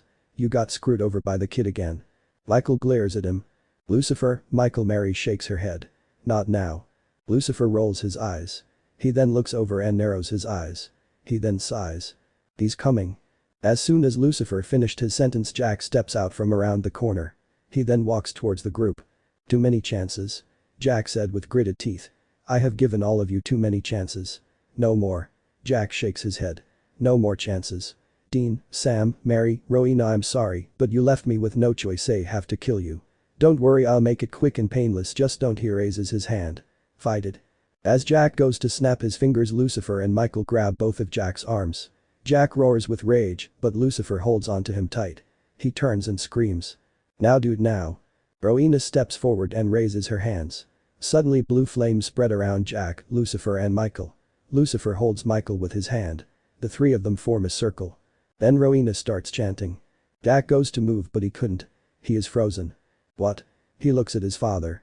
What did you do? Lucifer ignores him and focuses on keeping the circle together. Lucifer? Jack screamed. Answer me. Jack. Dean gives Jack a reassuring smile. Everything is going to be alright. The chanting got faster and louder. White light started to form in the center of the circle. The light expands and consumes every being in the circle. Eventually everyone had to cover their eyes as the light got brighter. Revertitor ad impotested meusti dominus. Rowena then slams her hands down. The light explodes. Shock waves go across the area. Sam, Mary and Rowena all get hit. The force sends them all on the ground. Seconds later the light vanishes and the flames burn down to nothing. Sam sits up. He rubs his eyes and shakes his head. Arg. Mary sits up and blinks several times. Sam's eyes then widen. Dean? Jack. Sam quickly gets to his feet. He finds his brother, Jack and Lucifer all on the ground.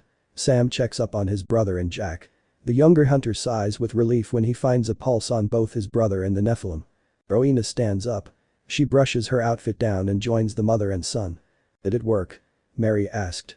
Rowena looks down at the three unconscious bodies. She then replied. I guess we'll find out. 2 weeks later. Sam pours pancakes onto the plates and tops them off with fruit, bacon, sugar and syrup.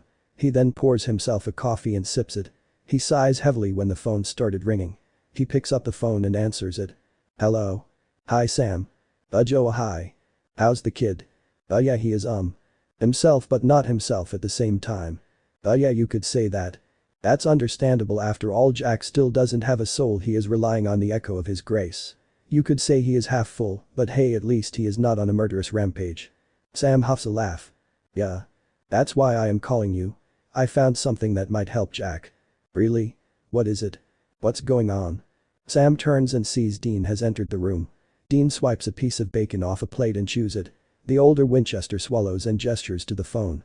It's Joe. Sam answered. She found something that could help Jack. Oh. Dean slides into the chair and rests his elbows on the table. Put her on speaker. Sam puts the call on speaker. Go on Joe. It's called the occultum. Anil replied. It was created by God. It was originally stored in an ancient temple, however it was then looted by Mongol hordes for trade on the black market. Nothing was heard about it ever since. So it's missing. Dean frowned. Well here's the thing, I did some research and discovered that the occultum was rumored to be located in America, so I did further digging and found this website that sells the occultum. The description is correct and the photo is correct, it seems legit. How do you know that? Sam asks. It could be a fake. Believe me, I was skeptical when I first read it. As I said, this artifact has been missing for centuries, so I decided to contact the seller. Andy believes she is telling the truth, her knowledge of the artifact is quite impressive. She wants to meet with us to negotiate a deal. Have you got an idea on how much she wants? No, but don't worry, I'll be there to assist you. I don't want this to turn into violence, and plus I'm a businesswoman, negotiating deals is my specifically. How do we know this is not a trap? Dean says. You can't say for sure, I mean I believe this legend, but if there is a possible chance something goes wrong, she sighs. Come prepared. I'll send the address. The meeting is tonight 8 p.m. Don't be late, okay? Okay. Sam nods. Thanks Joe. The angel huffs a dramatic sigh. You boys owe me big time. Then the call went dead. Anil turns when she hears the familiar rumble of the Impala. The Impala parks somewhere discreet away from the other cars. The Winchesters then get out. Joe. Sam nods to the angel. Hi. Anil nods to the brothers. Glad you could make it. So just in here? Dean asks. Anil nods. Yes. As they were about to go in, Dean clears his throat and asks. So what's Lucifer and Michael up to now? Anil smiles.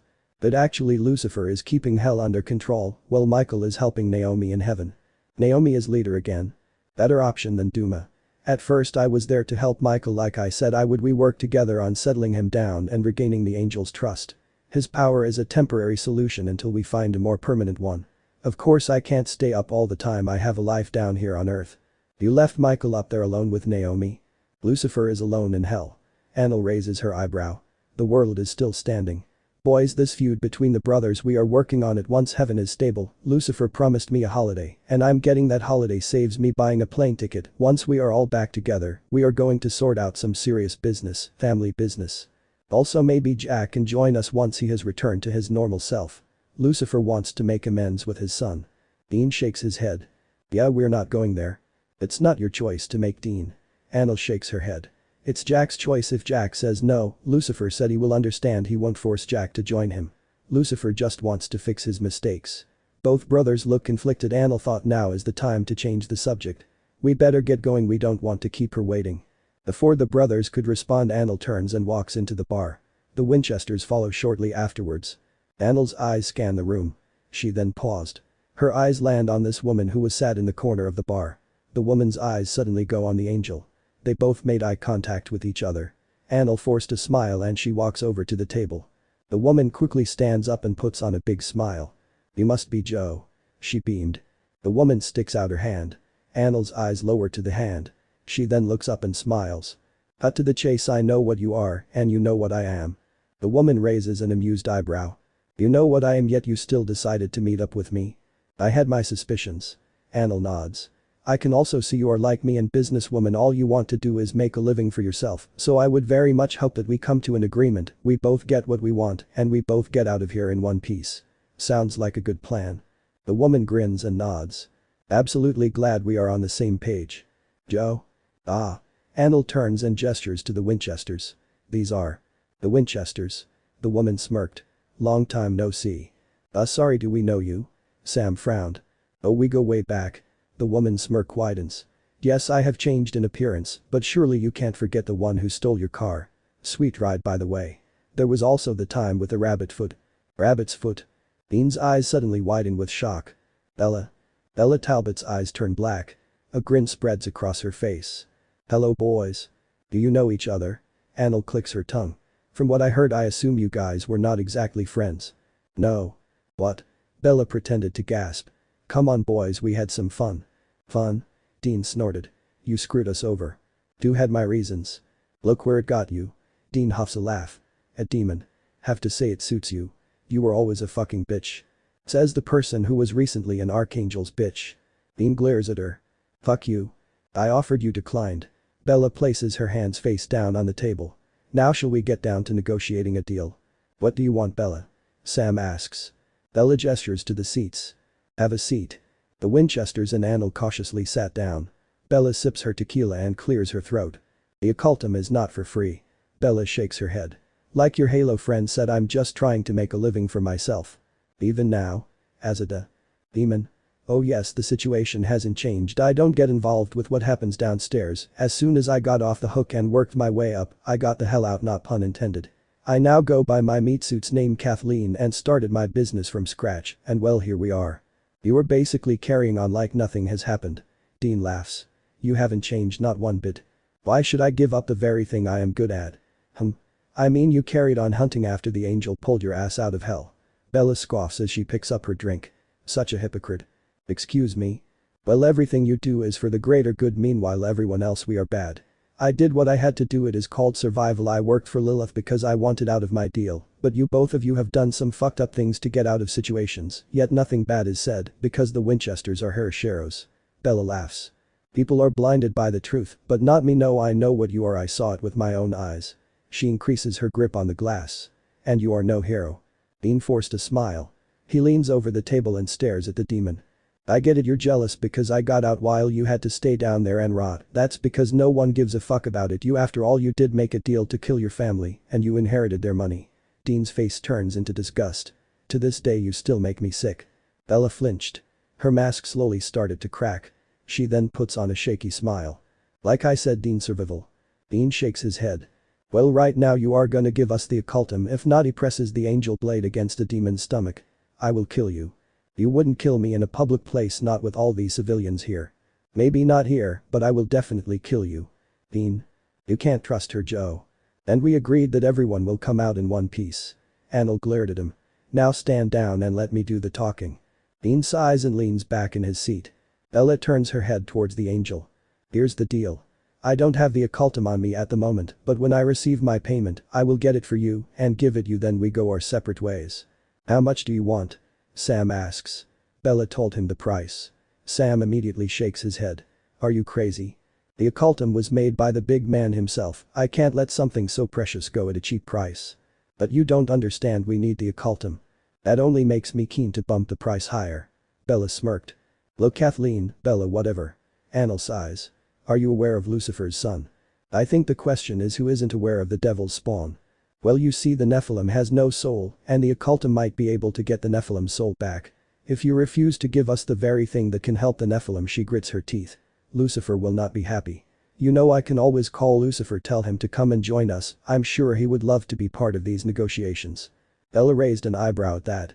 "So what, you got the devil on speed dial or something?" "Something like that." Annel smirked. Lucifer well can be quite persuasive. Ella swallows at that.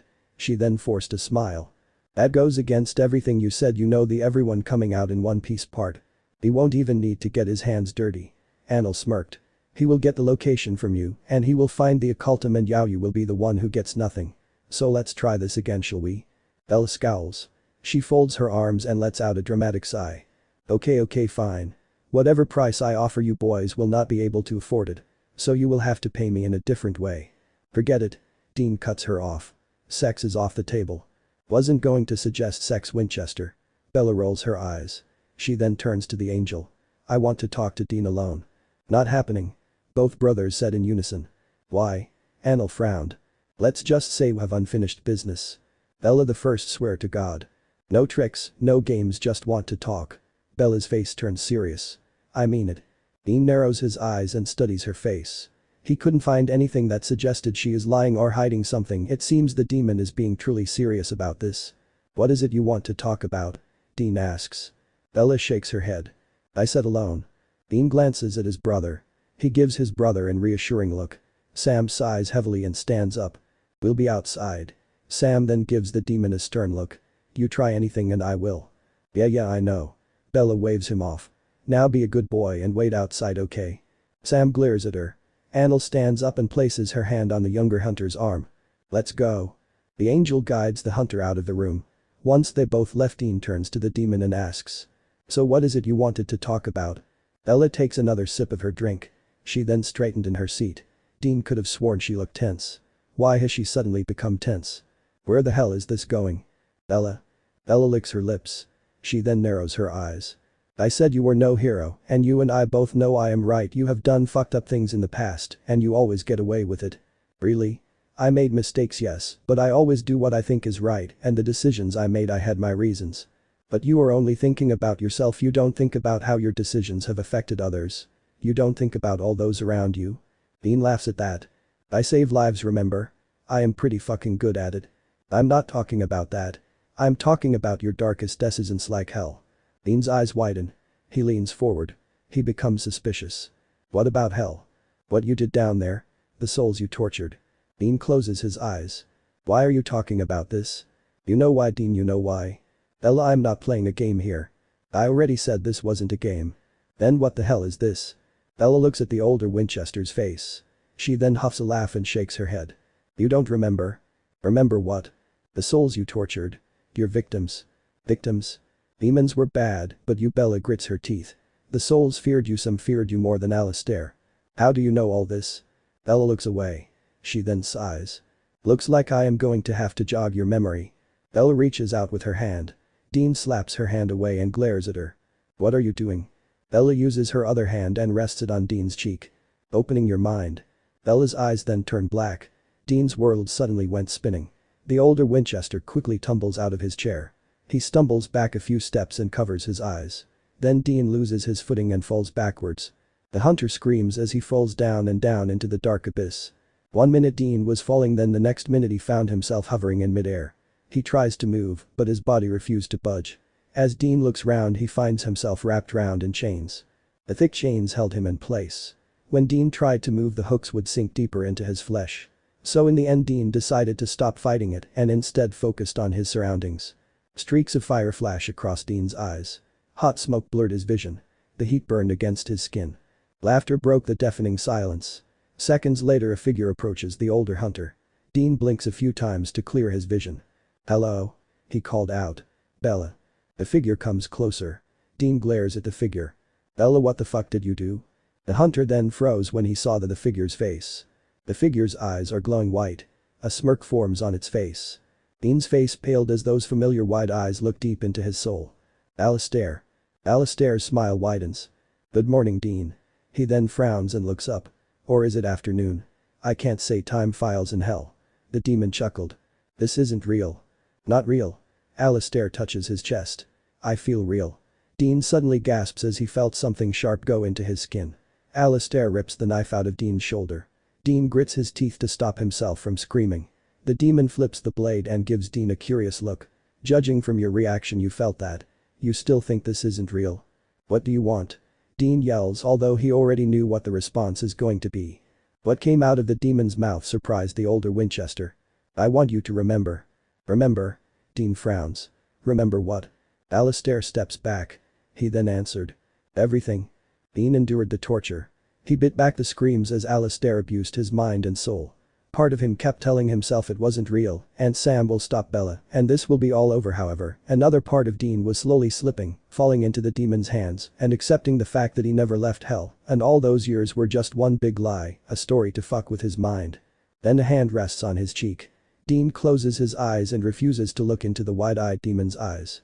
The long crooked finger trails down Dean's cheek and along his jaw. "So?" Alistair purred. "Ready to give in?" Dean opens his eyes. The hunter responded with a nod. "But good." Alistair claps happily. "Time to get the ball rolling, there's so much to see in such a short space of time." Dean's groggy mind couldn't comprehend what the demon has said. There was a snap and Dean abruptly drops to the ground. A moan escapes Dean's lips as he rolls over and gets to his shaky feet. Alistair throws an arm around the hunter and pulls him in close. "Let's go." He turns and guides the hunter down an hallway. They pass several demons along the way. The demons snarled and cackled at him. There was this knowing look in their eyes like they knew something he didn't. Dean suddenly gets pushed into this room. The hunter stumbles slightly but manages to maintain his balance. He then looks up. In front of him thousands of souls all lined up waiting for their next round of torture. Men, women all lined up side by side, their faces are a mixture of terror, fear, pain and exhaustion. Alistair handed Dean a knife. Dean found himself moving on autopilot. He walks up to the soul and rests the blade against their neck. Arnold Banks. Died age 52. Sold his soul for a better life to be a successful businessman. Became a greedy bastard once the money got to his head. Dean frowns as Alistair told him that information. Alistair never told him about the souls before. "Ella." Dean opens his mouth, but no words come out. He suddenly realized he couldn't control his body anymore. His hand presses deeper into Arnold's neck. Then with a swipe a long cut forms on Arnold's neck. Arnold gags and coughs and his head goes side to side. "Corruption, dodgy deals." Alistair continued.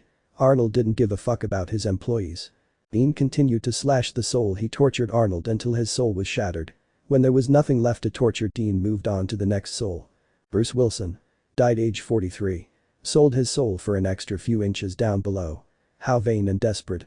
Kelly Lowell. Died age 28. Sold her soul to stop her arch-nemesis in getting prom queen, plus she wanted the hottest boy at school. Look where being the popular girl got her. The list went on.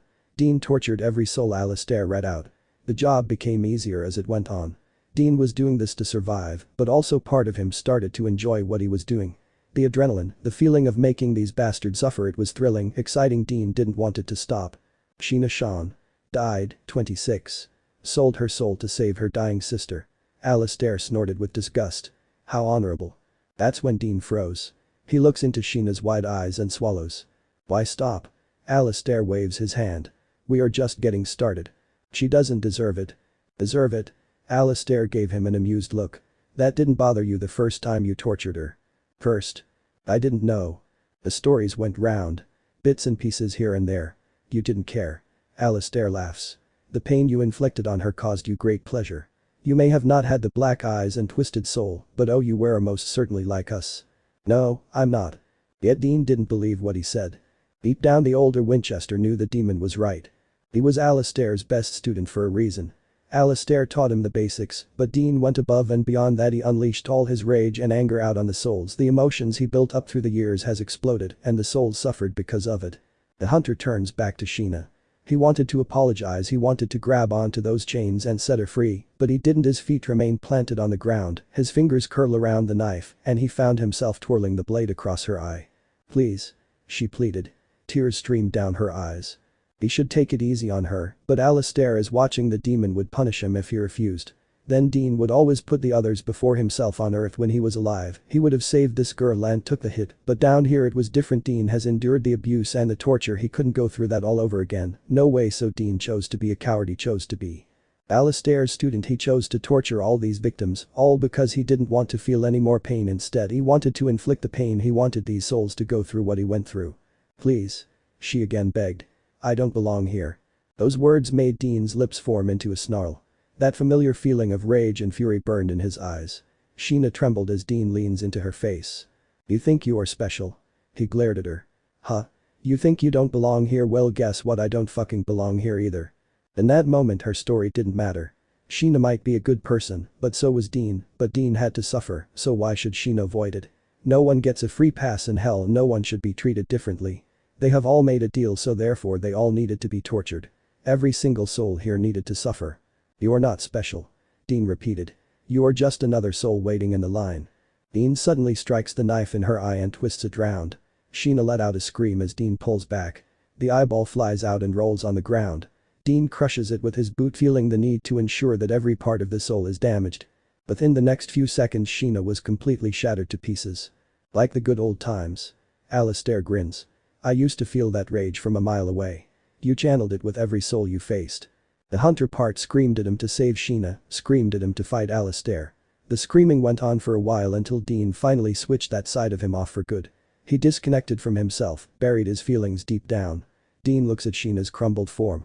His face blank, no sign of emotion. You are just another soul waiting in the line. Just another soul. Another soul. Soul. Soul.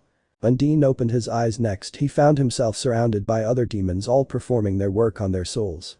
One demon shouted out, "Big fan of yours, Winchester." Dean was tempted to be snarky and reply with a wanton autograph. But he thought against it. When it was Dean's turn with the souls, he noticed an instant change in their demeanor. Their fear immediately heightened, their eyes became as wide as saucers. The mention of his name caused the souls to tremble. One soul has already become a babbling mess, begging him to spare them. Just another soul. Dean. Alistair comes up from behind and lays his hands on Dean's shoulders. Can you smell it? He sniffs the air. The smell of fear. It is delicious. Do you know what, or should I say who they are scared of? Dean's lips tugged up into a small smile when he saw his first soul, Arnold Banks, shaking and crying. The reaction, it strangely satisfied the older Winchester. Then it showed to him that his message was getting across, that no one in hell escapes his wrath. Also, Dean Winchester is a name that should be remembered and feared by many. It gave Dean that power and control he has so desperately craved for. A very, very long time. Alistair smiled with glee as he examined his student. I see myself in you. I was just like you when I first got into the business. Job well done, I say. Part of Dean gagged at the demon's words. He didn't want to anything like that bastard. He is a hunter, a hero. Dean's smile widens at the compliment. The hunter, the human part of him, went silent again. Alistair rewards him with more souls. One soul caught Dean's attention. He heard her cries and sobs from behind the door. Alistair led Dean to the door. Her crying became more louder, and another voice, a male voice, mocked her and taunted her. Oh, Abby, don't cry. Baby, don't cry. Dean heard her reply but couldn't make out the words. The words came out strangled. He heard a slap followed by a gasp. That's not how you speak to your father, Abby. His voice then softens. That's it. That's a good girl. Come for me, Abigail. That's it, it's a good girl, Abby, such a good girl. Now get some rest. Alistair opens the door. Dean saw the tall figure of the demon towering over the soul. He planted a kiss to the soul's head before stepping back and turning around. The demon smirks and greets the new arrivals. As the demon went past, his disguise drops and he slowly returns to his true form. When he left, the door slams shut behind him. Dean turns back to the soul. The soul, a child, lies on the bed with tears rolling down her cheeks. Dean smelt the sex. He knew what happened in here. The scene, what he heard and saw, horrified him and made him feel sick. The scene brought back that familiar rage and anger. The hunter part of him rose to the surface again. Dean runs to the door and tries to open it. Alistair grabs him hard by the wrist and pulls him back. She's not really a child, Dean. Alistair shakes his head. It is all part of the illusion. The demon made Dean look at the soul. He was right, there was no child, it was a woman. The bed was replaced with chains that kept her in place. Then Dean's eyes go to her face. Through the bruises, the cuts, the burns, Dean saw that familiar face. A face he despised. Ella Talbot. When she first looked at him, she looked surprised. Then the shock soon turned into that annoying smirk of hers. Long time no see, Dean. She said with a growing grin. Ella. Dean replied, his voice conflicted as his mind came going back to the previous scene. So you are Alistair's new pet. She chuckled. You chose to become one of them. She snorted. What a fucking coward. I had no choice. Ella gave him an amused look. Everyone has a choice, Dean. It is called survival. Dean argued. Ella cocked her head to the side. Dean is finding it harder to see the innocent little Abigail in her. You don't get to tell me what survival is. She replied with a cough. You don't. Survival is doing what needs to be done, not enjoying what you are doing, and you, Dean, are enjoying every minute of this hellhole. Dean wanted to say no, but he couldn't. Although he won't admit it out loud, he did enjoy this. He enjoyed his new role in hell. I did what I had to do. Bella replied. It is called survival. I worked for Lilith because I wanted out of my deal, but you both of you have done some fucked up things to get out of situations, yet nothing bad is said because the Winchesters are her sheroes. Bella laughs. People are blinded by the truth, but not me. No, I know what you are. I saw it with my own eyes, and you are no hero. Dean could have sworn he heard them words before. As he tried to tug on to that particular memory, it soon faded away into the abyss. Hell reveals your true self. Bella continued. Sam would be so disappointed if you knew the truth, if he knew about all the souls you tortured, the innocent souls. Abigail stared at him. The blink. Bella is back. No, not disappointed. Bella shakes her head. Disgusted, more like. Ashamed. I'm good. Dean's voice cracked. I'm a good person. I don't belong down here. So that gives you the excuse, huh? Dean Winchester, the so-called hero, can do whatever he likes. I had to go through it. Dean's voice rose to a shout. Yes, and did we all, but that didn't mean you had to become one of them. Bella spat back. A monster. Dean grabs the razor blades and presses them against Bella's neck. Dean heard Sheena Shawn's wails of agony. He saw Dylan Barker's damaged face. He smelt the acid and fire burning into Bonnie Ackley's flesh. He felt Devon Mount's tears on his sleeve. Those were some of the names who didn't deserve to be in hell. They all made deals for someone they loved. They all made deals because they were desperate, just like him. Yet those were the souls who received the worst torture because Dean was so angry and so determined to make them suffer. He wanted them to go through what he did. He chose to ignore all the good parts about them and decided to only focus on the negatives. He did just that with Bella Talbot. Innocent Abigail washed away from his mind until he only saw the thief and the bitch he always wanted to hurt back on Earth, and oh boy, he is going to make her suffer. He slashed Bella's soul. Destroyed every part of her. Then Dean caught his reflection in the mirror. He recoiled in shock. He is smiling. It is a wicked, cruel smile. His eyes are sparkling with enjoyment and pleasure. At one point a laugh escaped from him as he beat Bella into a pulp with his bare hands. Fuck. Dean stumbled back. The weapons fall out of his hands. He stares at his bloodied fists in shock and disbelief. The expression he saw on his face sent a chill down his spine. No, I wasn't that bad, surely. Yes, he knew he enjoyed what he did, but he didn't know it went to such extreme lengths. He went above and beyond compared to any other demon. He even become more ruthless than Alistair himself. That cruel evil smile. No. Abigail looks up at him. Her jaw hung loosely and her face is pouring with blood. Sheena's eyeball rolls out of her socket. Another soul, then another soul, then another soul, each and every single one started to appear until they all surrounded him. It wasn't the torture that shocked Dean, it was the fear, the absolute terror these souls showed towards him. He caused this. But you liked it. Yes, no. Just another soul. But it wasn't just another soul, they were humans just like him, they were innocents who had no choice but to be here. He chose to make it worse for them. Bella is right. Despite everything, he wasn't a hero, he is a fucking monster. The stories went round. Bits and pieces here and there. You didn't care. The pain you inflicted on her caused you great pleasure. You may have not had the black eyes and twisted soul, but oh, you were most certainly like us. Alistair's words repeated in his head. For the rest of your life you will remember every single minute of your time down here. Bella stood in front of him with her arms folded. Now you will remember their names, all of their names, of course you will never forget that face, your face. I always remembered it and now you will. You will live with the guilt and the knowledge of what you really did down here, not the PG version, the full version's rated. She nods. That's a good enough payment for me. Payment? Then everything seemed to come flooding back. Dean's eyes widened with horror. Bella. Bella silences him by pressing a finger to his lips. She then leans forward and whispers in his ear. It was good seeing you again, Dean. Then she pushes him into the darkness. Moments later Dean gasps and sits up. His hands fly to his mouth and chest as he tries to catch his breath. You're okay, Dean, you're fine. The glass of water is pushed towards him. Dean picks it up and gulps it back. He coughs and punches his chest with his fist. You're not there anymore, it is done, our trip down memory lane has come to a close. Dean blinks several times to regain his vision. He frowns at the strange woman before him. Who are you? Then Dean paused as realization dawns on him. You. He growled. You fucking bitch. Bella gave him an innocent smile. Payment received, well done, now see that wasn't so hard. You promised no games. It wasn't. She replied. Brother Sam didn't even know about our trip, I kept it discreet and you were only gone for a couple of minutes, it was barely noticeable. Why? Why what? Why? Did you do that?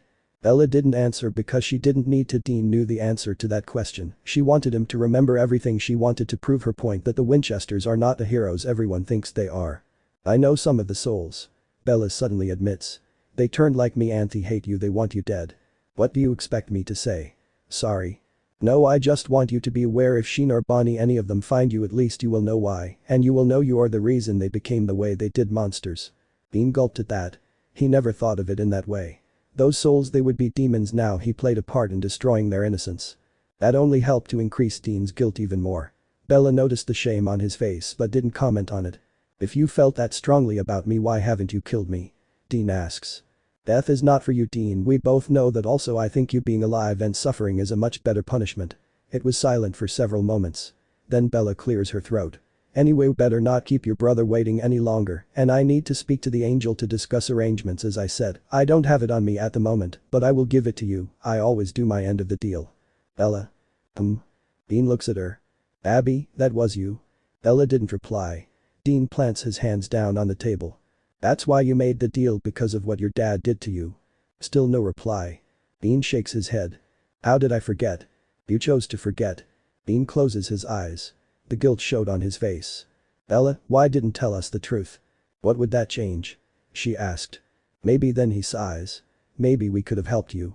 We would still end up in hell. I know, but he again sighs. I thought so low of you, I hated you, but if I knew, if you just told me. Don't want your pity. She shakes her head.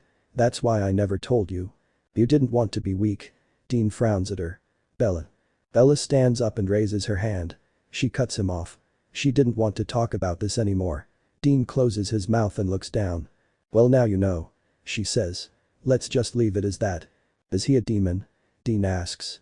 Did he go to hell? I don't know. She answered honestly. They never told me, and to be honest, I just wanted to leave the past behind and start over. I didn't want him ruling my life. If I find him, Dean said with determination in his voice, I will kill him. I'll make him pay for what he did. Bella seemed at first taken back by his response, then she shakes her head and frowns at him. You can do whatever you want, Dean, but it will never change anything. I know. Dean nods. But I want to do this. I am not letting that bastard get away with it. Dean noticed Bella's eyes shining. She quickly blinks back the tears that threatened to form. She straightened up and the mask slid back into place. However, Dean saw in her eyes she looked happy by the offer that someone out there was willing to this put son of a bitch down for good. Human, ghost, demon. Dean was not going to let her father live in any type of form. Thank you. She whispered. He responded with a small smile. Then Bella opens the door and steps out. She greets the angel and they begin to discuss arrangements. Shortly after, Dean steps out. What happened in there? Sam asked, noticing how shaken up his brother looked. Nothing. Dean replied. Sam glares at him. Dean. It doesn't matter. Dean cut him off. We got what we need now. We can help Jack get his soul back. Just another soul. Dean grimaced as the screams echoed in his mind. Are you sure you are okay? Sam asks. I'm fine. Sam heard the stern tone in Dean's voice, silently ordering him to drop the subject. Sam sighs and shakes his head. This looked like another moment where they are just doing to brush it under the carpet in true Winchester style. Dropping the subject and never bringing it up again. She's going to meet with me later. Annel says as she joins the boys. I'll meet you at a motel to drop it off. Then Jack will be okay? Sam asks. Yes. Annel smiles. He will be okay. This will bring my soul back. Jack inspects the occultum in his hands. His brow is furrowed and his lips turn down into a frown. Yes. Castiel assured him. After the Winchester received the occultum, they called everyone to tell them the news. Castiel joined them straight away. Mary even arrived, wanting to give her support to Jack. She wanted to be there for him. She wanted to be there for all of them. So I just eat it? Jack asks. According to Joe, yes you do. Sam answered. Then what will happen? I don't know. Dean replied. Guess we are about to find out. Mary sits down next to the Nephilim and smiles at him. We are here for you, we are not going anywhere. She's right. Sam nods. We're here for you, Jack. Jack gave them a blank look. He didn't have the emotions to express how grateful he was for their support. The Nephilim then turns his attention back to the occultum. He takes a deep breath, then pops the occultum into his mouth. He swallows and waits for something to happen. After a minute, Jack shrugs. Nothing happened. Suddenly Jack gets a sharp pain in his chest. He clutched his chest and cries out in pain. Jack. Everyone rushed to his aid. Jack's eyes roll to the back of his head, then he collapses on the bed. When Jack woke up, he found himself in a beautiful garden. Everywhere he looked there was a range of flowers, bushes and trees. Jack picks up one flower and sniffs it. Smells nice. What are you doing here? The voice causes Jack to quickly get to his feet. A girl who looked around the age of 10 stared at him with disbelief and confusion. Jack places his hand on his chest. I am Jack. You must not be human. She shakes her head. Humans may not enter here. Are you an angel? It's a long story. Why do humans have to stay out? This is the garden. Man's beginning. Jack's eyes widen. You mean Eden? Like Adam and Eve. God loved them so. His prized creations, until he banished them and all of mankind from the perfection of the garden, and he hid it away. She looked sad as she said it. Jack steps forward. I was told this place might change me somehow. Perhaps. She nods. If you were the one meant to find it. You'll know soon enough. Before Jack could get any more answers, the girl steps into the bushes and disappears. Jack then heard a hiss coming from the trees. He looks up and sees a snake looking down at him. Who are you, really? The snake hissed at him. Who are you meant to be? The sudden force causes Jack to drop down to his knees. He felt a burning pain in his chest. Suddenly memories of his life flashed before his eyes, starting from the moment he was born to when he threatened to his kill family. He would have killed them if Lucifer and Michael didn't stop him. I tried to kill them. Jack shakes his head in shock. My family. Then the dam broke and the emotions all came flooding out. Jack cries out as he is hit with every emotion. He crumbles to the ground as every emotion and memory attacked every part of him. His chest glows gold as the soul starts to rebuild itself and become whole again. A sob breaks out from the Nephilim as the feelings of guilt consumed him. I'm sorry. Jack said, his voice cracked. I am so sorry. Jack then covers his eyes as the white bright light threatens to blind him. Seconds later there is a flash and Jack finds himself back in his bedroom. The Nephilim gasps as he sits up. Jack. Sam said, his voice full of worry. Are you okay? Jack's hands go straight to his chest. Dean looks at everyone. Did it work? He asked. Oz smiles as he sees the Nephilim soul shining brightly. It worked. There was a sigh of relief. Jack looks down at himself. Jack. Jack looks up. Mary smiles at him. Jack, just listen. Jack. Please. Listen to me. Leave me alone. Jack bit back a sob that threatened to form. Tears formed in his eyes. I'm sorry. Then the Nephilim broke down. Mary pulls him in and wraps her arm around him. I'm sorry. He repeated. It's okay, Jack. It's not okay to send you to the empty to hurt you. He hurt everyone. I'm here now. Mary assured him. It's over. Pastiel also wraps his arm around Jack and places a soft kiss to his forehead. We are all here for you, Jack. The angel assured him. Sam and Dean also joined in and comforted the Nephilim. It pained them to see Jack like this, but at least he was finally feeling emotions, and everyone swore that they will help Jack through this, because no matter what happened, Jack is family. He will always be family to them. It's been a few weeks since Jack got his soul back. Everyone gave the Nephilim some space to process the recent events. The Winchesters knew Jack staying in his room wouldn't be healthy, so they encouraged him to come out for meals, helped them to research on hunts, and invited him into the Dean cave for movie nights. Jack remained polite and helped when he can, but the Winchesters can see the pain and guilt in his eyes and how eager he was to make up for what he has done. Then one day Castiel came to the bunker. Dean got out a beer and offered it to the angel. Castiel took the bottle and thanked him. He then opened it up and had a sip. How's Jack? Castiel said with slight guilt in his voice. Oz tried to be there for Jack as much as he can, however his services were needed in heaven. Naomi was reinstated as the leader of the heaven, with Michael offering his power to keep heaven going. Duma was locked up in a cell.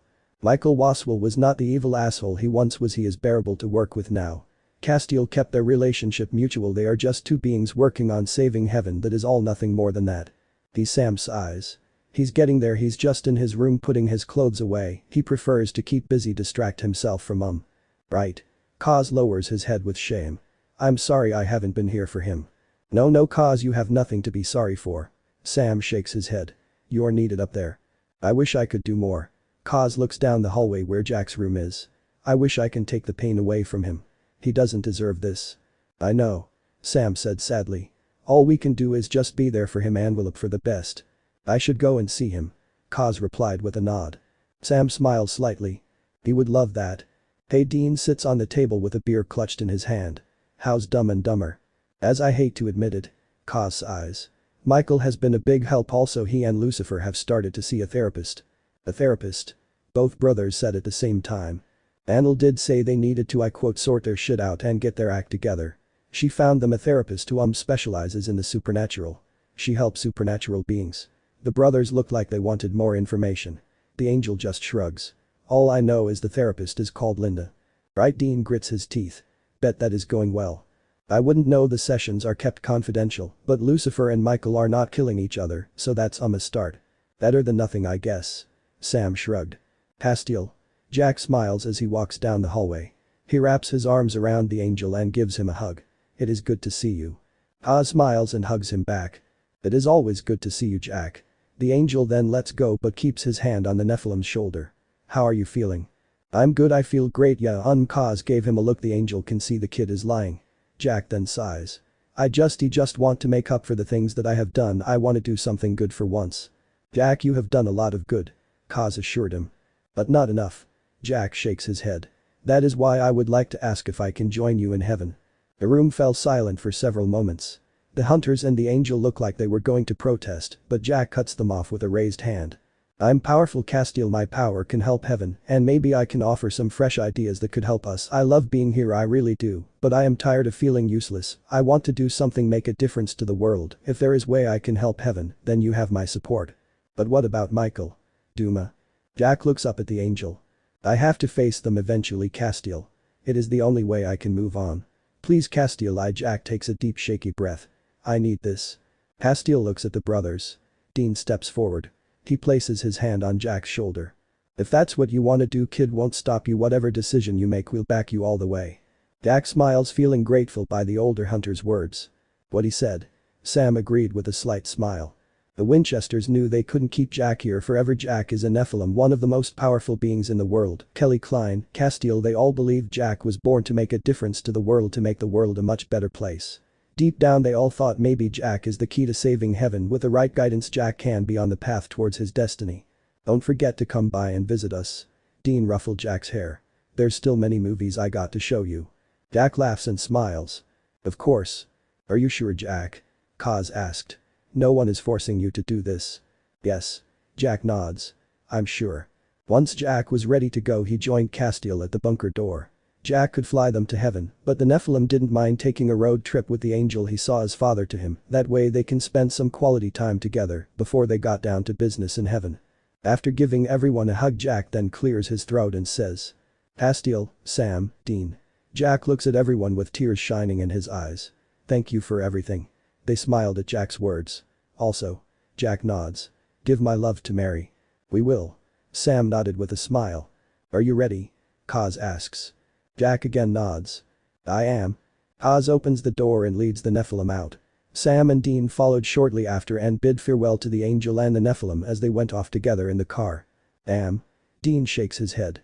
Kids grow up so fast. Yeah. Sam huffs a small laugh. They really do. Well, you heard the kid, we better give Mom a call. Sam again laughs. Yeah, we'll do that. Castiel. Naomi greeted him in a surprising warming manner. She then looks at the Nephilim and nods. Jack. Hello. Jack smiled politely at her. Naomi. Kaz nods at her. Heaven lit up as soon as you arrived. Naomi grinned at the kid. Jack beamed at that. So? Naomi clasps her hands together. Shall we get started? I have a request. Jack asks. Naomi tried to hide her annoyance but failed terribly. What is your request? I would like to see Duma. Castiel gave Jack a worried look. Jack. I told you, Castiel, I have to face them eventually. It is the only way I can move on. Jack turns his attention back to Naomi.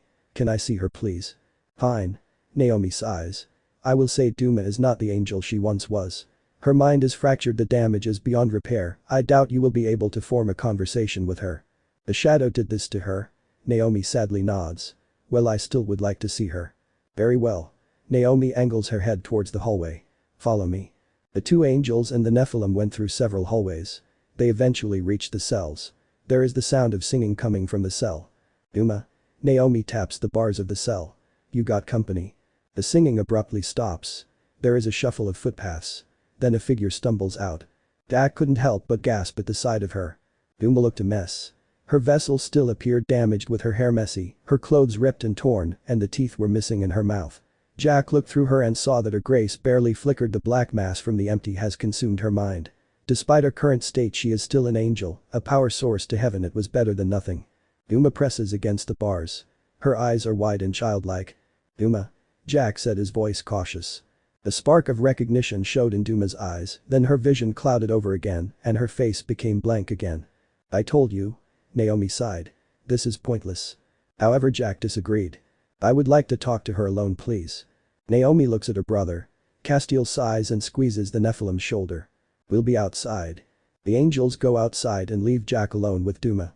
Jack kneels down so he doesn't look intimidating. Duma also went down, her face mixture of confusion and curiosity. Jack still couldn't believe this is the same angel who he worked with when he was soulless. She has changed so much. What was that song you just sung? Jack asked.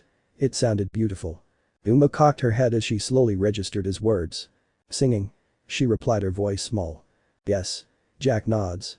What was the song? She lowers her head and looks at her feet. Singing. Jack's eyes.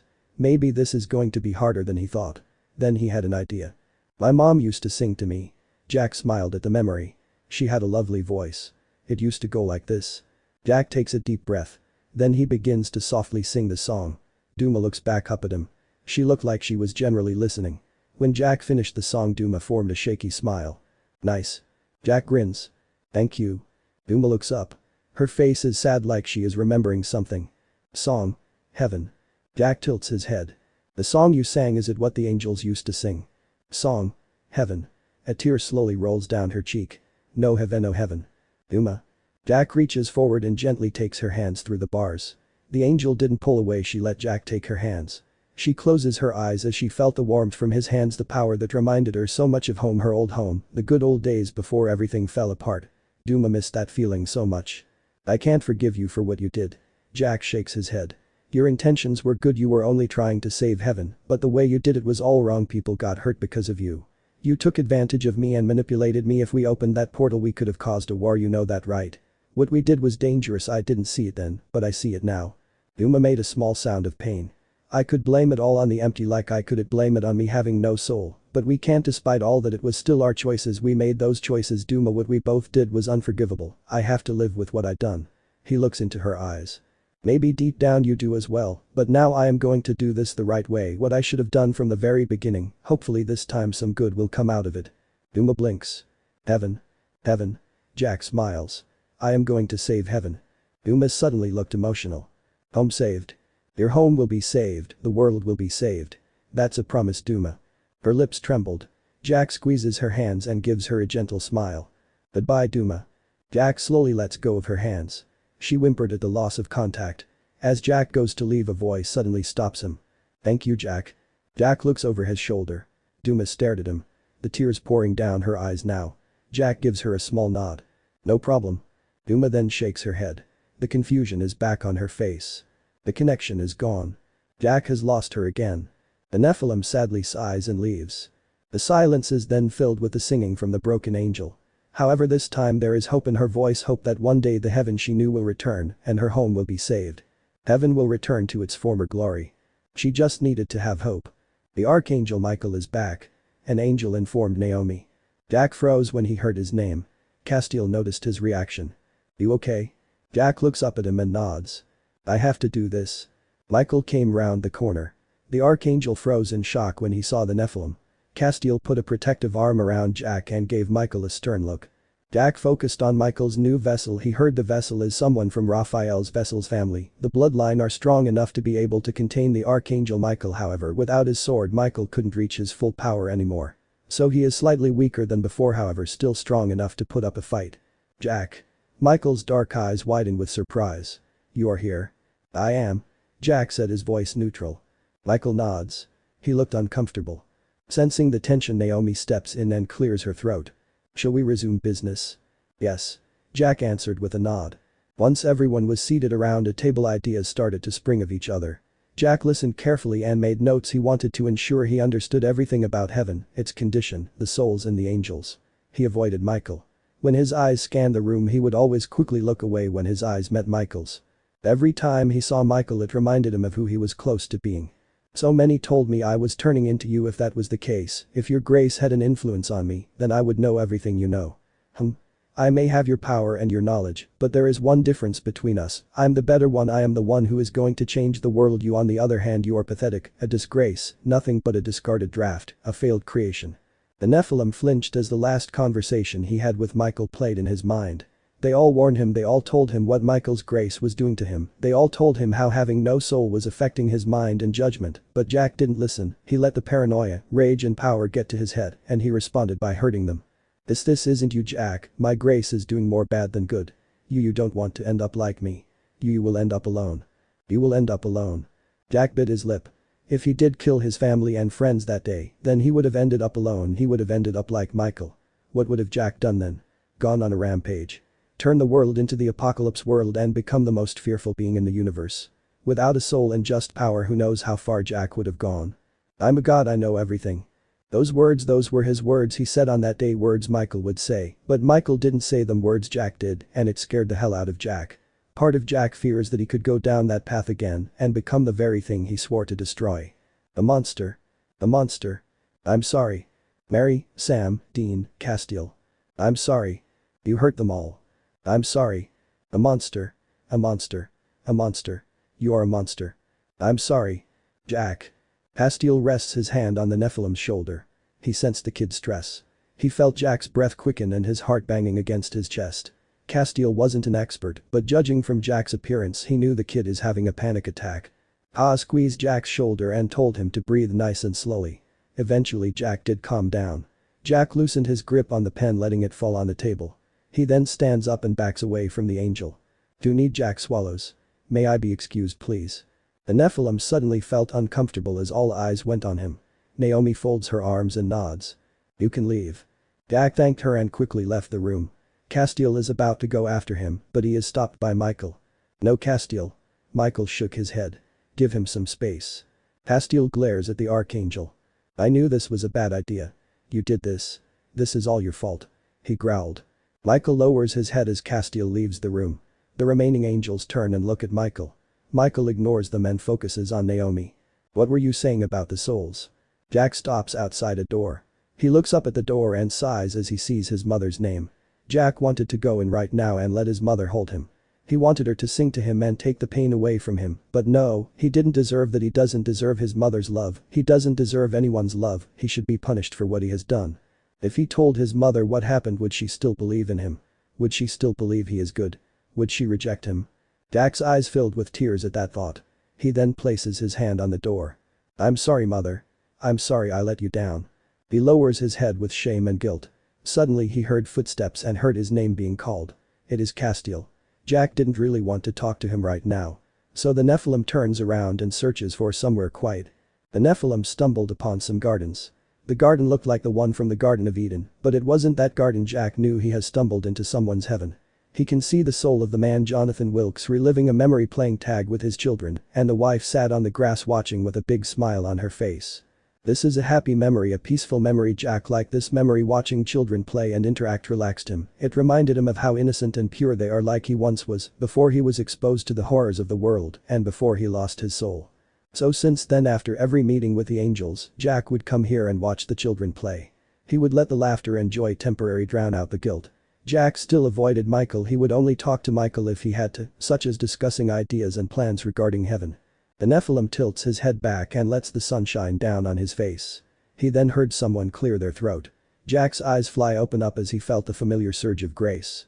He swallows but doesn't turn round to greet the new arrival. Michael? Jack? Why are you here? Thu wanted to clear the air. That got Jack to turn round. He frowns at the Archangel. Clear the air? Linda, me therapist. She said I should face my problems head on. This is emphasis, me facing my problems head on. If you don't wish to talk, I understand and I wouldn't blame you. No. Jack shakes his head. It's okay. I need to do this as well, you know, facing my problems head on. I thought if I do that it would help me move on. He laughs. I done a terrible job of that so far. The Archangel chuckled. It is not our strengths. Give me a war over this any day. Jack didn't say it out loud, but he felt like he is in a war every day. An internal war, a battle in his own mind. It is exhausting fighting the guilt that continued to haunt him. Michael's smile fades when he saw the look of anguish pass across Jack's face. Thinking of something to say, Michael grasps the bench and leans slightly on it. I heard how you got your soul back. Bella Talbot. He smiles. I bet that was fun reunion. I don't know, I wasn't there. Joe said it was quite heated. His smile widens. Me and Dean found a rabbit once, Way called it Bella. You what? In honor of their first meeting. Michael smirked. Jack turns his head side to side like he is expecting the rabbit to suddenly appear. Where is? It was already dead when we found it. Michael answered before Jack finished the question. Dean didn't approve the name, but oh well, who cares what he thinks. Jack frowns as he imagines the Archangel and the older Winchester with a dead rabbit. Weird. So imagine my amusement when I found out she was on the scene. I wish I was there that day now. I would have brought up the good times, get under his skin. What good times? Jack glared at him. Michael, this isn't a game. Sam and Dean have been through enough, they don't need more pain. He shakes his head. Of course you would find this all funny. Jack, if it wasn't my intention. I was joking. Jack didn't believe him. Michael raises his hands in surrender. I'm not good at this. He slumps down on the spot next to the Nephilim. Thigh stalking, I hate it. He grits his teeth. I thought humans start off with a joke or light-hearted conversation before they go into the heavy stuff. That what I was trying to do with you. I'm supposed to laugh at a dead rabbit. I found it funny at the time. He runs his fingers through his hair and sighs. My siblings did always say I have a twisted sense of humor. Maybe you have zero sense of humor. Jack thought. Gabriel knew how to make us laugh. Michael smiles. Even Lucifer. Jack swallowed when he heard his father's name. His hands curl into fists on his lap. He then asks. What is Lucifer doing? Michael snaps out of a trance. Well, Lucifer is having therapy as well. Linda has quite the leash on him. He chuckled. Her and Joe don't take his crap. Hell is kept under control as well. That's good. Jack bites his lip. A question kept swirling in his mind. He debated whether he should ask or not. He wasn't sure if Michael would even tell him the truth, but Jack wanted to know, so in the end he decided to ask the Archangel the question. What was Lucifer like? Michael raises his eyebrow. At the therapy? The bathroom before he fell. Michael's eyes widen with surprise. You ask me this? I know he isn't your Lucifer. Jack quickly answered. But he is still Lucifer. The same story still happened, right? The rebellion, the fall. Yes, it did. So you knew him before. What was he like? Michael smiles a little. Have you been secretly plotting behind my back with Linda? Huh? She told us to focus on the positives. Remember the good times. It has been such a long time since I thought of he again sighs. I found it easier to forget. The love, the emotions, I thought it was a weakness.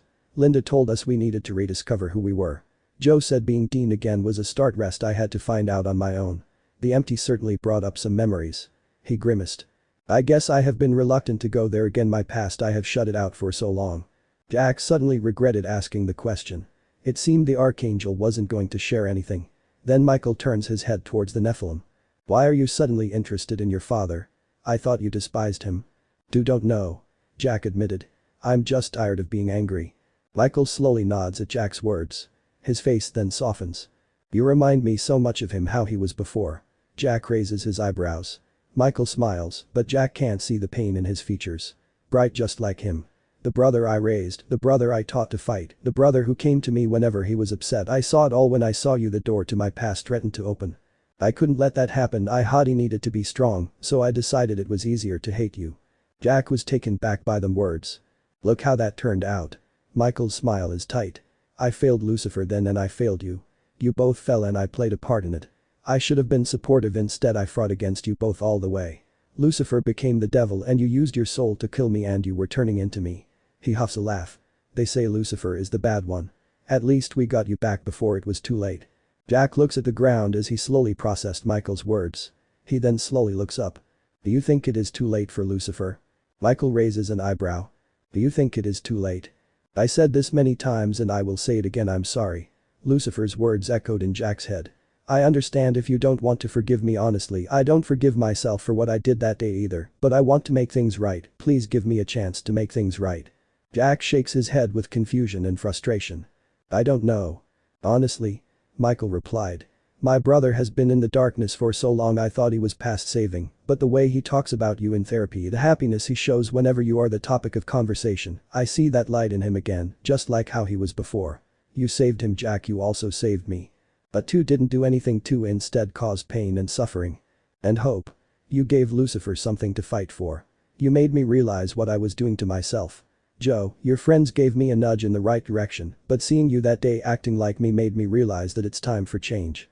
You will end up alone. Michael's face screws up. I didn't want to be alone anymore. I didn't want to end up like you. Jack clenched his fists hard. All this time I keep thinking, will I go back down that dark path again? Will I finish what I started? Will I become a monster? Am I already a monster? His voice cracked at the end. Every time I see you it brings me back to that day too. Jack felt the panic rising in him again. That's why you wanted to know if it's too late for Lucifer. Being his son, being well in a way my nephew, you think you have no chance of redemption. You think our family is a curse. The Nephilim quickly nods. A tear slowly rolls down his cheek. You know Star Wars? Jack furrowed his eyebrows. You know Star Wars? Linda. Michael groaned slightly. She made us watch the movies. Why? She said there's some similarities between that and our lives. She is right. I'll give you one of the examples. Anakin Skywalker Darth Vader, he fell to the dark side. There was a time when people thought he was past saving, but he came back to the light side. His son saved him. See where I am going with this? Vader and Luke. Lucifer and you. Now if the most scariest being in the galaxy can come back, if the devil can come back, if both can be redeemed, then. If I can be redeemed after what I done. Michael smiles. Then you will be fine. But Luke was good, I'm not. Sam, Dean, Castiel, they are all good. They all fell to the dark side, but they all came back. I think we all have a Darth Vader in us, not evil, no, just lost, waiting for somebody to pull us out. We all pulled you out, Jack. Yes, we have to deal with what we've done, but what I can advise is don't beat yourself up over it. If you continue to live with that guilt, maybe, then you will fall back into the darkness. The dark side feeds on guilt and pain, remember. We have to move on, Jack. Think about what we could do now.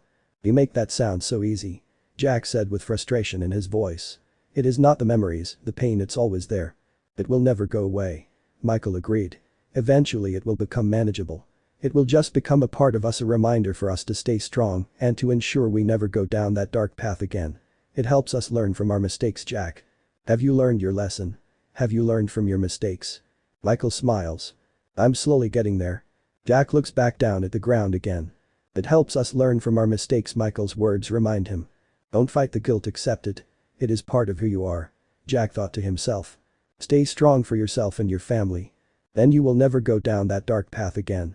Jack's lips tug upwards into a small smile. He then relaxed his hands. I like Linda. Jack grinned.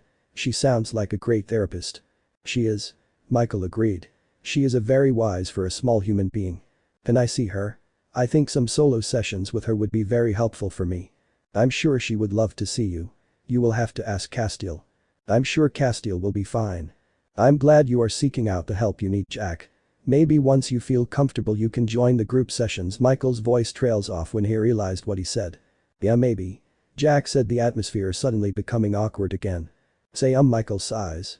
Do you want to know the story of how the Grand Canyon was created? Jack looked up with interest. Grand Canyon? It is a funny story, and it is funny, I promise. It doesn't involve dead rabbits this time. This time, Jack laughed. Okay, sure. Jack beamed. Tell me. As Michael begun telling the story, Jack sat back and listened. He relaxed and did laugh at the funny parts. It also fascinated Jack to hear what his father was like before. Jack had to admit, when he looked at Michael, he still saw the familiar pain, fear and guilt, but instead of running away, Jack faced it head on. He looked his trauma in the eye and showed that he wasn't letting it get the better of him. As Yoda said once, fear is the path to the dark side. Fear leads to anger, anger leads to hate leads to suffering. As Jack already stated, he was tired of being angry. He is tired of the suffering and pain. He wants to put an end to this vicious cycle for good. To do that, Jack has to let go of grudges. He spoke to Duma, he spoke to Michael, both of which Jack may never fully forgive, but he will hold no grudge against them. He will be civil with them, and he will learn to live with them. Jack will do everything he can to ensure he keeps the darkness at bay. To do that, Jack will have to do one more thing. He will have to face his father. Just breathe. Lucifer shakes his head. I don't need to breathe, sis Archangel, remember? But you are freaking out. Anil replied. I'm not. You just checked your watch 3 times now. Lucifer lowers his wrist and stops himself from looking at the time again. They should be here now. Anil shrugs. Traffic? That got a scoff from her older brother.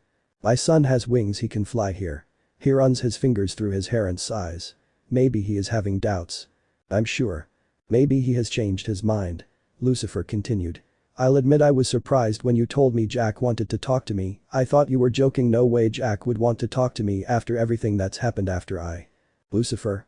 Anil cuts him off. You are freaking out. Stop it. It could be a trap. Lucifer leans back in his seat. His eyes widen.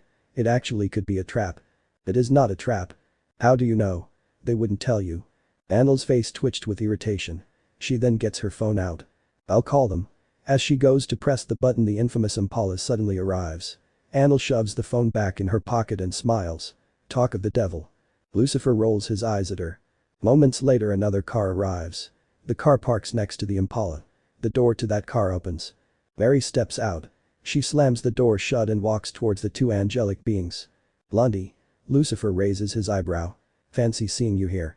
Hi. Annel greets the huntress. Mary nods at her before turning her attention to Lucifer. I'm here for Jack. She points her finger at the archangel. If you hurt him, upset him if you so much lay a finger on him. Hold up. Lucifer raises his hands. You are threatening me? After everything we have been through? Seriously? I mean, what are you gonna do to me exactly? Send your ass straight back to hell. Dean answered as he joined them. Or worse. The empty. Sam finished the sentence.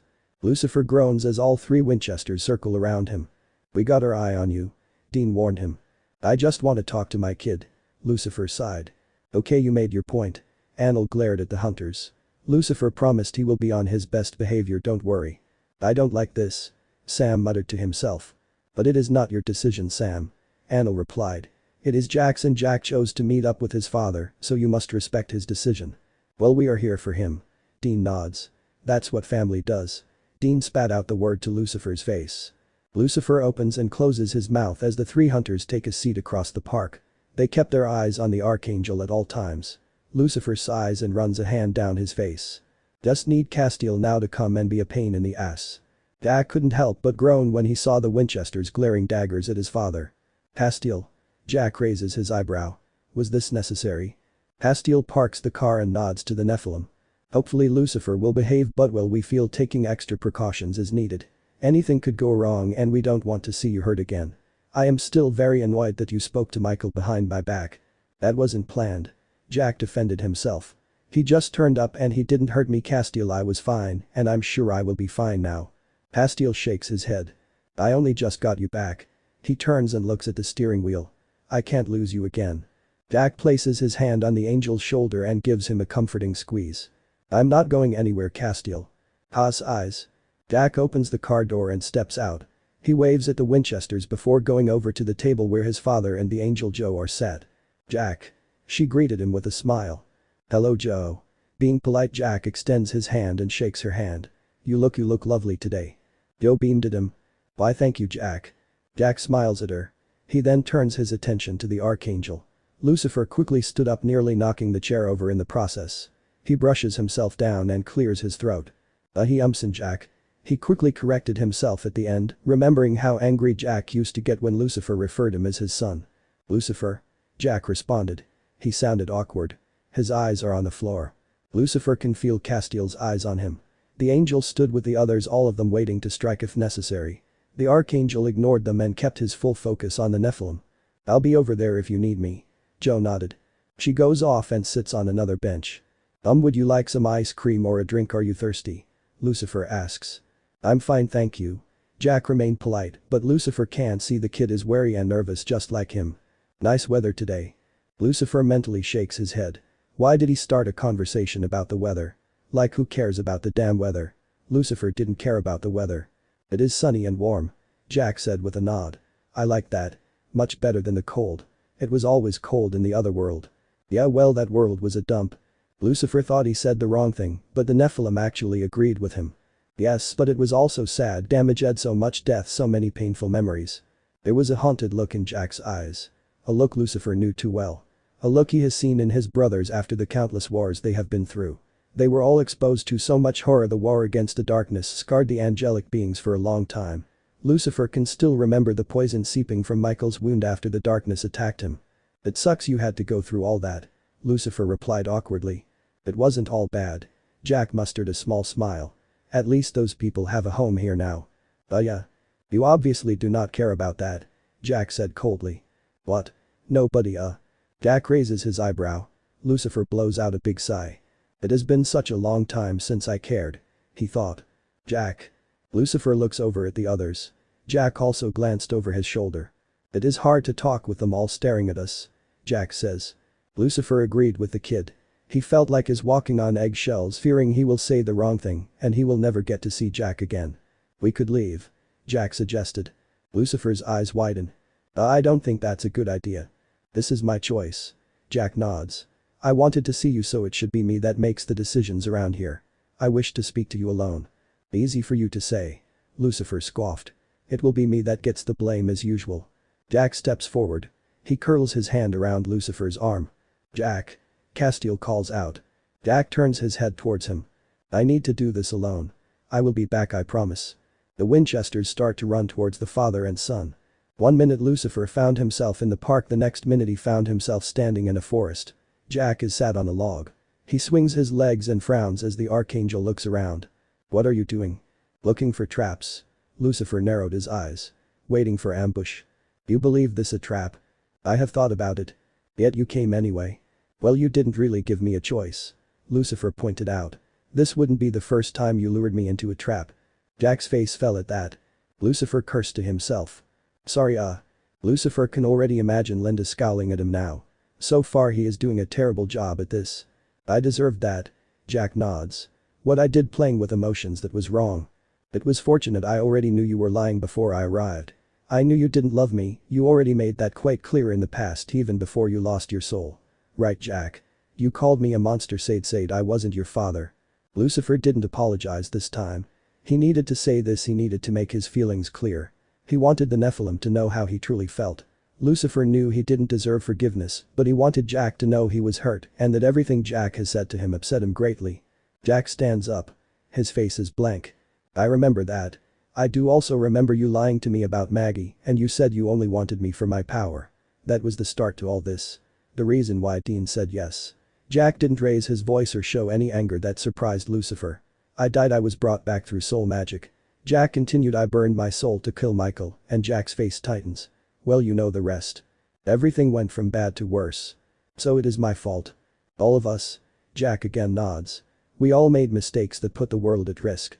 We let our anger cloud our judgment. You are starting to sound like Linda. I should be screaming at you now, blaming you for making me the monster.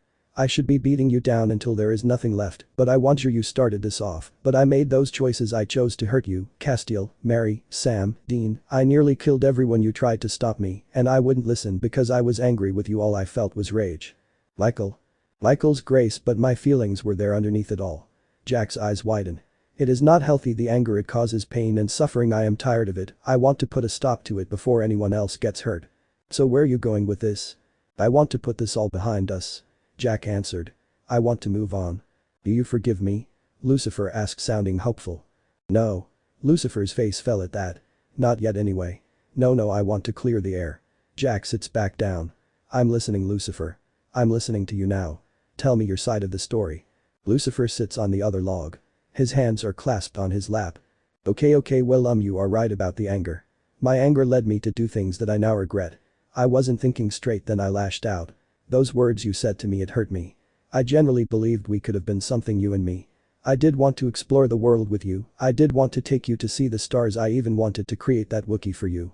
I wanted to believe that I could be a better dad than him. When you said those words, I thought you are just like them, you turned on me, rejected me, made me the bad guy, that's why I did what I did, that's why I was angry, that's why I took your grace, I thought power could fill a hole, but I was wrong, it took the empty to make me realize that. I also realize now I wasn't just angry at you, I was angry at myself, it was me that pushed you away, how I am, he gestures to himself. What I did to Maggie when I said that I liked what I did, no wonder you hated me. If I was in your position, I think I would have hated me as well.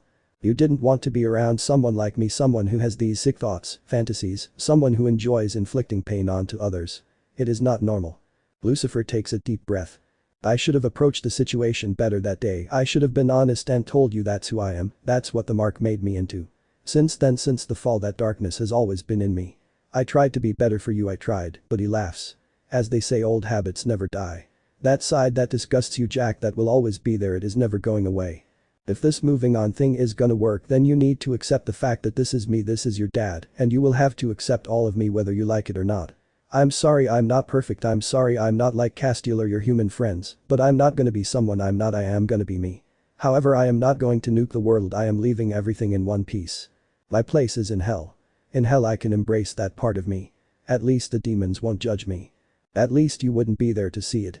But Jack, let me tell you one thing. I'm not evil. Just because I done bad things doesn't mean I am evil. If I was evil, would I have regrets? Would I even have feelings? Would I care about you? Care? It has been a long since I cared. When Jack didn't reply. Lucifer shakes his head. And I just scared him off. And I take that as no. This talk was a waste of time. Okay. He slaps his knees and stands up. I'll just go. I'll stay out of your life. You won't see me ever again. He clears his throat. Good luck with everything. Don't leave. Jack says. Lucifer paused. Jack looks up at him. I understand. The darkness, we all have it, not just you. We all have Darth Vader in us. Lucifer frowns. Michael told me you both watched Star Wars. Lucifer laughs. Michael actually brought that up. He did, and it was quite an interesting conversation. When I was soulless, I did enjoy the power I had. I enjoyed the control I had over Michael's armies. I enjoyed hurting you and Michael. I did generally wanted to rip you apart. That's nice to know. The thing is, I enjoyed it. Michael enjoyed hurting people as well. I'm aware Sam, Dean and Castiel have done messed up things as well that involved hurting others. I can't tell you it's wrong when I have done the exact same thing. I can't use that as an excuse to hate you when I am friends with others. Me and Michael are on talking terms now. If I did use it as an excuse, it would make me a hypocrite. You are right, Lucifer, you are not evil. You were lost in the darkness. You felt angry for so long, then I came along and that light and you came back. Just like Darth Vader did. Luke gave him hope, I gave you hope. Vader did the right thing at the end. He saved Luke from the Emperor. Jack smiled. You saved me. Lucifer smiles a little. But I did. I will be honest, I don't like that part of you and I never will, but I will not fight you on it. I don't expect you to get rid of it. It is part of you, my darkness is part of me, but we learn to manage it. We balance it out. Like Star Wars bringing balance to the Force. Lucifer tried to joke. Jack grins and nods. Like that. So you accept me? Yes. Lucifer's smile widens. Also. Jack continued. I don't hate ya, but I don't love you either. You will have to earn that. So that means. Jack again nods. I wish to stay in contact, get to know you better this time. I also want to make sure we maintain the balance. I lost too many people, I don't want to lose you too. After all, you are my father, we are family, I don't want either of us to destroy that, okay? Okay. Lucifer replied quietly. Lucifer felt a small tear rolling down his cheek. His stomach fluttered with joy and happiness. His son didn't forgive him, and Lucifer understood his reasons and accepted that, but Jack is willing to give him another chance. Jack has even hinted that maybe one day a bond will form between them, and maybe Jack will learn to love his father again. One step at a time. He thought. Thank you. Lucifer said, his voice cracked with emotion. Jack stands up and walks towards his father. He then extends his hand out. Lucifer grasps his son's hand tight and shakes it. They won't at the hugging stage yet, but that is okay. Lucifer is already happy with the progress they made today. Not thinking, Lucifer places his other hand on his son's shoulder. Jack didn't pull away from him. Instead, Jack smiled. Lucifer returned the smile. His eyes shone with love. Love he felt towards his son. Things are finally starting to look up. Heaven was saved. They found a solution. Jack went to see Linda. He had some solo sessions with her before he decided he wanted to join the family sessions. The Winchesters and Castiel never fully accepted Jack's decision to make amends with Lucifer, but Jack understood their reasons and he didn't argue with them on it. However, he wanted them to know that this is his life and this is his choice. He didn't want to hold any grudges, instead Jack wanted peace and harmony. It will be good for all of us. Jack told the Winchesters and Castiel. It is time we put an end to all the suffering. We need to move on. It will take time, but Jack hoped one of these days his family will learn to let go of the past and move on with their lives. Jack also had several other things to sort out. For starters, Castiel's deal with the empty. Donatello looked like he wanted to do a runner when Jack appeared in his room. Jack held up a gift basket and smiled apologetically at the prophet. I'm sorry for how I treated you, but I am me now, I am okay, I will not hurt you. Ummi brought you a gift. Donatello cautiously takes the gift basket. Thank you. Donatello then narrows his eyes. Is that all? Well. No. The prophet shakes his head. Not anymore, I'm done with all this. This will be the final time. I promise. No. Donatello. Jack's eyes. I need to do for this Castiel. I need to save him from this deal. Find another way. There's no other way. Donatello, please. Jack begged him. The Nephilim takes a step forward. Donatello falls back in his chair. He then covers his face with his hands. I just want to be left alone. The prophet moaned.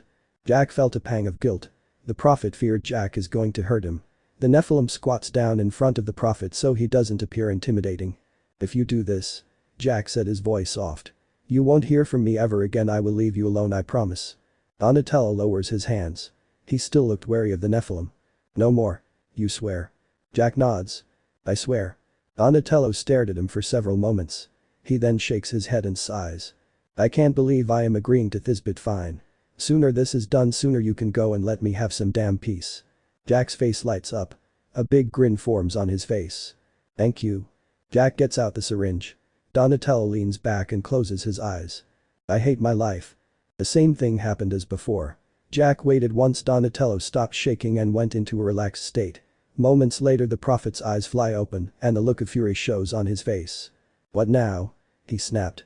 Jack calmly looks at him. Hello again. The shadow snarled. You will not leave me in peace. What do you want? I thought you would want to know that they did it. Mary, Lucifer, Michael, they saved me. I'm me again. The entity tilts its head. Is that so? It then grins. Well, that is excellent news. I bet Castiel is delighted. About that deal is off. The shadow's grin turns into a frown. What do you mean? Castiel is not going anywhere with you. You do remember the deal? Castiel took your place. If you tried anything to break the deal, then I will go back to my original plan and take you. I'm aware, but I don't care. I'm not afraid of you. You should be. It smiles wickedly. I can take everything away from you. I can break your mind. I can destroy the angel Castiel. Your threats do not scare me. Jack glared at it. You are not the only powerful being to exist. I can make you suffer. I can hurt you. Ha! The shadow laughed. Big talk coming from a little brat. It spat out. You are nothing compared to me. Jack's lips form into a smirk. We'll see about that. The Nephilim's eyes glow gold. He places his hands on Donatello's head. He reaches out to the connection and starts to push his power into it. The shadow's eyes suddenly widen with horror. What are you doing? It hissed. I've been practicing and developing my powers. Jack grinned. I woke Castiel up. Now I am going to wake everyone else up. Imagine all those demons and angels waking up. Ah! Imagine all that noise, all those voices. You wouldn't be able to control them all. Arg. They will keep you awake. You will never have peace. If you did put them back to sleep, I will simply wake them again and again and again. Jack raises his eyebrow when he felt a ripple in the connection. Oh? Are they waking up? I will come up there and grab you myself. The shadow screamed. You could, but you wouldn't be able to control me. I will fight you every step of the way. Also, if you get me, my family will come after you. Then you will be back to where you started. So much noise. The shadow moaned. Remove this deal and I will cut the connection. You can go back to sleep and you will never hear from me again. The entity glares at him. You have a nerve, boy. Wrong answer. Jack kept going. He continued to inflict pain onto the entity. Part of Jack didn't want to do this. He swore to himself that he wasn't going to tap into his dark side again, but Jack had to do this. He had to save Castiel from this deal. He wasn't going to lose another loved one. Maintain the balance. He told himself. Don't lose control again.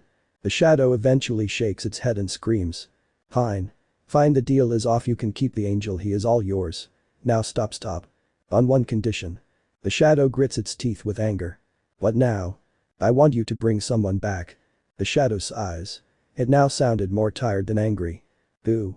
Jack smiles. His name is. Rowena finishes the last chapter of a book she is reading. She lets out a yawn as she puts the book down on the table beside her bed. As she goes to switch off the lamp, she suddenly hears a bang coming from outside. The witch straightened up with shock. She slowly grabs her dressing gown and puts it on.